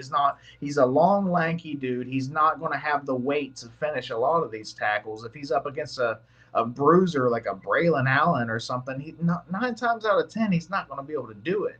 But if he can at least wrap the guy up and slow him down, and the guy, while he's trying to shrug Sauce off, he gets Quincy Williams coming out of nowhere 90 mile an hour to blow him up. Yeah. That's what I need out of Sauce. So it's not like I need you to have 80 plus solo tackles in the season. It's more that I need you to have the ability to let somebody else finish the tackle, have some assisted tackles, and just put the effort in and wrap up, Yeah. So I get the whole, like, Sauce tackling issue. I understand it. But like I said, most corners are not the best tackling guys in the league, Revis, we were spoiled with him. Revis was a pretty good tackler, like, even solo. Like, he could make the tackle solo. He was a dog. I'll give him that. But, like, Sauce, he's not built the same as Revis. He's not Revis. Like, but he's an excellent corner. And if he can just figure out how to slow anybody that gets in his radar, if he can slow them down to where somebody else can finish the tackle, we're gravy, man. And like Scott said, the whole rest of the team needs to get better at tackling, because that was an issue across the board last year. Yeah. Well, another thing I'd want is also, remember when Revis used to play? We used to look at the other team and pick their number 1 wide receiver, like Megatron or whoever, and just be like, well, they're shut down for this game. I'd like Sauce to be able to do that. I don't want him on a budget to get their number 1 guy completely out of the game. Put Sauce on him, shadow him, and just take away their number 1 receiver and see what they do after that point. Let me ask you something. Would you call him like an elite Kyle Wilson? Wait, say that again. Call Sauce? Dang. Yeah. Dane's got it now. Scott, why do I ask that? Can you explain? Well, because Kyle Wilson was the opposite of elite. Well, also he couldn't turn his. Listen, Kyle Wilson could not turn around and look at the ball. That's why I say that mainly. Oh. Okay, so you were comparing him to Sauce. Okay, yeah, no, not necessarily a comparison, but still, Aaron Glenn is the best head coach Sauce could have asked for. So once again, let's hope that works out. Let's hope we see improvements all across the board. I think one thing that will get us 2 to 3 more wins without any kind of play on the field is limiting our penalties.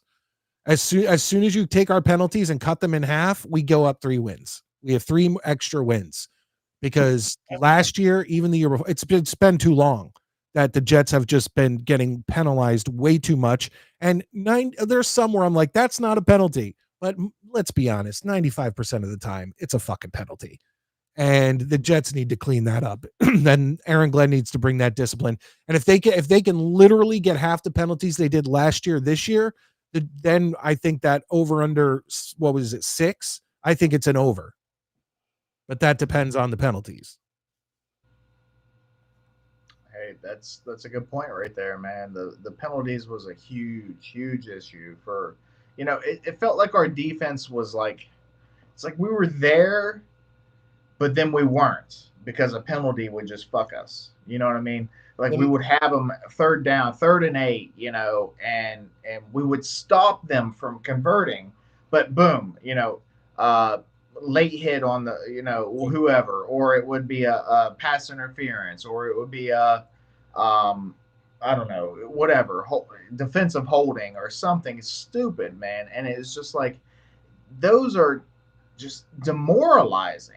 You know what I mean? Like if you're on, picture yourself on that defense and you're doing your job and everybody else does their job and you stop the team from getting the first down, but oh, hold on, there's a yellow fucking piece of cloth on the field that says, oh, one guy made a small mistake and didn't do his job, grabbed a jersey, whatever happened, and oh, they got a first down. Now this team's all hyped up. They got a whole fresh set of downs to work with, and you just put everything into that last 4 downs to stop them. Now you got to start all over again. That is demoralizing, man. I talk about it all the time on the show. Confidence is a huge thing in football, and momentum. Confidence affects momentum. If your momentum gets screwed by something like a penalty, it can cause your confidence to drop. You play worse the rest of the game, or at least for the rest of the quarter or whatever, or the rest of that drive. No matter what, it still is a huge effect on your team. So, like, yeah, the penalties, I think if you cut out 75% of those penalties, and I know that's a lot, but if you cut out 75% of those penalties, that could have been 4 freaking wins for us. It's huge, man. It really is. And that's something that Saleh could not get down, man. He could not get the team. He wanted them to play aggressive at defense. And I get that. But at the same time, if you guys are making stupid mistakes, you're just biting yourself in the ass, man. You gotta figure it out and cut down on those penalties, because that aggressive style is not going to work, man. If you get them to 3rd and 8 and you stop them, but give them a first down because you hit the quarterback late or something stupid like that, like it's even if it's a stupid holding penalty, and it gives them 5 or 10 yards, it's like, it's so frustrating. And that happened way too much last season, like way too much. Yeah, I don't know if you guys remember the Minnesota game that was the shit show for the first half. Then the Jets were coming back, but there was that big drive for Minnesota where it was just defensive holding, pass interference. Every time the Jets got a stop, there was a penalty, and Minnesota ended up scoring a touchdown. It was like, gee, and it seemed like half of them were bullshit calls. Not only did Minnesota do that, but they also as Metallica would say, they made our quarterback broken, beaten, and scarred. Yeah. How about that reference? Yeah. But let me ask you this, guys, because I have the chance to catch some last minute fireworks. I want to get your last half a minute take from each of you. I think we're all about winding down here. How about we go to the guy who had the mic most recently, Scott? 30 seconds. Doesn't have to be Jet related, but you have 30 seconds. Open floor. What do you want to say, brother? You put him on the spot. Yeah. Thanks for the fair warning. Everybody have a great rest of your 4th and the rest of your summer. Be awesome. Had a good time tonight, fellas, as always. Mike, good to see you here. And Mike, come on, face the champ. Shit. What am I talking about? Murph and I will team up and take you on. How about that? Now you're talking. All right. All right. Next up, we have the Midnight Mike Show on YouTube. Subscribe, ladies and gentlemen. Going to be live tomorrow night for another unhinged episode like you saw here tonight. Mike, take it away. Yeah, tomorrow night, 9:00. Maddie will be here the whole time for the whole show, and that's the reason me and him talked. And our Tuesday night show starting in August will now be a Monday night show, and that's specifically because Maddie has off, and Maddie can be there for the whole show. But happy 4th of July to everybody! Happy birthday, Murph! Happy birthday, Addison! But Murph's here, so happy birthday, Murph! And yeah, America, and fuck yeah, fuck yeah. Merica. I love it. You know what? You said Merica. What about Murphica? Let's hear it. Murphica. Murphica. Fuck yeah. All right. Yeah. Hey, I don't really have a whole lot to say. Thank you, everybody, for all the well wishes, the happy birthdays, and everything. That's really awesome. I appreciate all you guys for coming in, hanging out with us while we're just drinking beer and just talking crap on the channel. You know, it's been a hell of a ride, Dane. Honestly, dude, just doing this every week, every Friday. You know, just having it. It's been awesome. I appreciate you, Dane. Thanks for the callers too, Charles, Mike. Who else did we have on? Shit, Mets came on earlier. That was we hadn't seen in a while. Yeah, Mike, yes. I know you're quite familiar with Mets. That was our first caller tonight. Yeah, so appreciate everybody. It was a good time doing the Jeopardy thing. Scott screwed me at the end. He could have, dropped his balls on the table and actually made a real bet, but that's fine. That's okay. Yeah, either way, yeah, it was a good night. Go Jets, go Merica. Hey Murph, I can still drop my balls on the table if you want. Whoa, Johnny here again? No balls. Hey, I appreciate you guys. Have a good night. I'm gonna pitch my take, but I'm gonna kick you guys out because I'm sappy. All right, later. Have a good night, Dano. Yes, sir. Boom, boom, boom, boom. I don't need to be that big. That's what she said. Ha ha ha. Yeah, that is what she said. Anyways, let me get this off the screen too. Hey, if you've already celebrated the 4th, dude, do it again tomorrow, right? Do it again tomorrow. But before you do, watch this back because we played DayngerZone Jeopardy Merica Edition with Murphica versus Scott Fosterca. Yeah. Anyways, dude, actually, the way we ended that and having Johnny on, like, those are my 5 favorite people. I appreciate them joining us. Got some last minute fireworks I'm going to attend, so I appreciate you guys. 1:30 on the East Coast. It's 10:30 here. Again, just appreciate you guys for real. Hit the like, spike the like, spike it, spike the like here. One day I'll learn that. But anyways, spike the like, hit subscribe. We are trying to get to 500. We probably won't, but we're trying anyways. 500. Open up super chats. Be done with it. Drop back down to 420. I don't care. But they'll be on.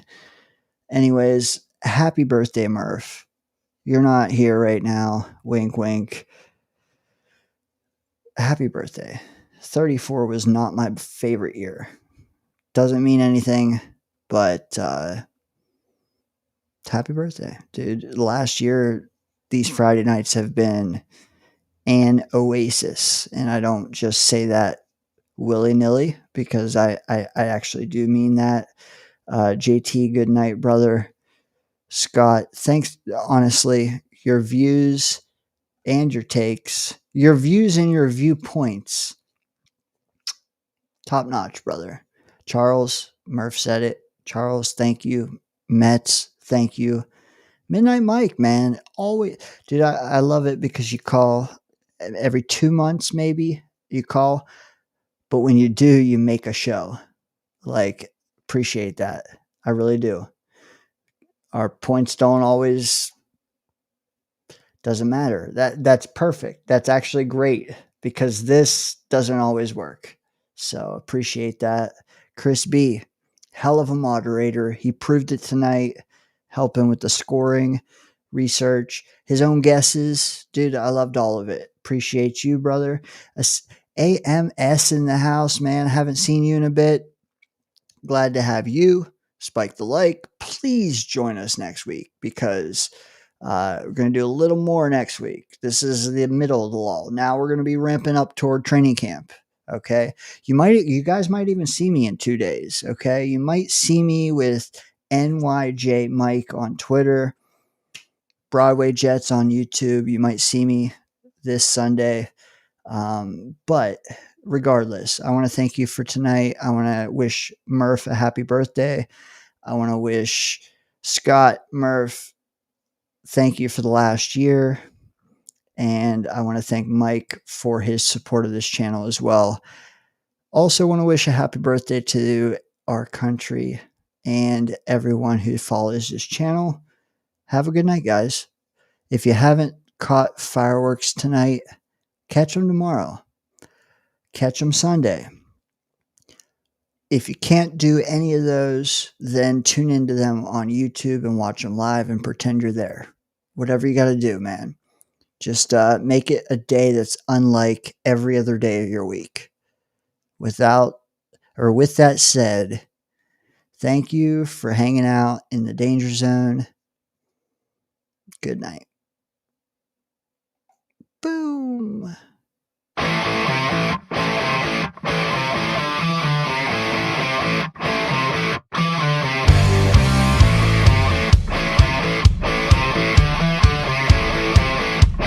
I love the show. I love you guys. Fucking, let's go Jets. JTS. Jets.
Can't all be beautiful.